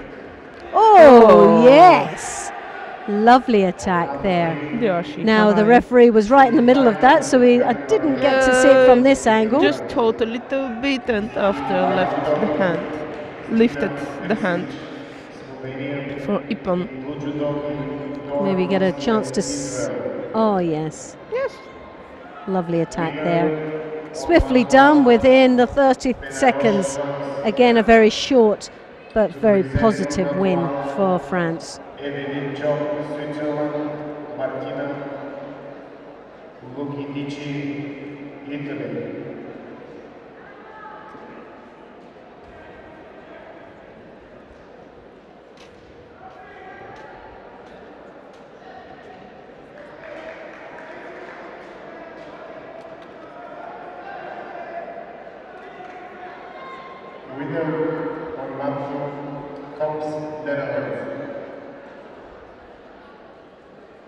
So the next fight in mat number 2 and mat number 1 is between Evelyn Chop from Swiss and Martina Loguidice from Italy.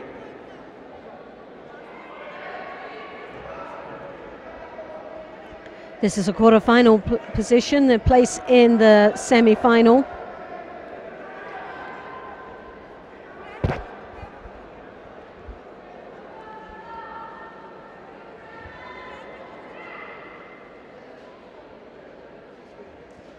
Left-handed grip there from the Italian, controlling nicely on the lapel sleeve. Drawing her opponent's shoulder in, but then leaving herself open for the Ouchigari. The same attack the Italian was trying to do on her opponent. You could see she was trying to set a rear attack there like the Ouchigari, but it backfired on Chop. Switzerland just got there before her. A lovely Ouchigari there, nice and deep.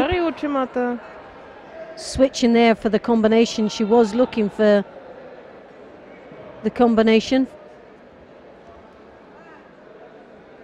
Very similar fighters, very similar of technical ability as well.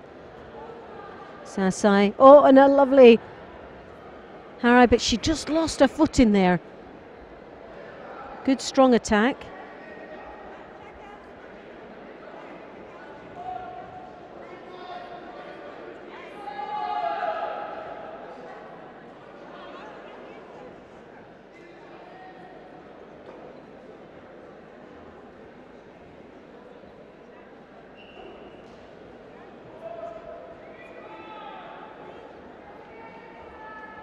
Swiss coming round the back.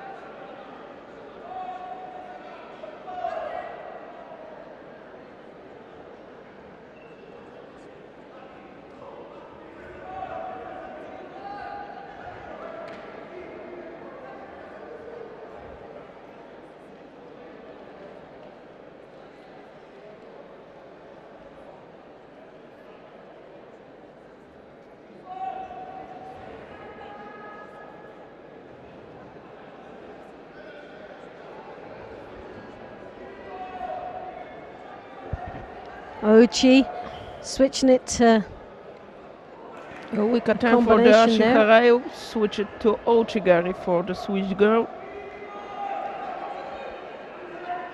And she leads with Yuko. 2 minutes and a half to go to the end of this fight. Oh, lovely Ogoshi there. Great attack.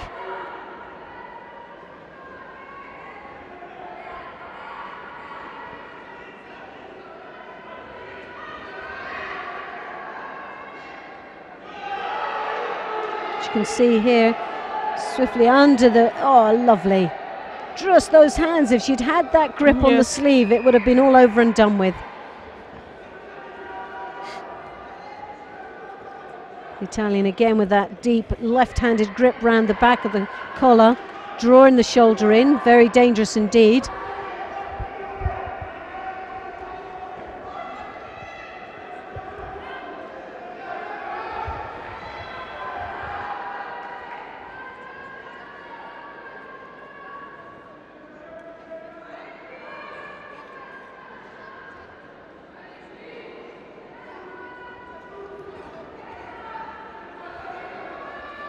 And again, you see it. Yes! Yes, up. Great. Wasari. Osaikomi, not yet. No, not secured enough, but again, it was an attack. It was a technique that was threatening right from the beginning, that Ochigari. From the very opening of grips, that Italian was showing the Ochigari.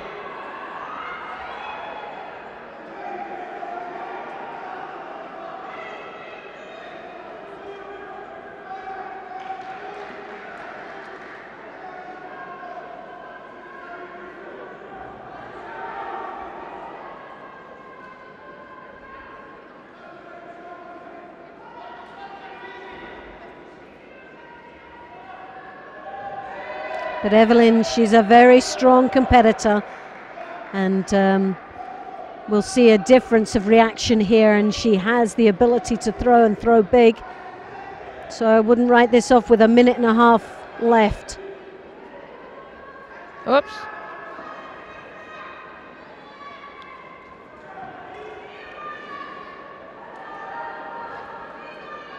Both left to left in stance, which makes it very awkward indeed for either one of them. There she turns with a left-handed stance, switches to the right. Has got that belt grip, as we saw with the Ogoshi before, which is very, very dangerous if she gets her opponent onto her hips.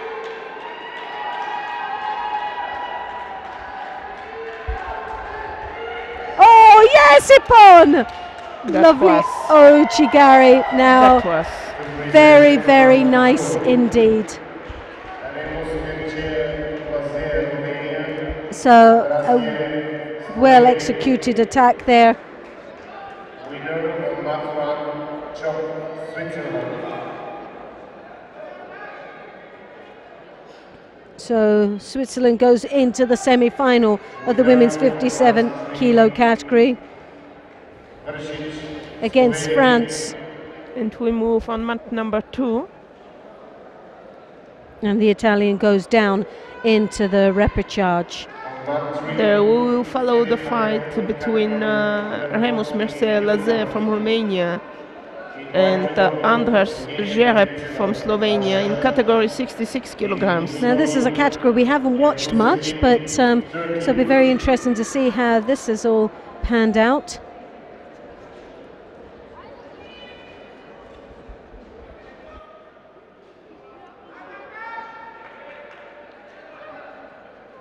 It's a fight from the repechage.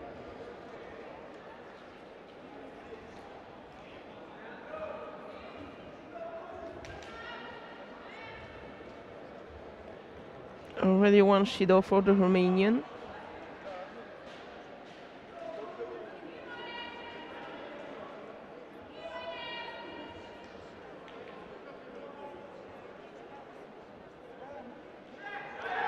Up. A nice Haraigoshi, but caused an injury on the knee of the Romanian competitor, or on the muscle on the leg, back muscle of the leg, I guess. It was too much stretched very fast. Looks to be a very much a hamstring. Doesn't look the knee, stress. looks mostly The hamstring. looks, yes, It's the yes, muscle right at the back. yes, the muscle on the back. Overstretched. Hopefully it Yes. won't, because that is that's the repechage. So sadly, he won't go into the final of the repechage bronze medal. You see, But as you can see, overstretched it wasn't there. overstretched. It was the knee that was locked Yes, and the it's over foot was here. dug in. Yes, but it yes, put yes. a lot of stress. If it was a little bit more hard, Haraigoshi could be the knee, but it was just overstretched. So we'll go across to Mat number 3. Winner of Mat 3, Ebru, Turkey. but a wonderful executed Yes. technique. And mat number 3 is just finished there as well. Yes. So we're rounding right up to the last final matches. On mat So number Mat number 2, 2, but Hagio of Hungary in this men's 66 kilo category. Akil Yakova Gyakova of the of, IGF. supporting Kosovo, presenting Kosovo.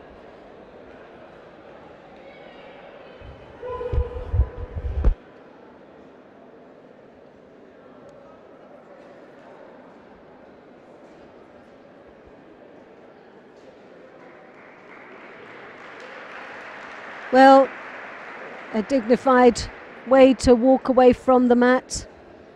He didn't want to be stretchered off. He wanted to walk out the way he walked in. And full credit to this young man. It was a great fight. And a well-deserved 7th place that will be for this young man. Semi-final in category under 66 kilograms. In white judoka, Gabor Hagio, Hungary. In blue judoka, Akil Yakova, IGF.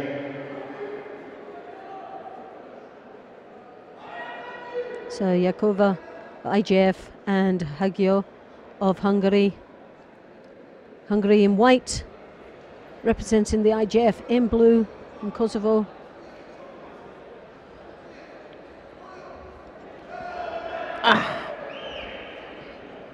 Great start there.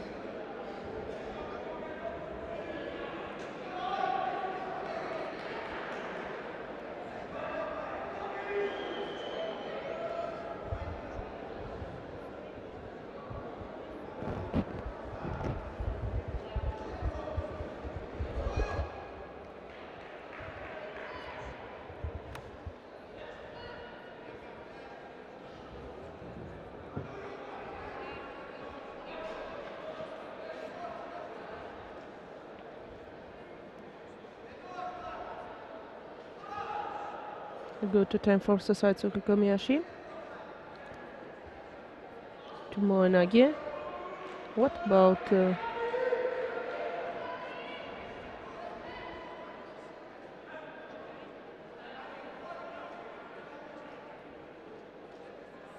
4 minutes to go to the end of this fight? Are you seeing again?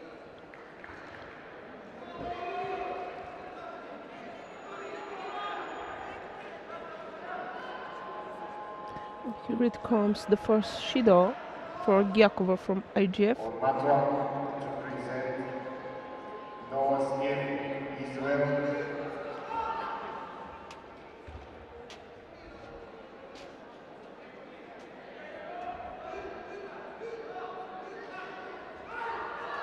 Oh, that was so beautiful. Dashikarai scored Tawadzari and going on Kansetsu or maybe Saikomi. It's working for Kansetsu, now for Saikomi. On mat 1 to present Noah Smith, Israel. Martina Bocinici, Italy.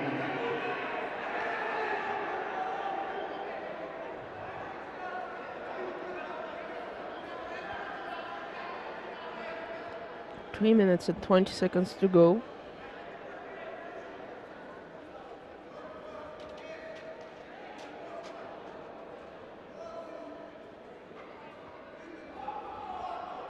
Against the side from Kamiyashi.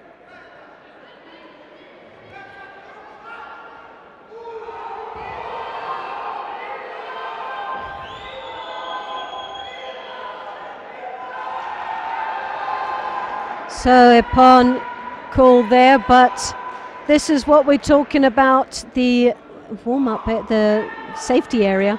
Yes. That started inside, it finished off the mat, but it still counted, and rightly so. Even He wasn't going to let the hold down go. He wasn't going to let the Osakumi go until there was guarantees it was Ippon, so, and rightly so.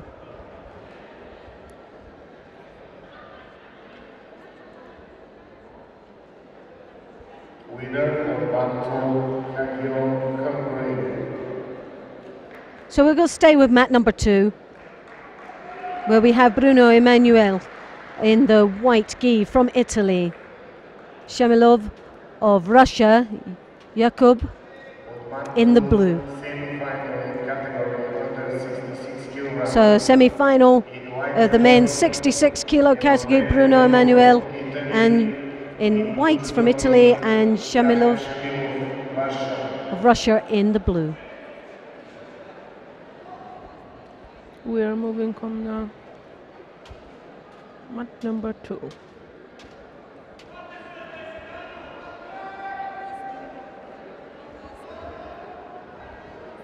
There's the last couple of matches left now in this first block of the first day of this under-23 European Championships.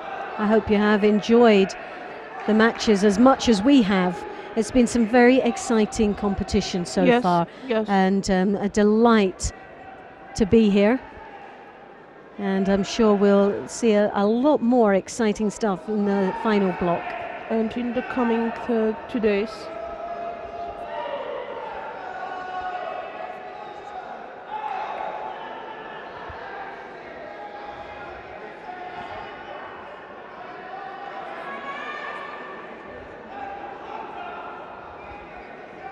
One Shido for the Bruno from Italy.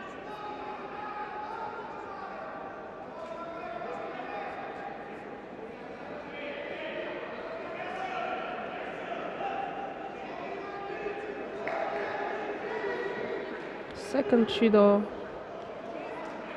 and one also for Shamilov from Russia. 3 minutes and 50 seconds to go to the end of this fight.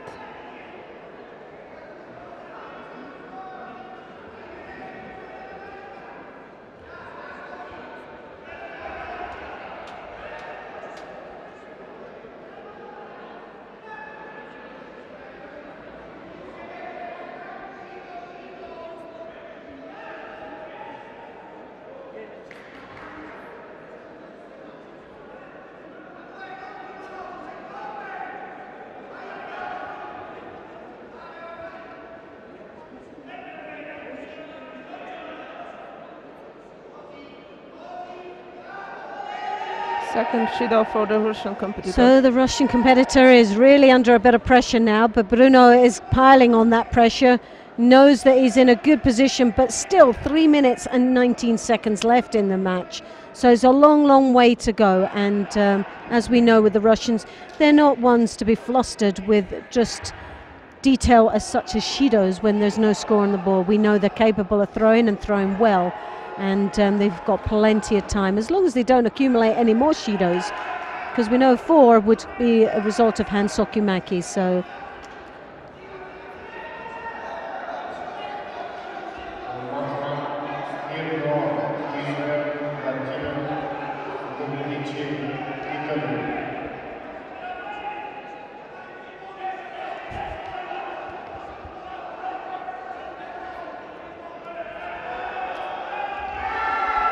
lovely Uchimata attempt there. And again about the safety area. Yes, they need an extra few mats just at that scoreboard. The Russian guy was so close to fall on his elbow out of the mat. And this can be really very dangerous and cause a serious injury.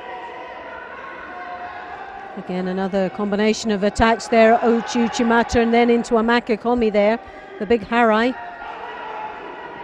So a good flurry of attacks there from the Russian.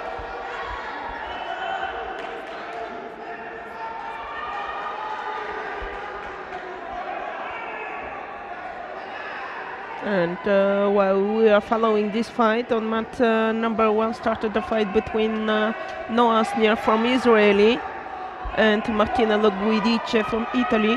So that's the repechage of the women's 57 kilos.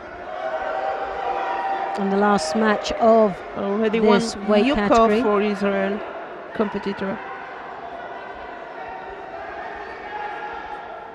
But here we have 2 Shidos each now. 1 minute and 54 seconds, just under 2 minutes left. Oh, Kosota, lovely change of direction there for the Russian.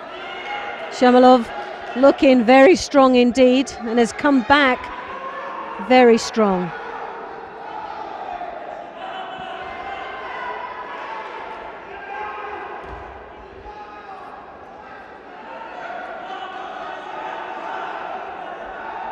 The most dangerous of these 2 is Shamalov. Great repertoire of techniques, very, very strong indeed, very alert from the transition into the Niwaza. It's just looking like the Italian's just surviving out there. He started off very well, but he has changed the pace slightly, or the Russian has just put the pressure on. More the latter, I would have thought.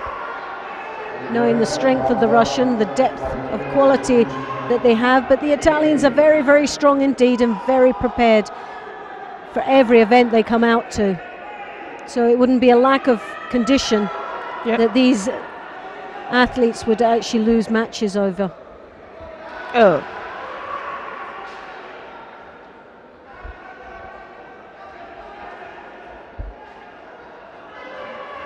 Oh yes, and just a tiredness there, or terrible mistake for the very Russian big competitor. mistake.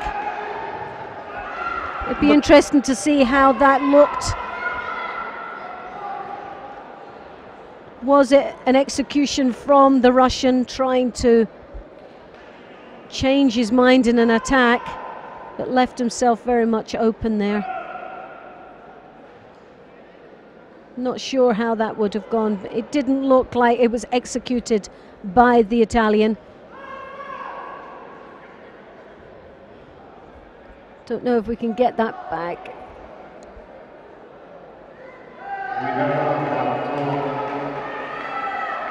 Well, Ippon's been awarded to the Italian. Not quite sure, but be nice to see that. Here we go. Let's see what happened there, where the mistake was made. So first of all, the Russian was under a little bit of pressure there. The head went down. He decided to make ukiwaza. and the Italian jumped over him. Yeah, he did it under pressure, didn't he? That first initial attack was when the pressure was put on the Italian was putting the pressure on the Russian. So in that look, the Yes, Italian was strong. He used his Yes. right hand to pull on the jacket from the rear to change direction and to drive forward. So yes, it was Ippon. Yeah. So that was a very exciting start for the first day of.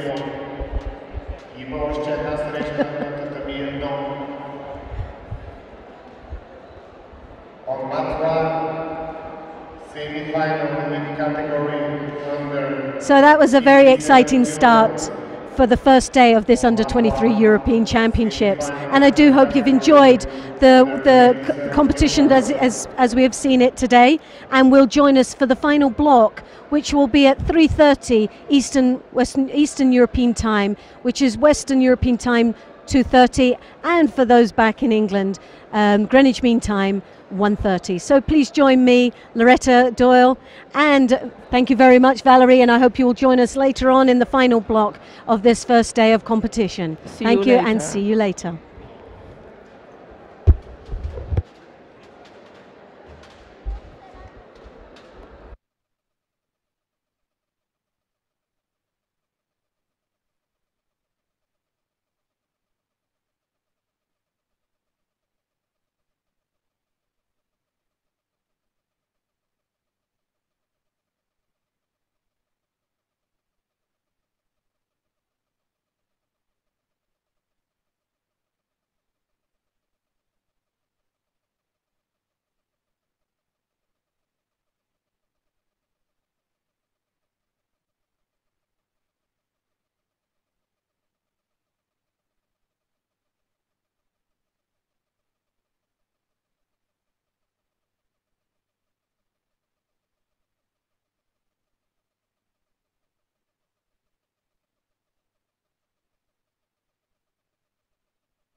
Will start the category of 14 kilograms.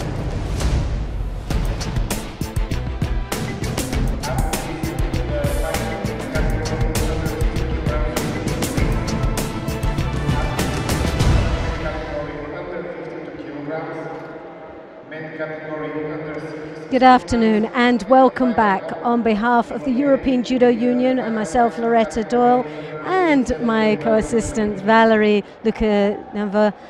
We welcome you to the final block of the Under-23 European Championships here in Bulgaria, where we'll be watching the medal matches for the women's under-48s, 52s and 57 kilograms, and for the men's 60 kilos and 66. Already so far, the outstanding performance from these young athletes, yes? Yes, we saw spectacular fights during starting from the morning, and I expect lovely finals today. And we've got a chance of Bulgaria taking a bronze medal today. Yes, the first medal. In the category 57. So you must be excited about that. She had a fantastic semi-final, didn't she? Yes, and it was so close for her. And the problem is will she be able to come back down, compose herself and be prepared for this bronze medal? Because obviously it must have been very disappointing, because it was just on a very marginal decision of a Shido that was given out in the golden score, wasn't it? Yes. So she will be very disappointed with that. But I think showing the determination that she had in that semi-final for a place in the final, I think if she shows that same flair, we will be looking at a bronze medal. Yes, I hope that she will take the bronze medal. But there has been some very exciting matches indeed, especially the semi-finals of the men's 60 kilos. That was very good, and obviously Russia have been very strong, haven't they? Yes, they were very strong, and they are very strong, and they have, I see, two. Well, we have it the 48 kilo category. Yes. Well, the first match up for first bronze will be for some two Russians. Yes. And then we also have, with the 60 kilos here, we have the final again, two Russians in the final. Yes. So, and well, when we look at the medals, the chances of medals that we have obviously Kosovo, we have Switzerland, we have Italy, we have Germany, we have Slovenia, Finland, Russia. Widespread of medals, isn't there? Possible medals there in Europe. It's not just one. Obviously Russia, I would imagine, will dominate. But we're here now going on to the first bronze medal match. On mat number 2, you can follow the first fight for the first bronze medal match in Samokov until 23 between Maria Persitskaya from Russia and Evgenia Demintseva from Russia. Now this will be a very tough match indeed, but both were favourites. Persitskaya, she was the favourite. She was the number 1 seed for this weight category. So obviously for her, possibly the strongest on paper, but when there's two Russians competing against each other, they know each other very well. So this will be a very tough match indeed for both these athletes, and it's a bronze medal at stake. So we'll just see how this pans out.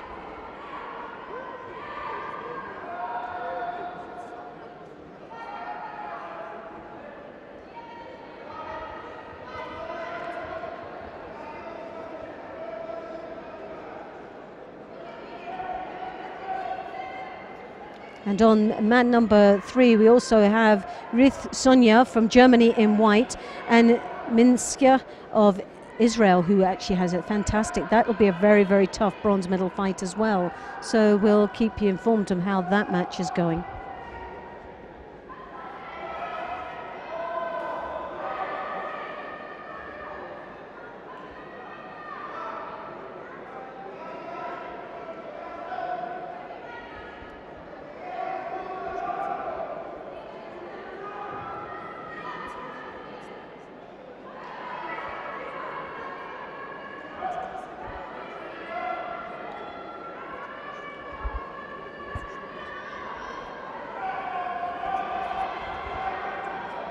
As expected, both these athletes know each other so well, and they know how to stop each other's basically even their grips to start with. Yes. Both.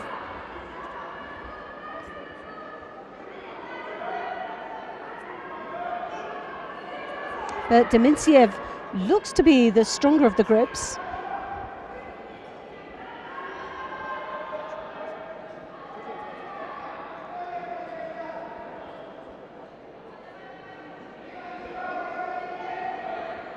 One Judo for Demintsev.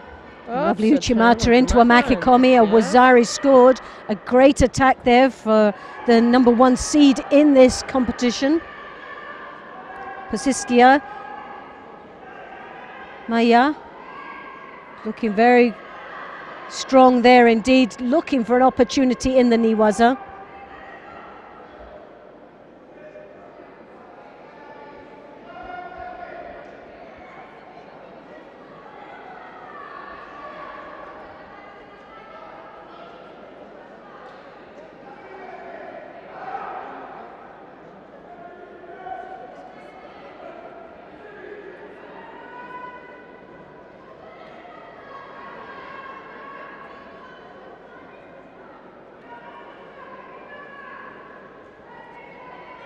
So Pasiskia leading with, yes! What a nice lovely. dash. In fact, I think she, well, maybe my eyes were seeing me, but I actually thought she caught with the koichi. No, it Was was it was it the outside foot? I thought it was outside. inside that she caught. No, outside, but she just touched the toes of the foot. Yes, it just looks It's, so close hit to a little bit koichi. more We'll see here strong, again. Oh, a lovely Uchimata, yes. rotation, great Wazari. And here, no, I was right. No, it was dash, right. She caught inside there.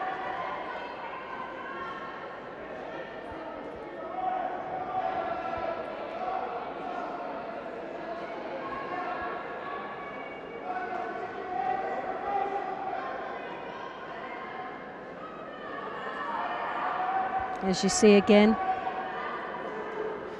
It was a time for the Ashiharai. she tried the Adashibao, she missed the foot and caught in the and became koichigari. like a koichigari. Yes. So the attempt was the I would say Ashibara. most like koichigaishi. It wasn't a gari. Yeah.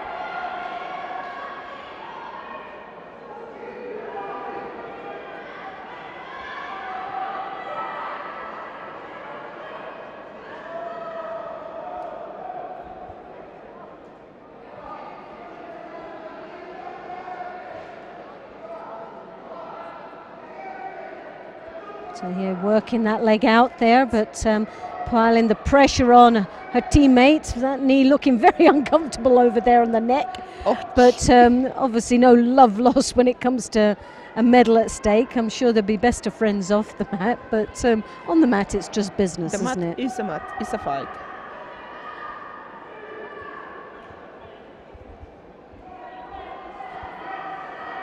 "36 seconds to go."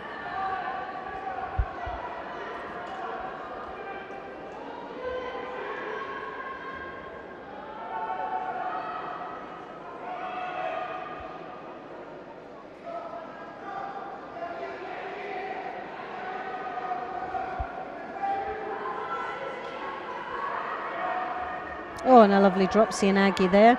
Again, looking for the Niwaza transition. Wasn't sharp enough to get into that position there, but still piling the pressure on her teammate. Demintsev really now under the pressure, 13 seconds to go, and it's not looking like she's got anything to come back on. The #1 seed has dominated throughout, and it looks like she is going to get this bronze medal.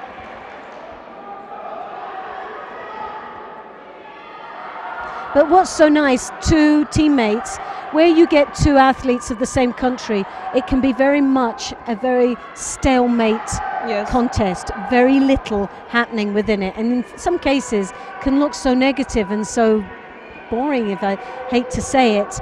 But this one was quite exciting. There was a real, both determined to do so well, and obviously Pasiskia did so well in getting that bronze medal. So well done to her for the bronze medal for Russia, and a 5th place for Russia as well. So already they're on the medal table up there, and we're now going to be coming.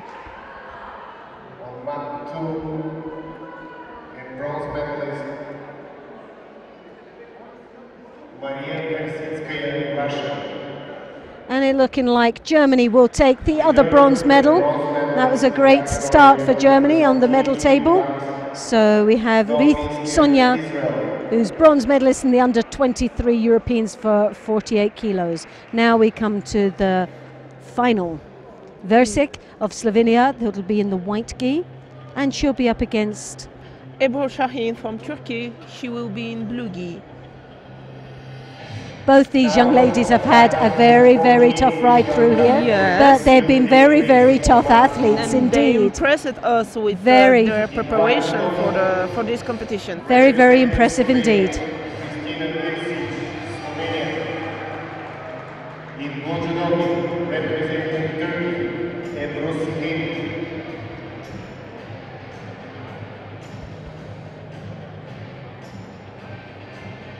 So as they approach the mat, from Slovenia in the white gi, Kristina Versik, and she's up against the Turkish She contender. was a marvelous competitor in Nevezan-Touch. Oh yeah, from Turkey, yeah. Ebru last Shahin. fight. Now Ebru, she has been tough, Yes. but she's an all-rounder. She's a very, very good touch. She was a technician, but he was a very sharp indeed. Yes. And here we've got, she was switching, but did the Ouchigari and that was. went into the GAC. So fantastic finish. You couldn't ask for any better than that, as swiftly as you like within the first 30 seconds. Wonderful finish for a final. In category 48 kilograms. So, all right, well, it wasn't Oh, no, it taken was, down, it was Nippon. Taken down. No, So it was, no mark. I I would have given that. It was, she switched it. It wasn't a counter, it was a switch. And she switched by bringing her leg right through for the GAC. Yeah. Now, did she get a score for it? No score. Goodness me. What do you have to do to win She will by make a it again. Yes, She will make it. but that was very well executed of a It technique. was a mark.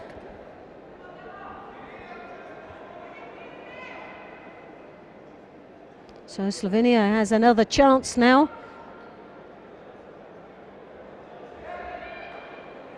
Kristina will be sighing with relief on that one because that was so quick and she didn't have a chance to think. So, but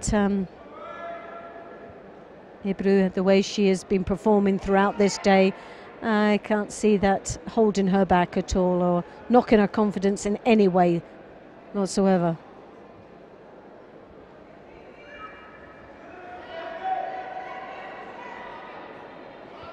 Very deep grips that both these young ladies have got now. Very poor stance, bent over.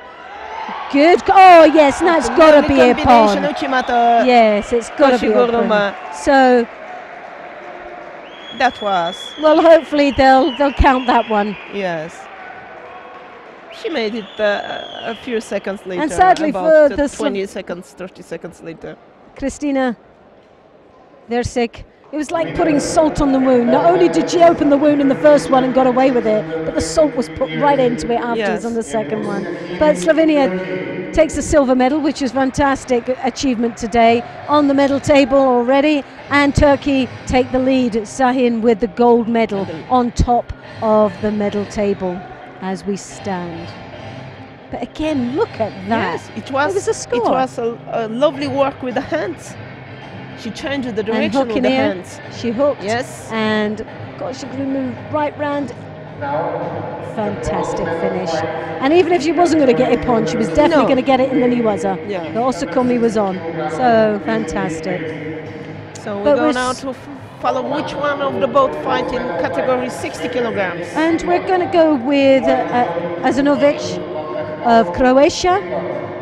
Yes. And Rota of Switzerland. Now, Valentin Rota has been Valentin Rota, the rotation Rota. Top seed, outstanding performance today, and he's in for a bronze medal, but just shows you the depth of this weight category that we have And so we'll just see how this. And you have two Russians in the final. Again, they were obviously the top seed as far as performance is concerned, but not seeded as the number one. So for me, I personally have the favourite here is Rota for me, based on just performance today.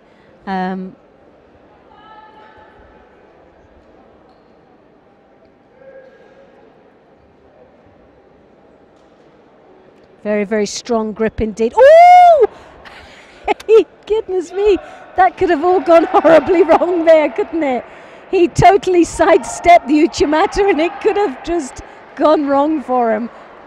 Oh, it's always dangerous opening your mouth before anything starts. Gosh.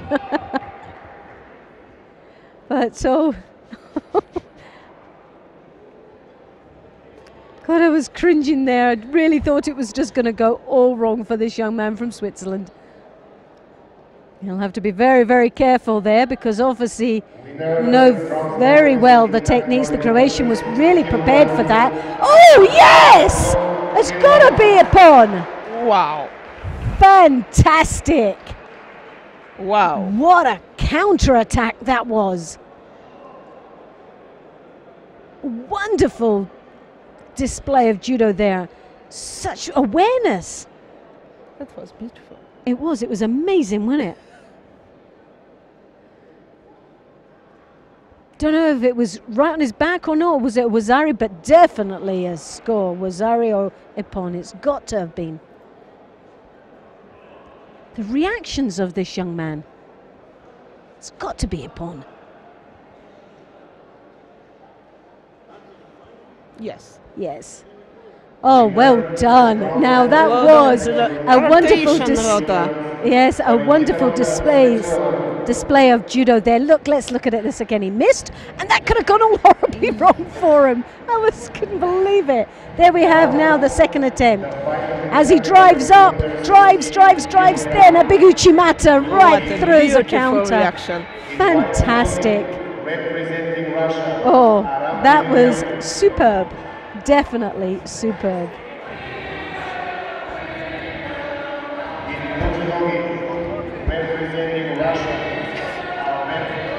And the first time we've seen that young man smile all day. But look again. Yes.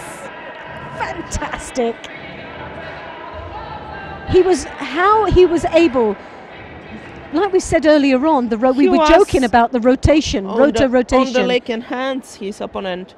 See, it was just unbelievable. His awareness in the as he was going over, that change of direction.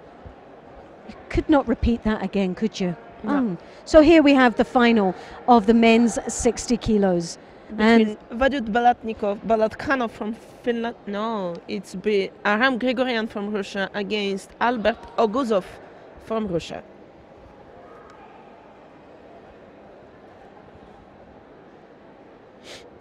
Now,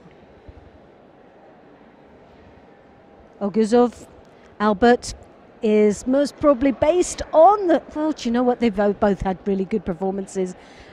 Something gives me a feeling that obviously Albert will be possibly the strongest. He's been the most impressive, I could say, today. For me, I've been very impressed by this young man. But from now, it's the clash of styles and knowing each other so well, being the teammates.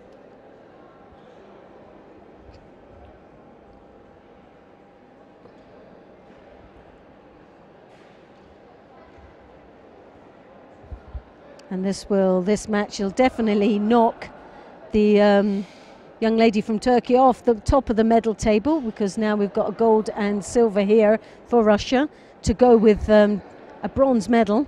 Yeah. And that's guaranteed. So all of a sudden the medal table changes to Russia dominating now in the second final. Great grip fight they make.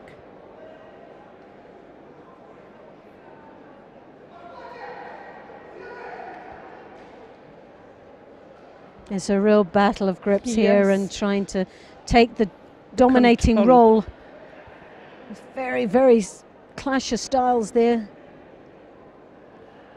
Oguzov there taking his second Shido, and I think I've given it the kiss of death here, really, with the 2 Shidos now on the board for him. But we have seen him in that position before, and he doesn't get phased, not at this stage. He keeps the pressure on, but he is very, very much focused on the throw rather than the penalty, and been able to put himself under any pressure. Yeah. So he copes very well, even with the Shidos on the board. But can he cope with his other Russian teammate that knows him so well? That's the difference, isn't it?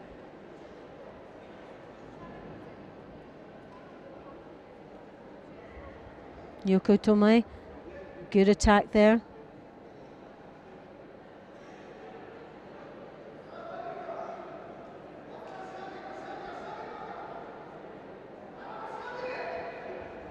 Oh, very poor. No, that was an attack deliberately to get down into the Niwaza. Yes. That wasn't an attack for a throw, and I wonder if the referee will spot that, because that is a Shido.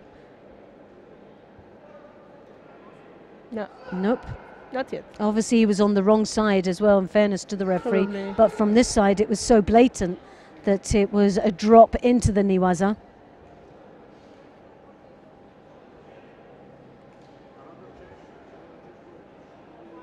Oh, goodness me.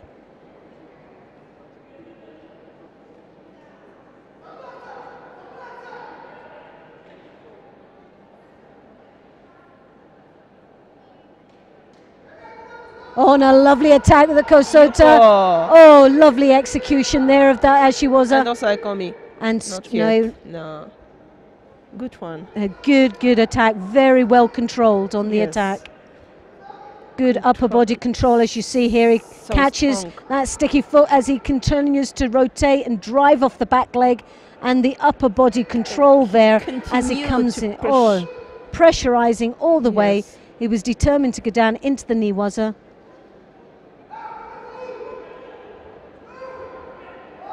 So Grigorian is in the driving seat now with that 1 Yuko on the board, and his opponent teammate has got 3 Shidos. 1 more would result in a Hansokumaki.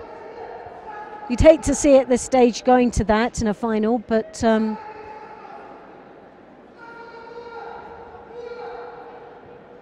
Grigorian doing extremely well out here against his opponent.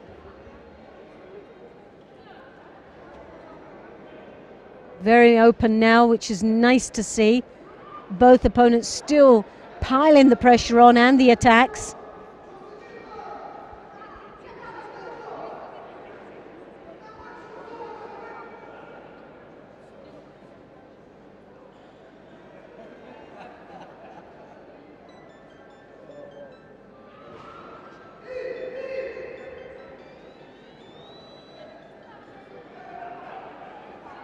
So 49 seconds left in this contest. 1 Yuko for Grigorian, 3 Shido for Oguzov.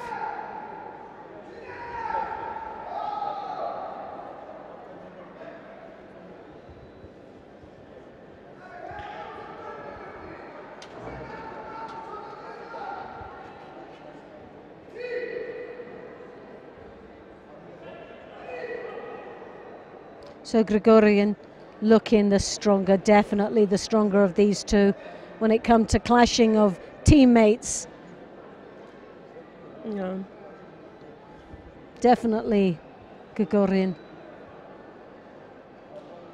Shido been awarded, that's 2 Shidos to 3. 20 seconds to go. 20 seconds to go, and that Yuko on the board. So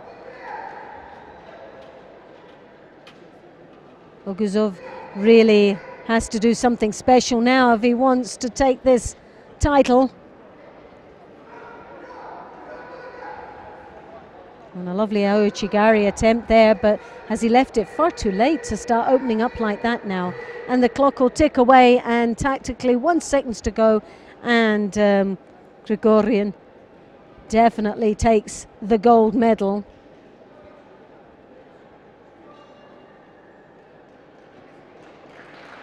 And Oguzov for Russia takes the silver. So gold and silver goes to Russia. Grigorian. Aram Grigorian from Russia in category 60 kilograms takes the gold in Samokov 2013 European Championships until 23, under the 23 years. And now we're coming to some very special moments now, which we'll leave you just to enjoy, and that's the medal presentation for the women's under 48 kilo category. A wonderful display of what will be some very, very happy faces. So we'll just leave you to enjoy the medal presentations and the award ceremony, the national anthem of the under 48 kilo category.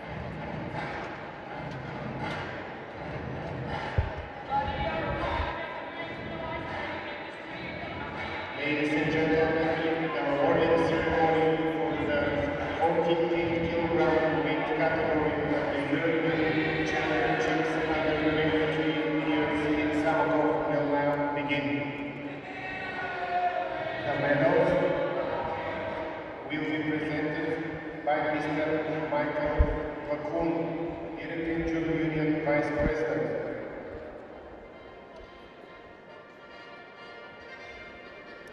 Bronze medalists are Nora Miskin representing Israel and Maria Petitskaya, Russia.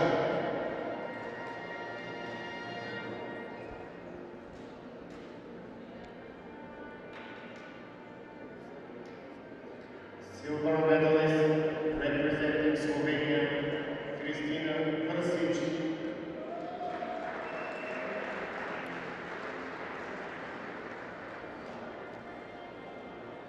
First place and gold medal for Ebru Sahin representing Turkey.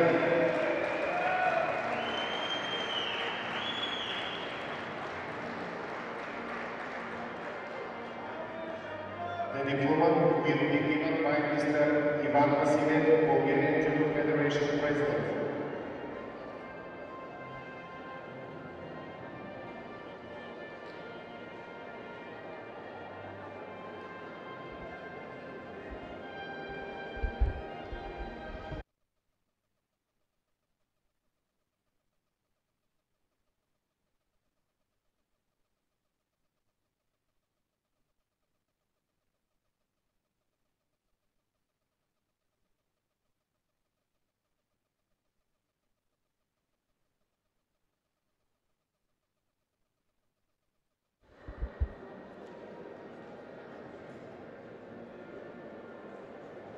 Ladies and gentlemen, please stand up for the national anthem of Turkey.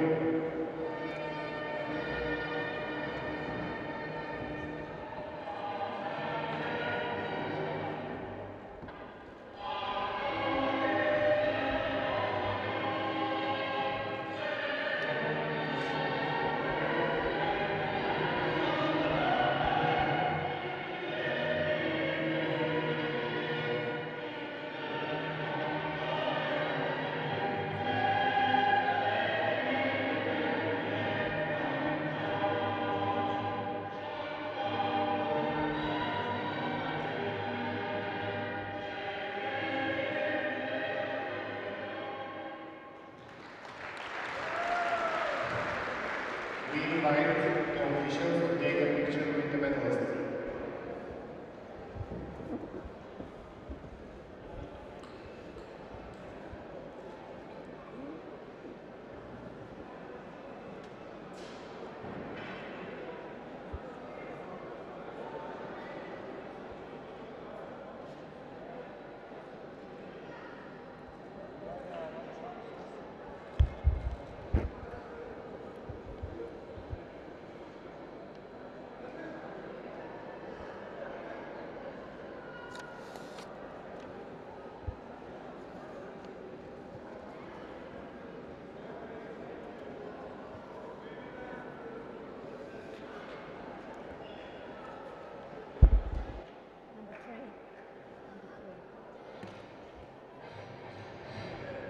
That was some lovely display there of the medal presentation, and very happy young ladies indeed.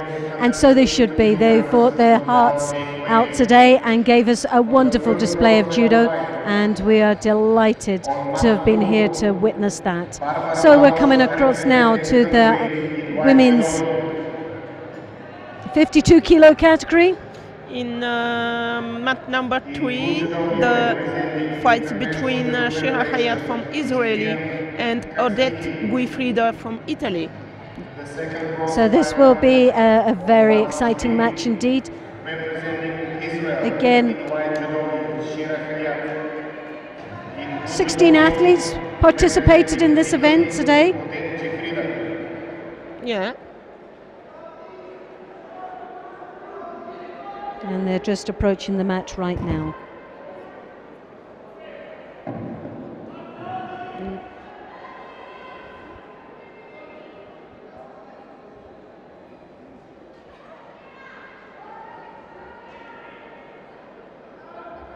On mat number 2 is starting the fight between Barbara Maros from Hungary and Distria Krasniki from IGF.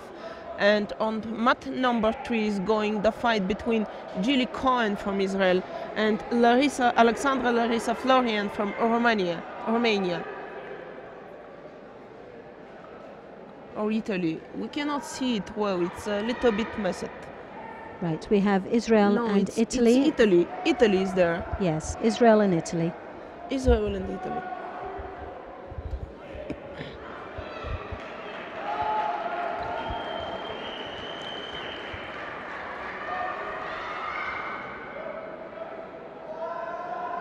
Okay. We are following the fight between the competitors from Israeli and Italy on mat number 3. Hayat for Israeli and Guifrida from Italy in category 52. 4 minutes to go. 1 Shido for Israeli competitor.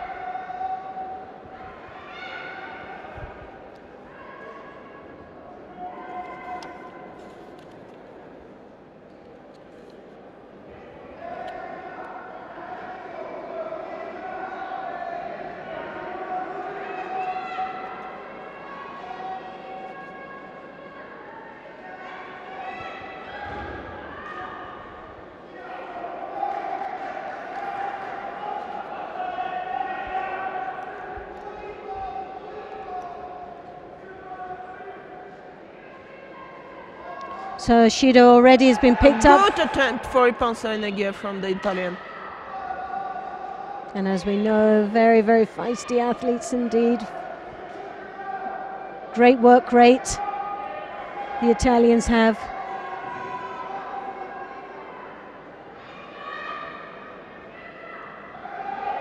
But so does the Israelis. Again, very fit, strong athletes.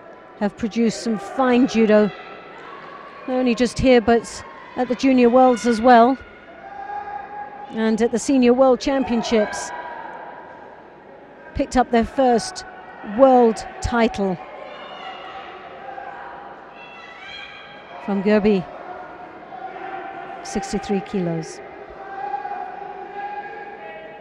And that young lady's here supporting this young team. Her team colleagues.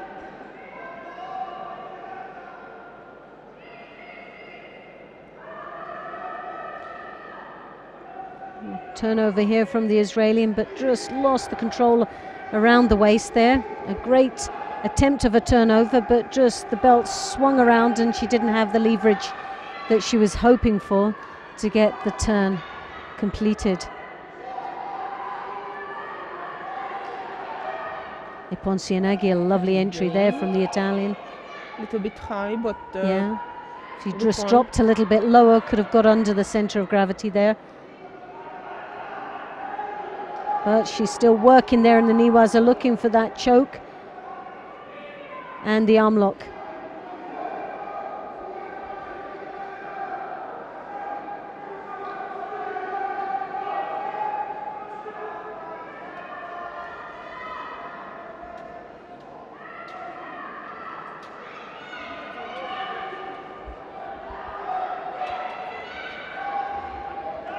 Again, a nice drop. Still piling on the pressure from the Israeli, who's desperately trying to get back into this. She is aware that Shido's on the board and it does have a major effect, but still we've got 2 minutes and 12 seconds left. So still a long way to go. Good attempt for Uchimata. in such a moment, we see again how flexible are those girls. Their good aerial awareness as well on the mat is outstanding. Flurry of attacks there with Ashiwazas.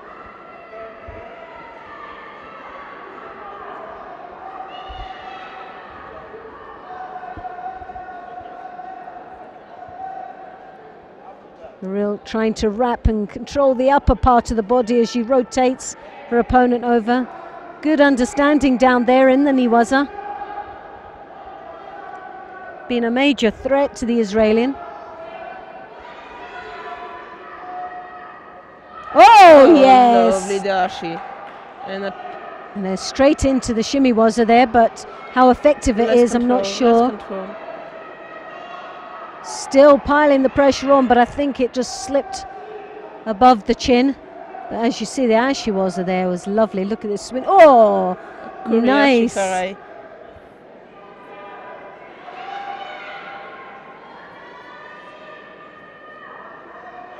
Ponsianagi. This young lady from Italy, Guifita, has really piled the pressure on. She has dominated all the way through.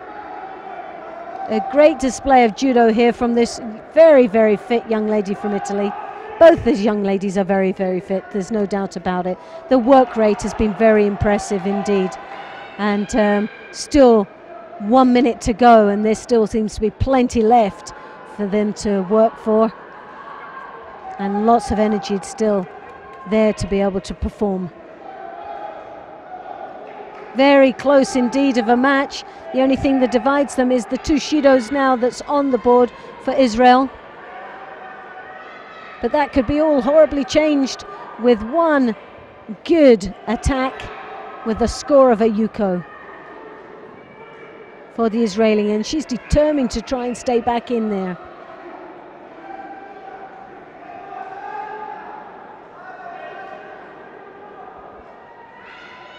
Oh, lovely coaching, okay. No score, but it was just in time.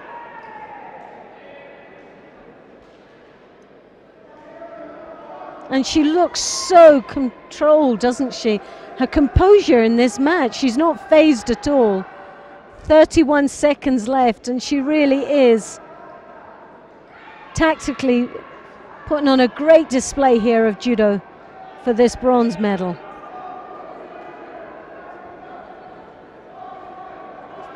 So Shido will be awarded to, I think, no, she's got away with it. The backpedaling has not. Oh, yes! Oh, such a beautiful. Well, fantastic. But in fairness to the Israeli, it's better to go like that than to go with the Shidos. Yes. She's giving 100, she's firing, she's going to leave herself wide open. But these Ashiwazas, the feet of the Italian is amazing. Yes. Look at this. She come flying on top of her, and a drop Sianagi, and just overthrew her, totally overthrew her onto her tummy. But a great win, a very convincing win for Guifida of Italy, and a well-deserved bronze medal. But for the Israeli, she's had a wonderful performance, and a 5th place was well-deserved. A medal was deserving of her performance throughout the day. But she was up against a very, very talented young lady from Italy, and there's no two ways about that. She fought an outstanding match here today. So now we will follow the fight for the final fight in category 52 kilograms between Gilly Cohen from Israel and Alexandra Larissa Florian from Romania. Now Florian, for me, is got to be the favourite. She's got to be the favourite. World bronze medalist under a belt as well. Gold medal here today. It's got to be, hasn't it? Her performance today has been outstanding. But then we've been going on and on about the Israeli team and how well prepared they are, how determined they are. They're focused, they're aiming high, they have success under their belt, and they've come here determined, and that has showed throughout the day and all the performances from the team. There's no two ways about it. So it's very hard to call this one. Both very, very good, but Florian has got to be, on paper, the favourite. Slight height advantage here as well. A long, lean young lady. Very good long reach as she comes deep over the top with that left hand, drawing the head down. Cohen, looking at her determination. She's diving right in there. Maybe leaving herself open, and she does, but it pawn. But that was, we say, flowering. And again, she works her magic. Yes. And that Uchimata does not fail her. Wonderful performance, swiftly done, showing all the class of a world medalist, a world-class athlete. And we'll be seeing this young lady, I think, a lot throughout the years. She's got just starting, and already she's hitting such high benchmarks for her age. Look at that.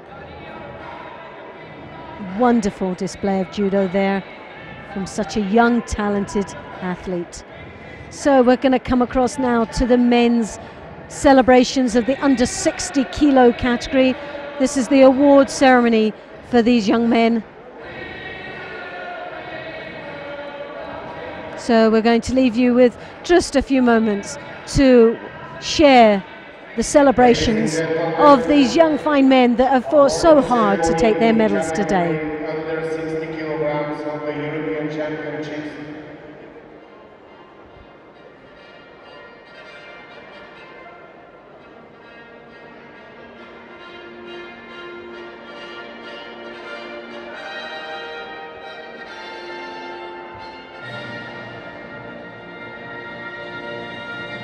Medals will be given by Mr. Jan Snijders, referee director of the European Judo Union. Third place and bronze medals for Valentina Rota, Switzerland, and Vadun Balakhanov, Finland.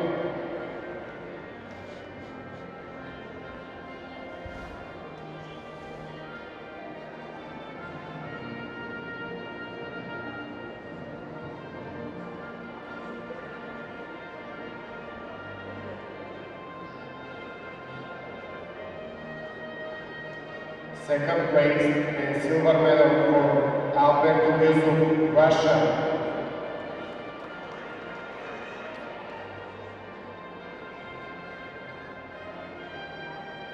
First place and gold medal for Aram Grigoryan, Russia.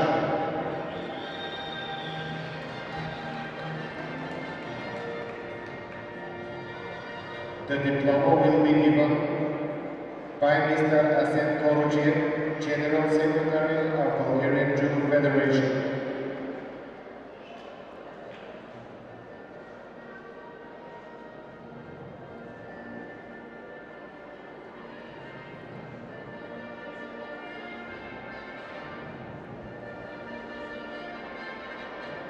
Ladies and gentlemen, please stand up for the national anthem of Russia.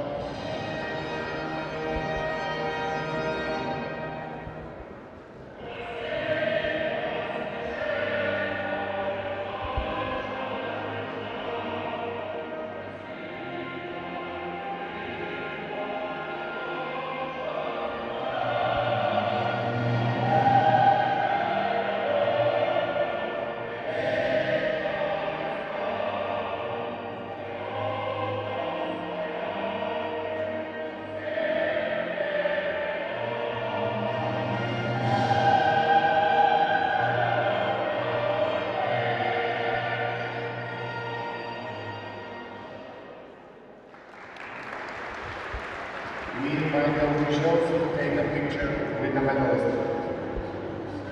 I just love that national anthem. There's just something about it. I think it brings it back to my childhood of the Rocky films.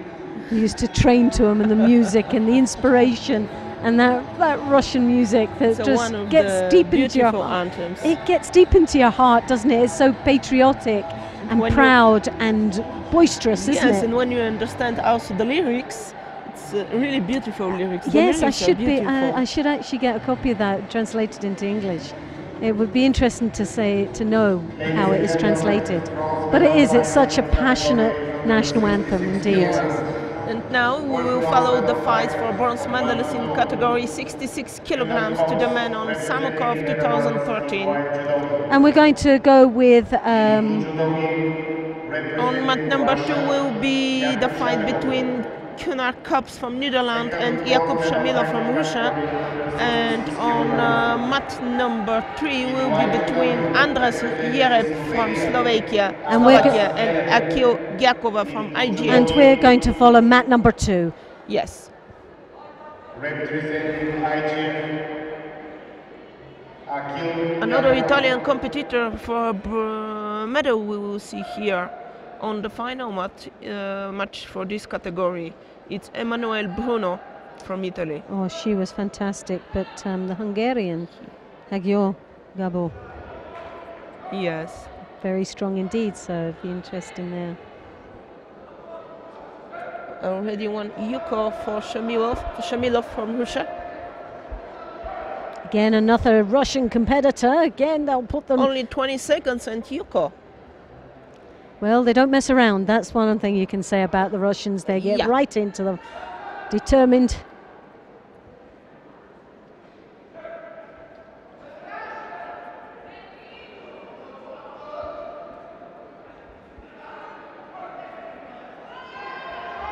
They are real improvements about that the attack is the best defense. Well, it sets you off at the right pace, doesn't it? And determination to get in there fast. It's got to fluster your opponent very quickly if you take them unawares and start to continue the domination throughout. I'm just a great believer that while you're attacking, your opponent's defending. So it's always a great mindset to have. Yeah.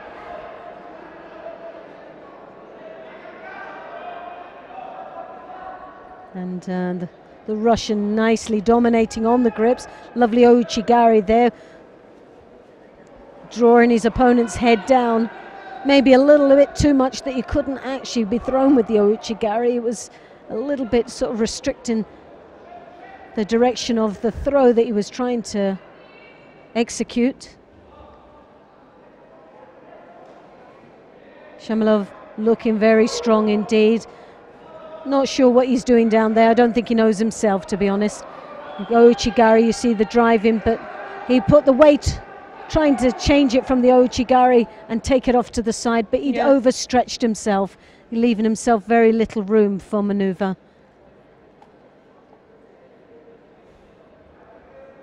Three minutes to go to the end of this fight. But Russia is leading with the one Yuko on the board. Just over 3 minutes left. 2 minutes have gone already in this match, but nicely dominated the whole 2 minutes by the Russian, Shamilov.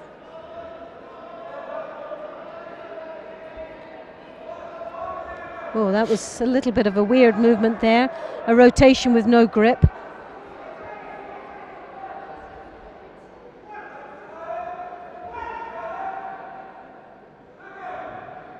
Russian drawing his opponent down to his own height. Kops, a much taller athlete, made to bend so low.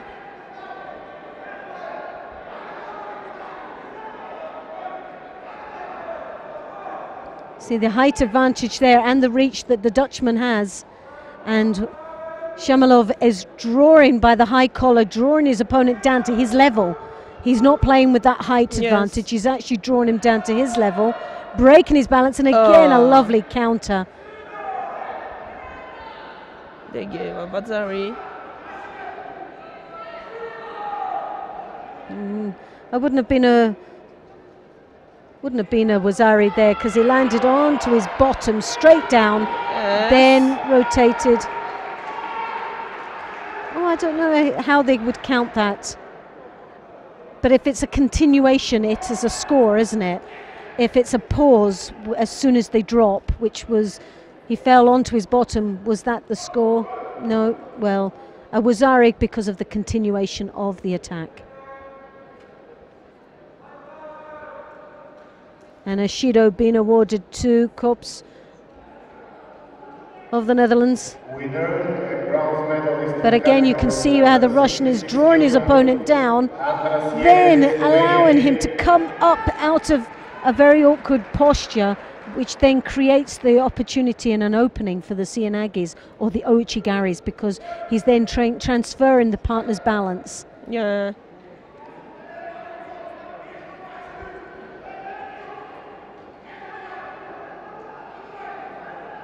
He's got a very good understanding of his opponent's reactions. By drawing that head down, he knows his actions, it gets a reaction of his opponent coming back up, drawing his head up to a height, a very strong height level. But what it does, it opens the gap for an Ouchigari or even through for the Seoinagi. So very cleverly done, Shamalov.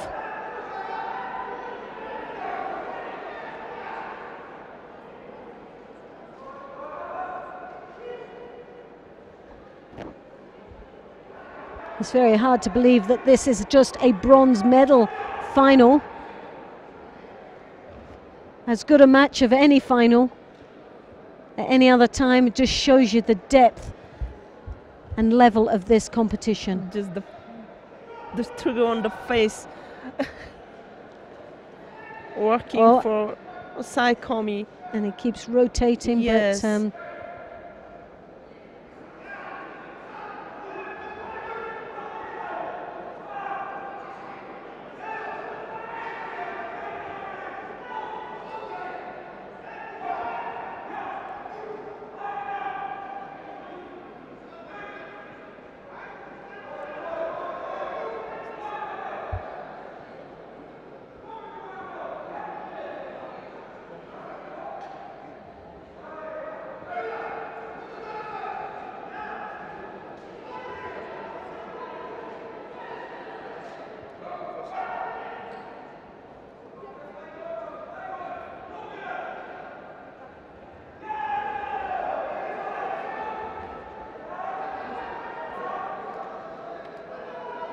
his transition into Niwaza is superb. Very, very good indeed. His understanding of his opponent's actions all the time. He's always one step in front of his opponent.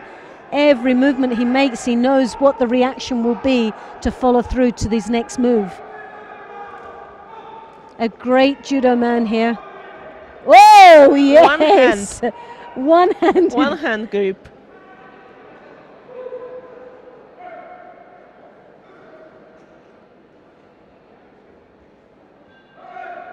Now that was a throw. There was no score on it, but that was a throw. It'd be interesting to see that again. Throw, but it was like a Tomonagi with the one hand. From only. my side of, from this side of the cam, it looked like a throw and well, even like a mark. Shamalov, they're totally dominant. Let's see this again. Tomonagi, there's the foot. Oh no, he missed it. It was the side of the leg. That was spectacular. Yes. Spectacular. Good awareness there in the Niwaza as well. It was so a great win for this young man, Shamanov, who takes the bronze medal for Russia. Well-deserving medal indeed. Yes. And Kops of the Netherlands, a 5th place, and again a great performance from this man, from what was a very tough weight category indeed. And we will follow now the final in category 66 kilograms between Fabian Kosher, between Gabor Hagio from Hungary and Emanuele Bruno from Italy. This is the men's 66 final. And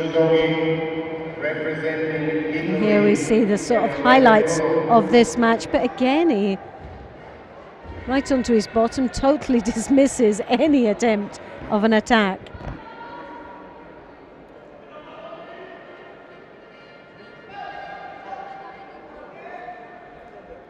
So Hungary versus Italy, Hungary in white, Italy blue.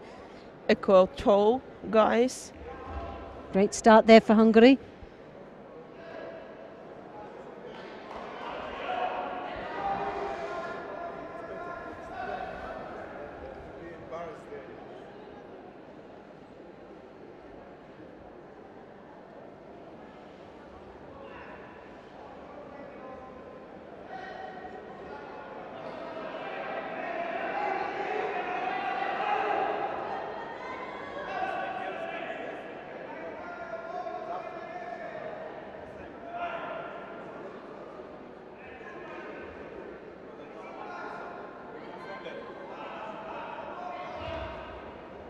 Attempt for Soin again. Good flurry of attacks. The Hungarian looking very strong indeed. Yes. First Judo into this fight. Nice throw in there with the Italian. Good, but has he got the confidence to go through with it? Yeah. Oh yes, Sipon! I'm so sorry for the Italian now guy, the Italian, but if he was beautiful. Thing is, if the Italian was brave enough, he was apprehensive. He stopped. He paused. He wasn't sure. If he had just gone in with the conviction that he started with and to continue, he could have got it. He could have got it, but he stopped. He wasn't sure. Then he attempted again. He wasn't sure. Then he attempted. By then, the leverage of the Hungarian was there no more, and that's where the counter came, because he was just unsure of putting that attack. Look how strong he was there. He could continue from here, but he could have switched with the Ouchigari even. With the hands, stop it to work. He stopped and lost. He hooked in. He left his hand. Look at the hand; it's not even gripping. Fight. He's not even holding at one stage. Again, he let go. Again and again, and too late. Lost it. Totally lost it. We are awful. Well, if he goes back, it's something to learn. There is an education there. There's something that he can go back and realize how close he was of winning to how he made that effect go the opposite way for him. He executed a very good attack, and he lost it because he didn't have the confidence in his ability. Exactly. And that's all it was. Very, very sad, but a silver medal, great medal to win at the Under-23 European Championships, but it could have been gold. Now you can enjoy the awarding ceremony in category 52 kilograms. Second place and silver medal for Judo, Israel. That young lady did ever so well today. First place and gold medal for Alexander Larissa Florian, Romania. And the Florian, most happy face. The most outstanding performer, I think, the women so far. So convincing. Not at any match did she look like she wasn't going to win this competition. Never, ever.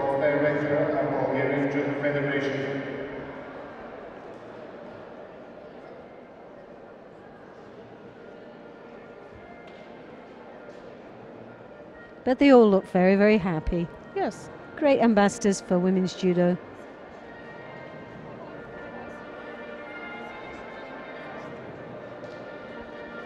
And look at that smile on Florian. Yes. A gold medal to go with the bronze medal that she got in the Junior World Championships just a couple of weeks.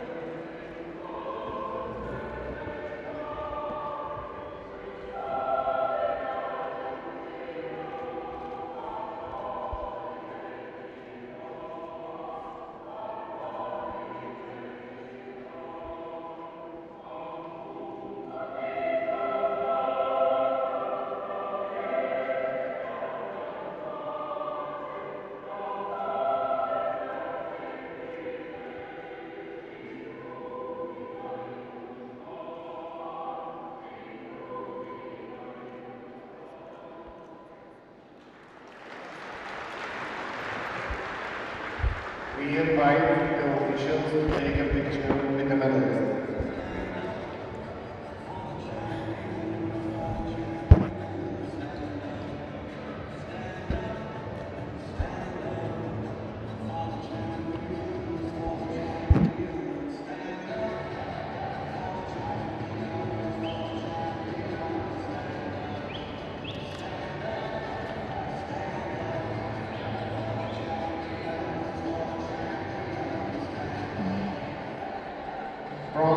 We're going to cross to mat number 3. And of course, it's got to be the highlight for Valerie. Yes. A chance of a bronze medal, the first medal. First day for the Bulgarian national team in this competition. In the name of, with the help of the competitor Evelina Ilieva in category 57 kilograms.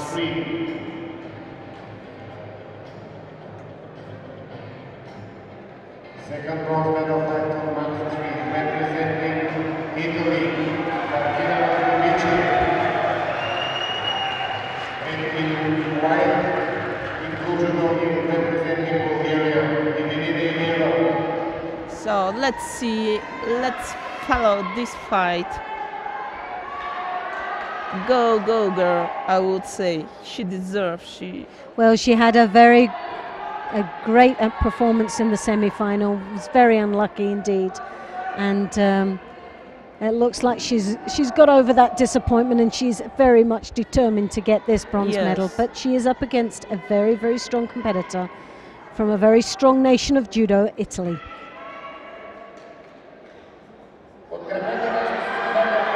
Oh, Makakomi there.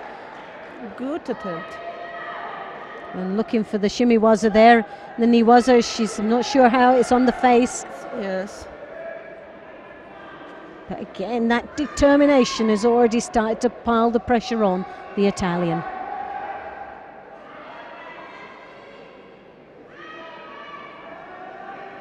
Cross grip, as we know the cross grip, you have to attack off it straight away. Ouchigari, and oh yes! Lovely attempt there, the ouchigari.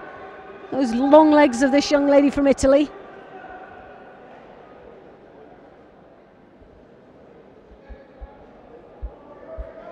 Martina coming in there with ouchigari, driving off that shoulder. Just let it slip and tried to change the direction, but didn't have that sleeve grip to rotate the Bulgarian over. So, got a good attack.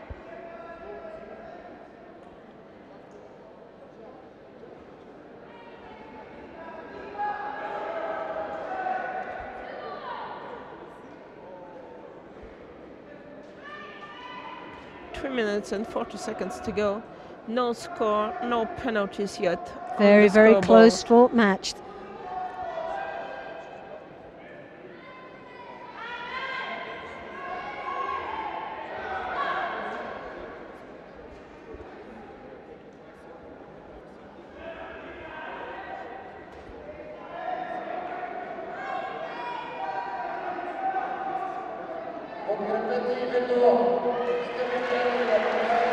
So 3 minutes, 15 seconds left in this match. Still a long way to go.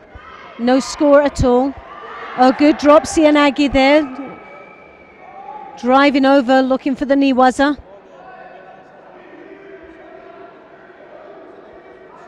Three minutes to go. Judo now being awarded to the Italian, so puts the Bulgarian, Ilieva, in a good position, but still not a very stable one. Not a stable one, and not a large lead to secure this contest. And again, another drop.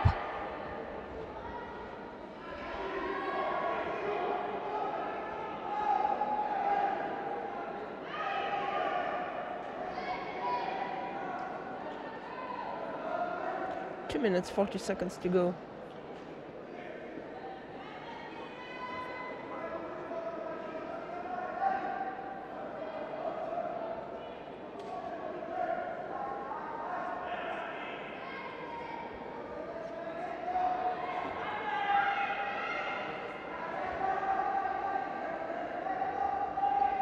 Very, very close match. Good fight grip, good fight really grip we see now. Bulgarian keeping the full pressure on the Italian. Like she did in the semi-final. Again, she fights so hard. She's so determined, this young lady. Very, very good condition she has to be able to maintain that level of fight within her for 4 or 5 minutes. Probably will be both Judo. Yes. It's rightly so, so that puts 2 to Italy and 1 to Bulgaria. Again, a lovely drop, and the crowd are up on their feet.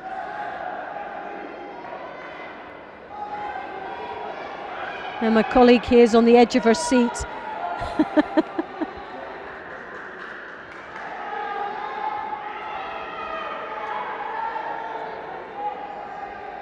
And it would be just nice to see Bulgaria get this bronze medal. The crowd have been so supportive. Very knowledgeable indeed. Here will be another Shido, I guess. If some of them doesn't start any attack. Oh, and a lovely drop, Sianagi again, which takes the pressure off that Shido going to Bulgaria. She's working for. And she's working for the arm lock. Kansitsu. But she's got to be careful to hold No. down. Oh, goodness me. Now that would have been horrible, wouldn't it? 1 minute and 80 seconds to go. Third Shido for the Italian competitor.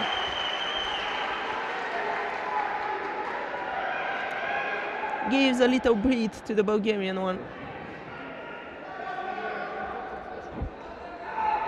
But she must be careful. She has to be very careful. She cannot. 1 minute, just under 1 minute must now. continue Oh, more she was in- so close for the Koichi there.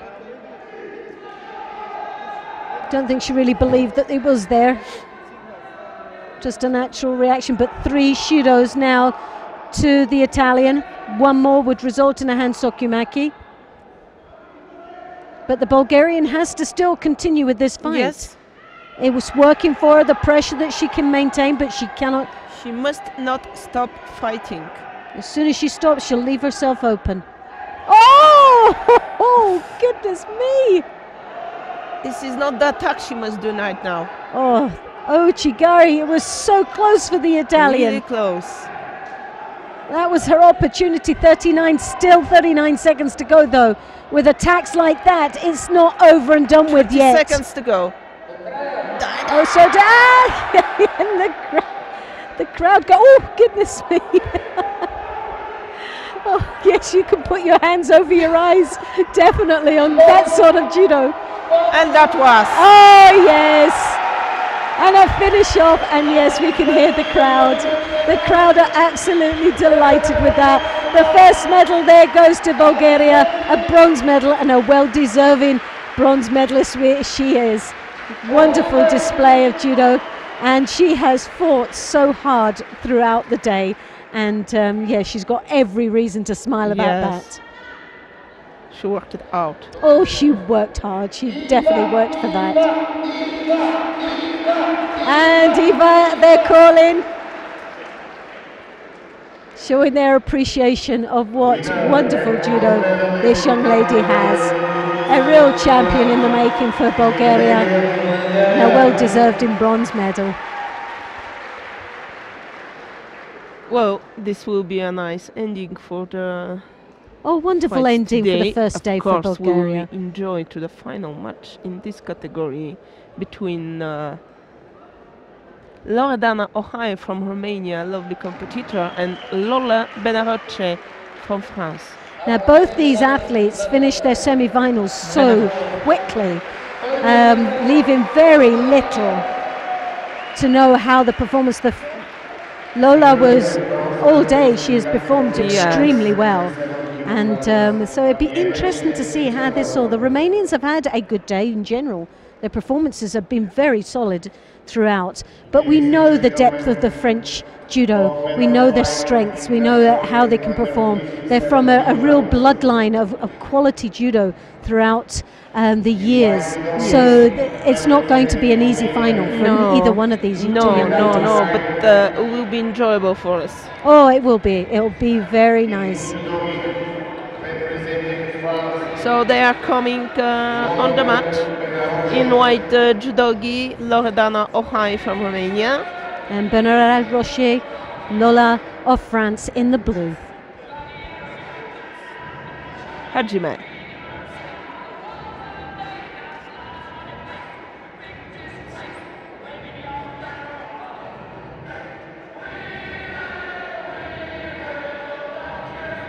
Very, very strong indeed, this young lady from France. Good posture. Great grip. Extreme, very extreme, like you see generally with the French drawing. I think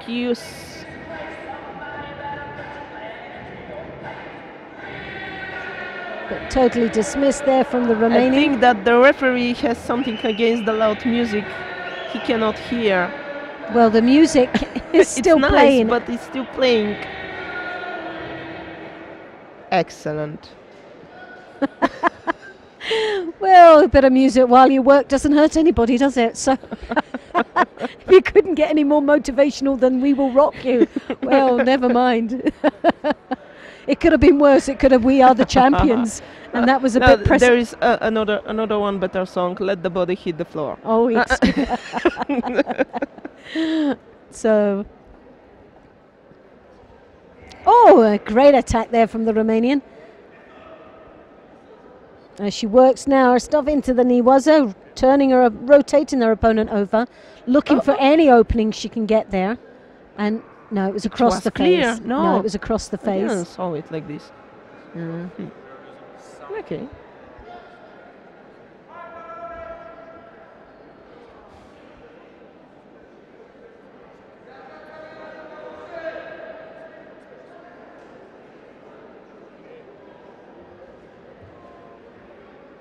Not so good of an attack there, not looking as sharp as what she did throughout the day. This young lady from France is starting to lose a little bit of composure here. This is the second final match for the Romanian competitors, right? Yes. In 52 they took the gold medal.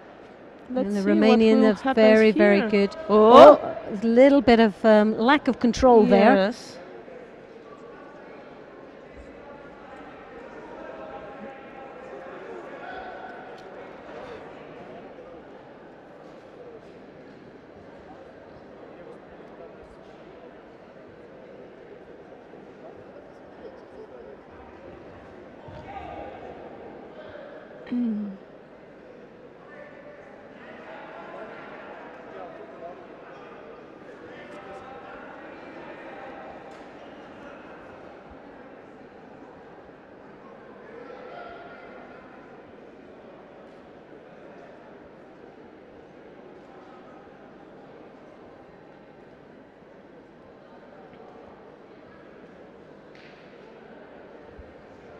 Lola really.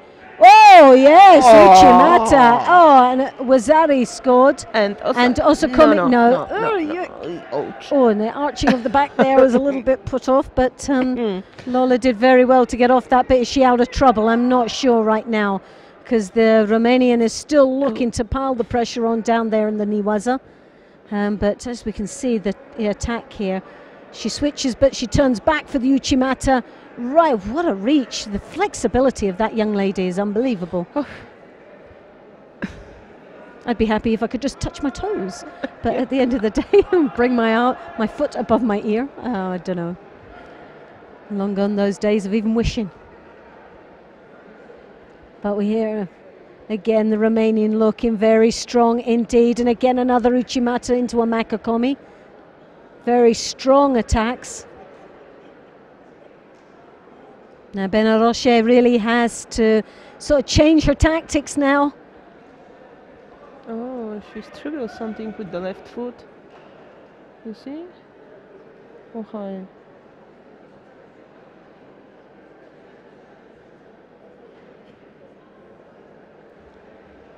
Kosota, good switch there. 2 minutes to go.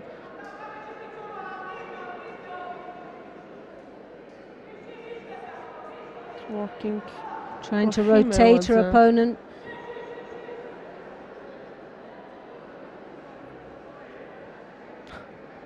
And the big mop that comes out. Goodness me. Nice hair, but not very comfortable when you are competing.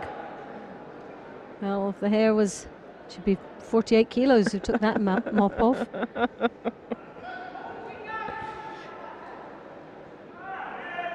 But it's always that nice to have that femininity about you. Lovely long hair. And oh, yes, nice change. Good counter there, but she put herself in some real trouble now. Yes. But a good counter. Just didn't have enough rotation of it.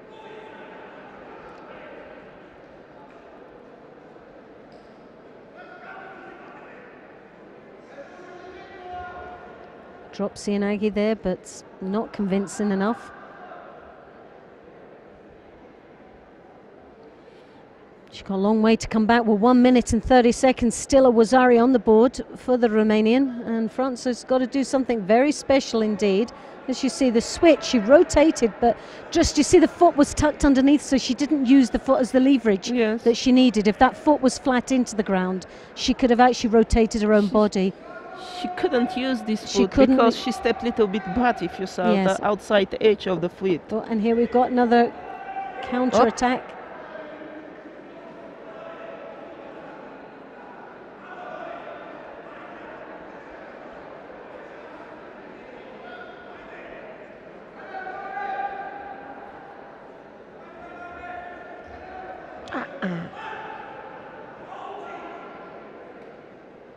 Well, just over a minute left now in this match. French really determined to come back into it. She's still got a long way to catch up, but she's going in the right direction. And there's again that turnover that we saw earlier on, but better executed there.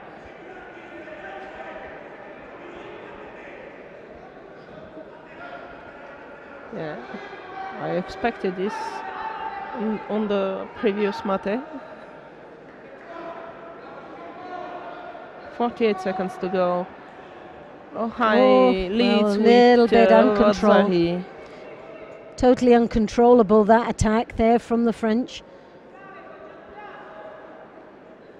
And it's looking less and less likely this young lady is going to come back. Blocking the foot of the Romanian to cross her legs around.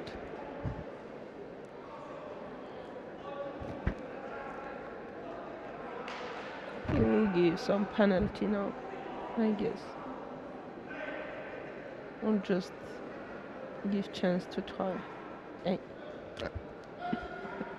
Second Judo been awarded to the Romanian. Yes.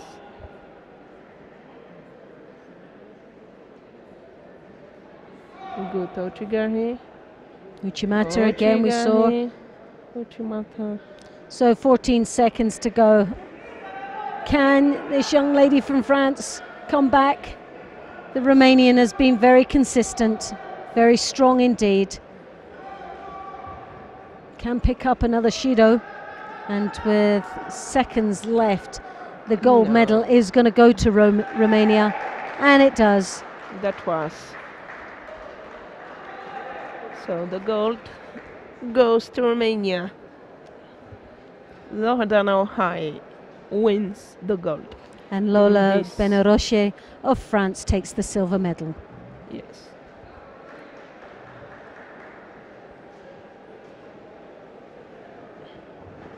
So you can follow the... So that's a great roundup for what's been an outstanding performance throughout the day for these weight categories. A real delight to be here. And I hope that,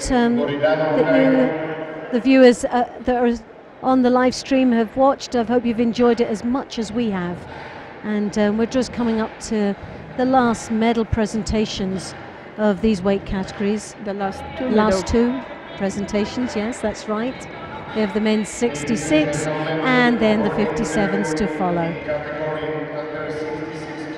But I do hope you'll join us tomorrow, the same time, 10 o'clock, which is Eastern European time. And Western European time, that'll be and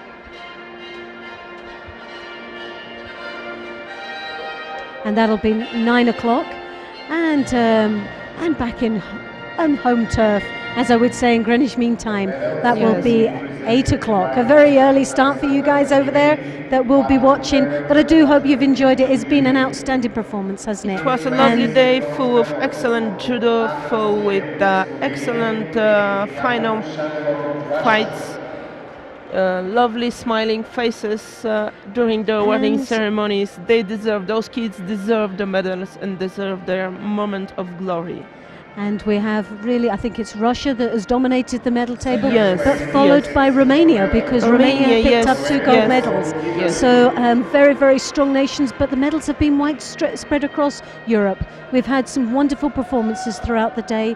36 countries have represented it, 276 athletes. Yes. And I hope you will join us tomorrow. That's 10 o'clock here in Eastern European time. 9 o'clock Western European time, and Greenwich Mean Time that will be 8 o'clock. So please join me, Loretta Doyle, And me, Valeria Lukanova. Will be a pleasure for me to speak for you tomorrow. and thank you very much for joining us on behalf of the European Judo Union. So we'll just leave you with the last 2 medal presentations of the day, and we'll see you tomorrow. See Goodbye, you tomorrow. and thank you. Bye bye. Ladies I and look like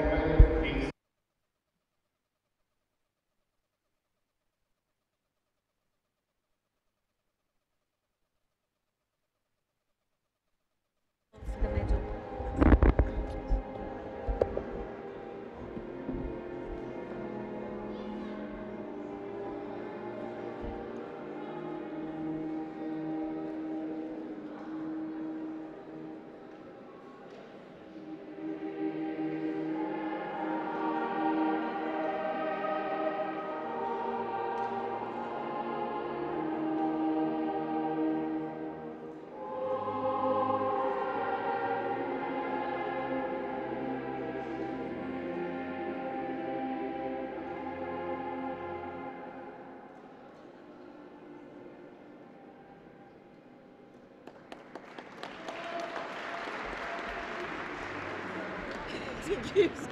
We invite officials to take a picture with the medals.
Awarding ceremony in category under 87 kilogram women.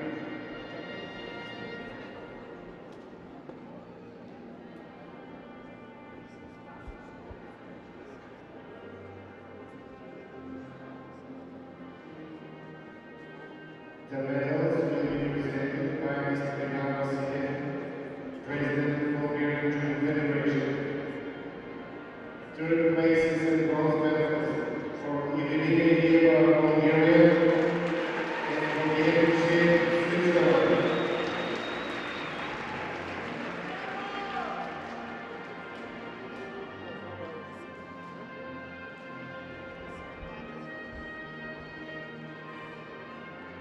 Second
Ladies and gentlemen, please stand up for the national anthem of Romania.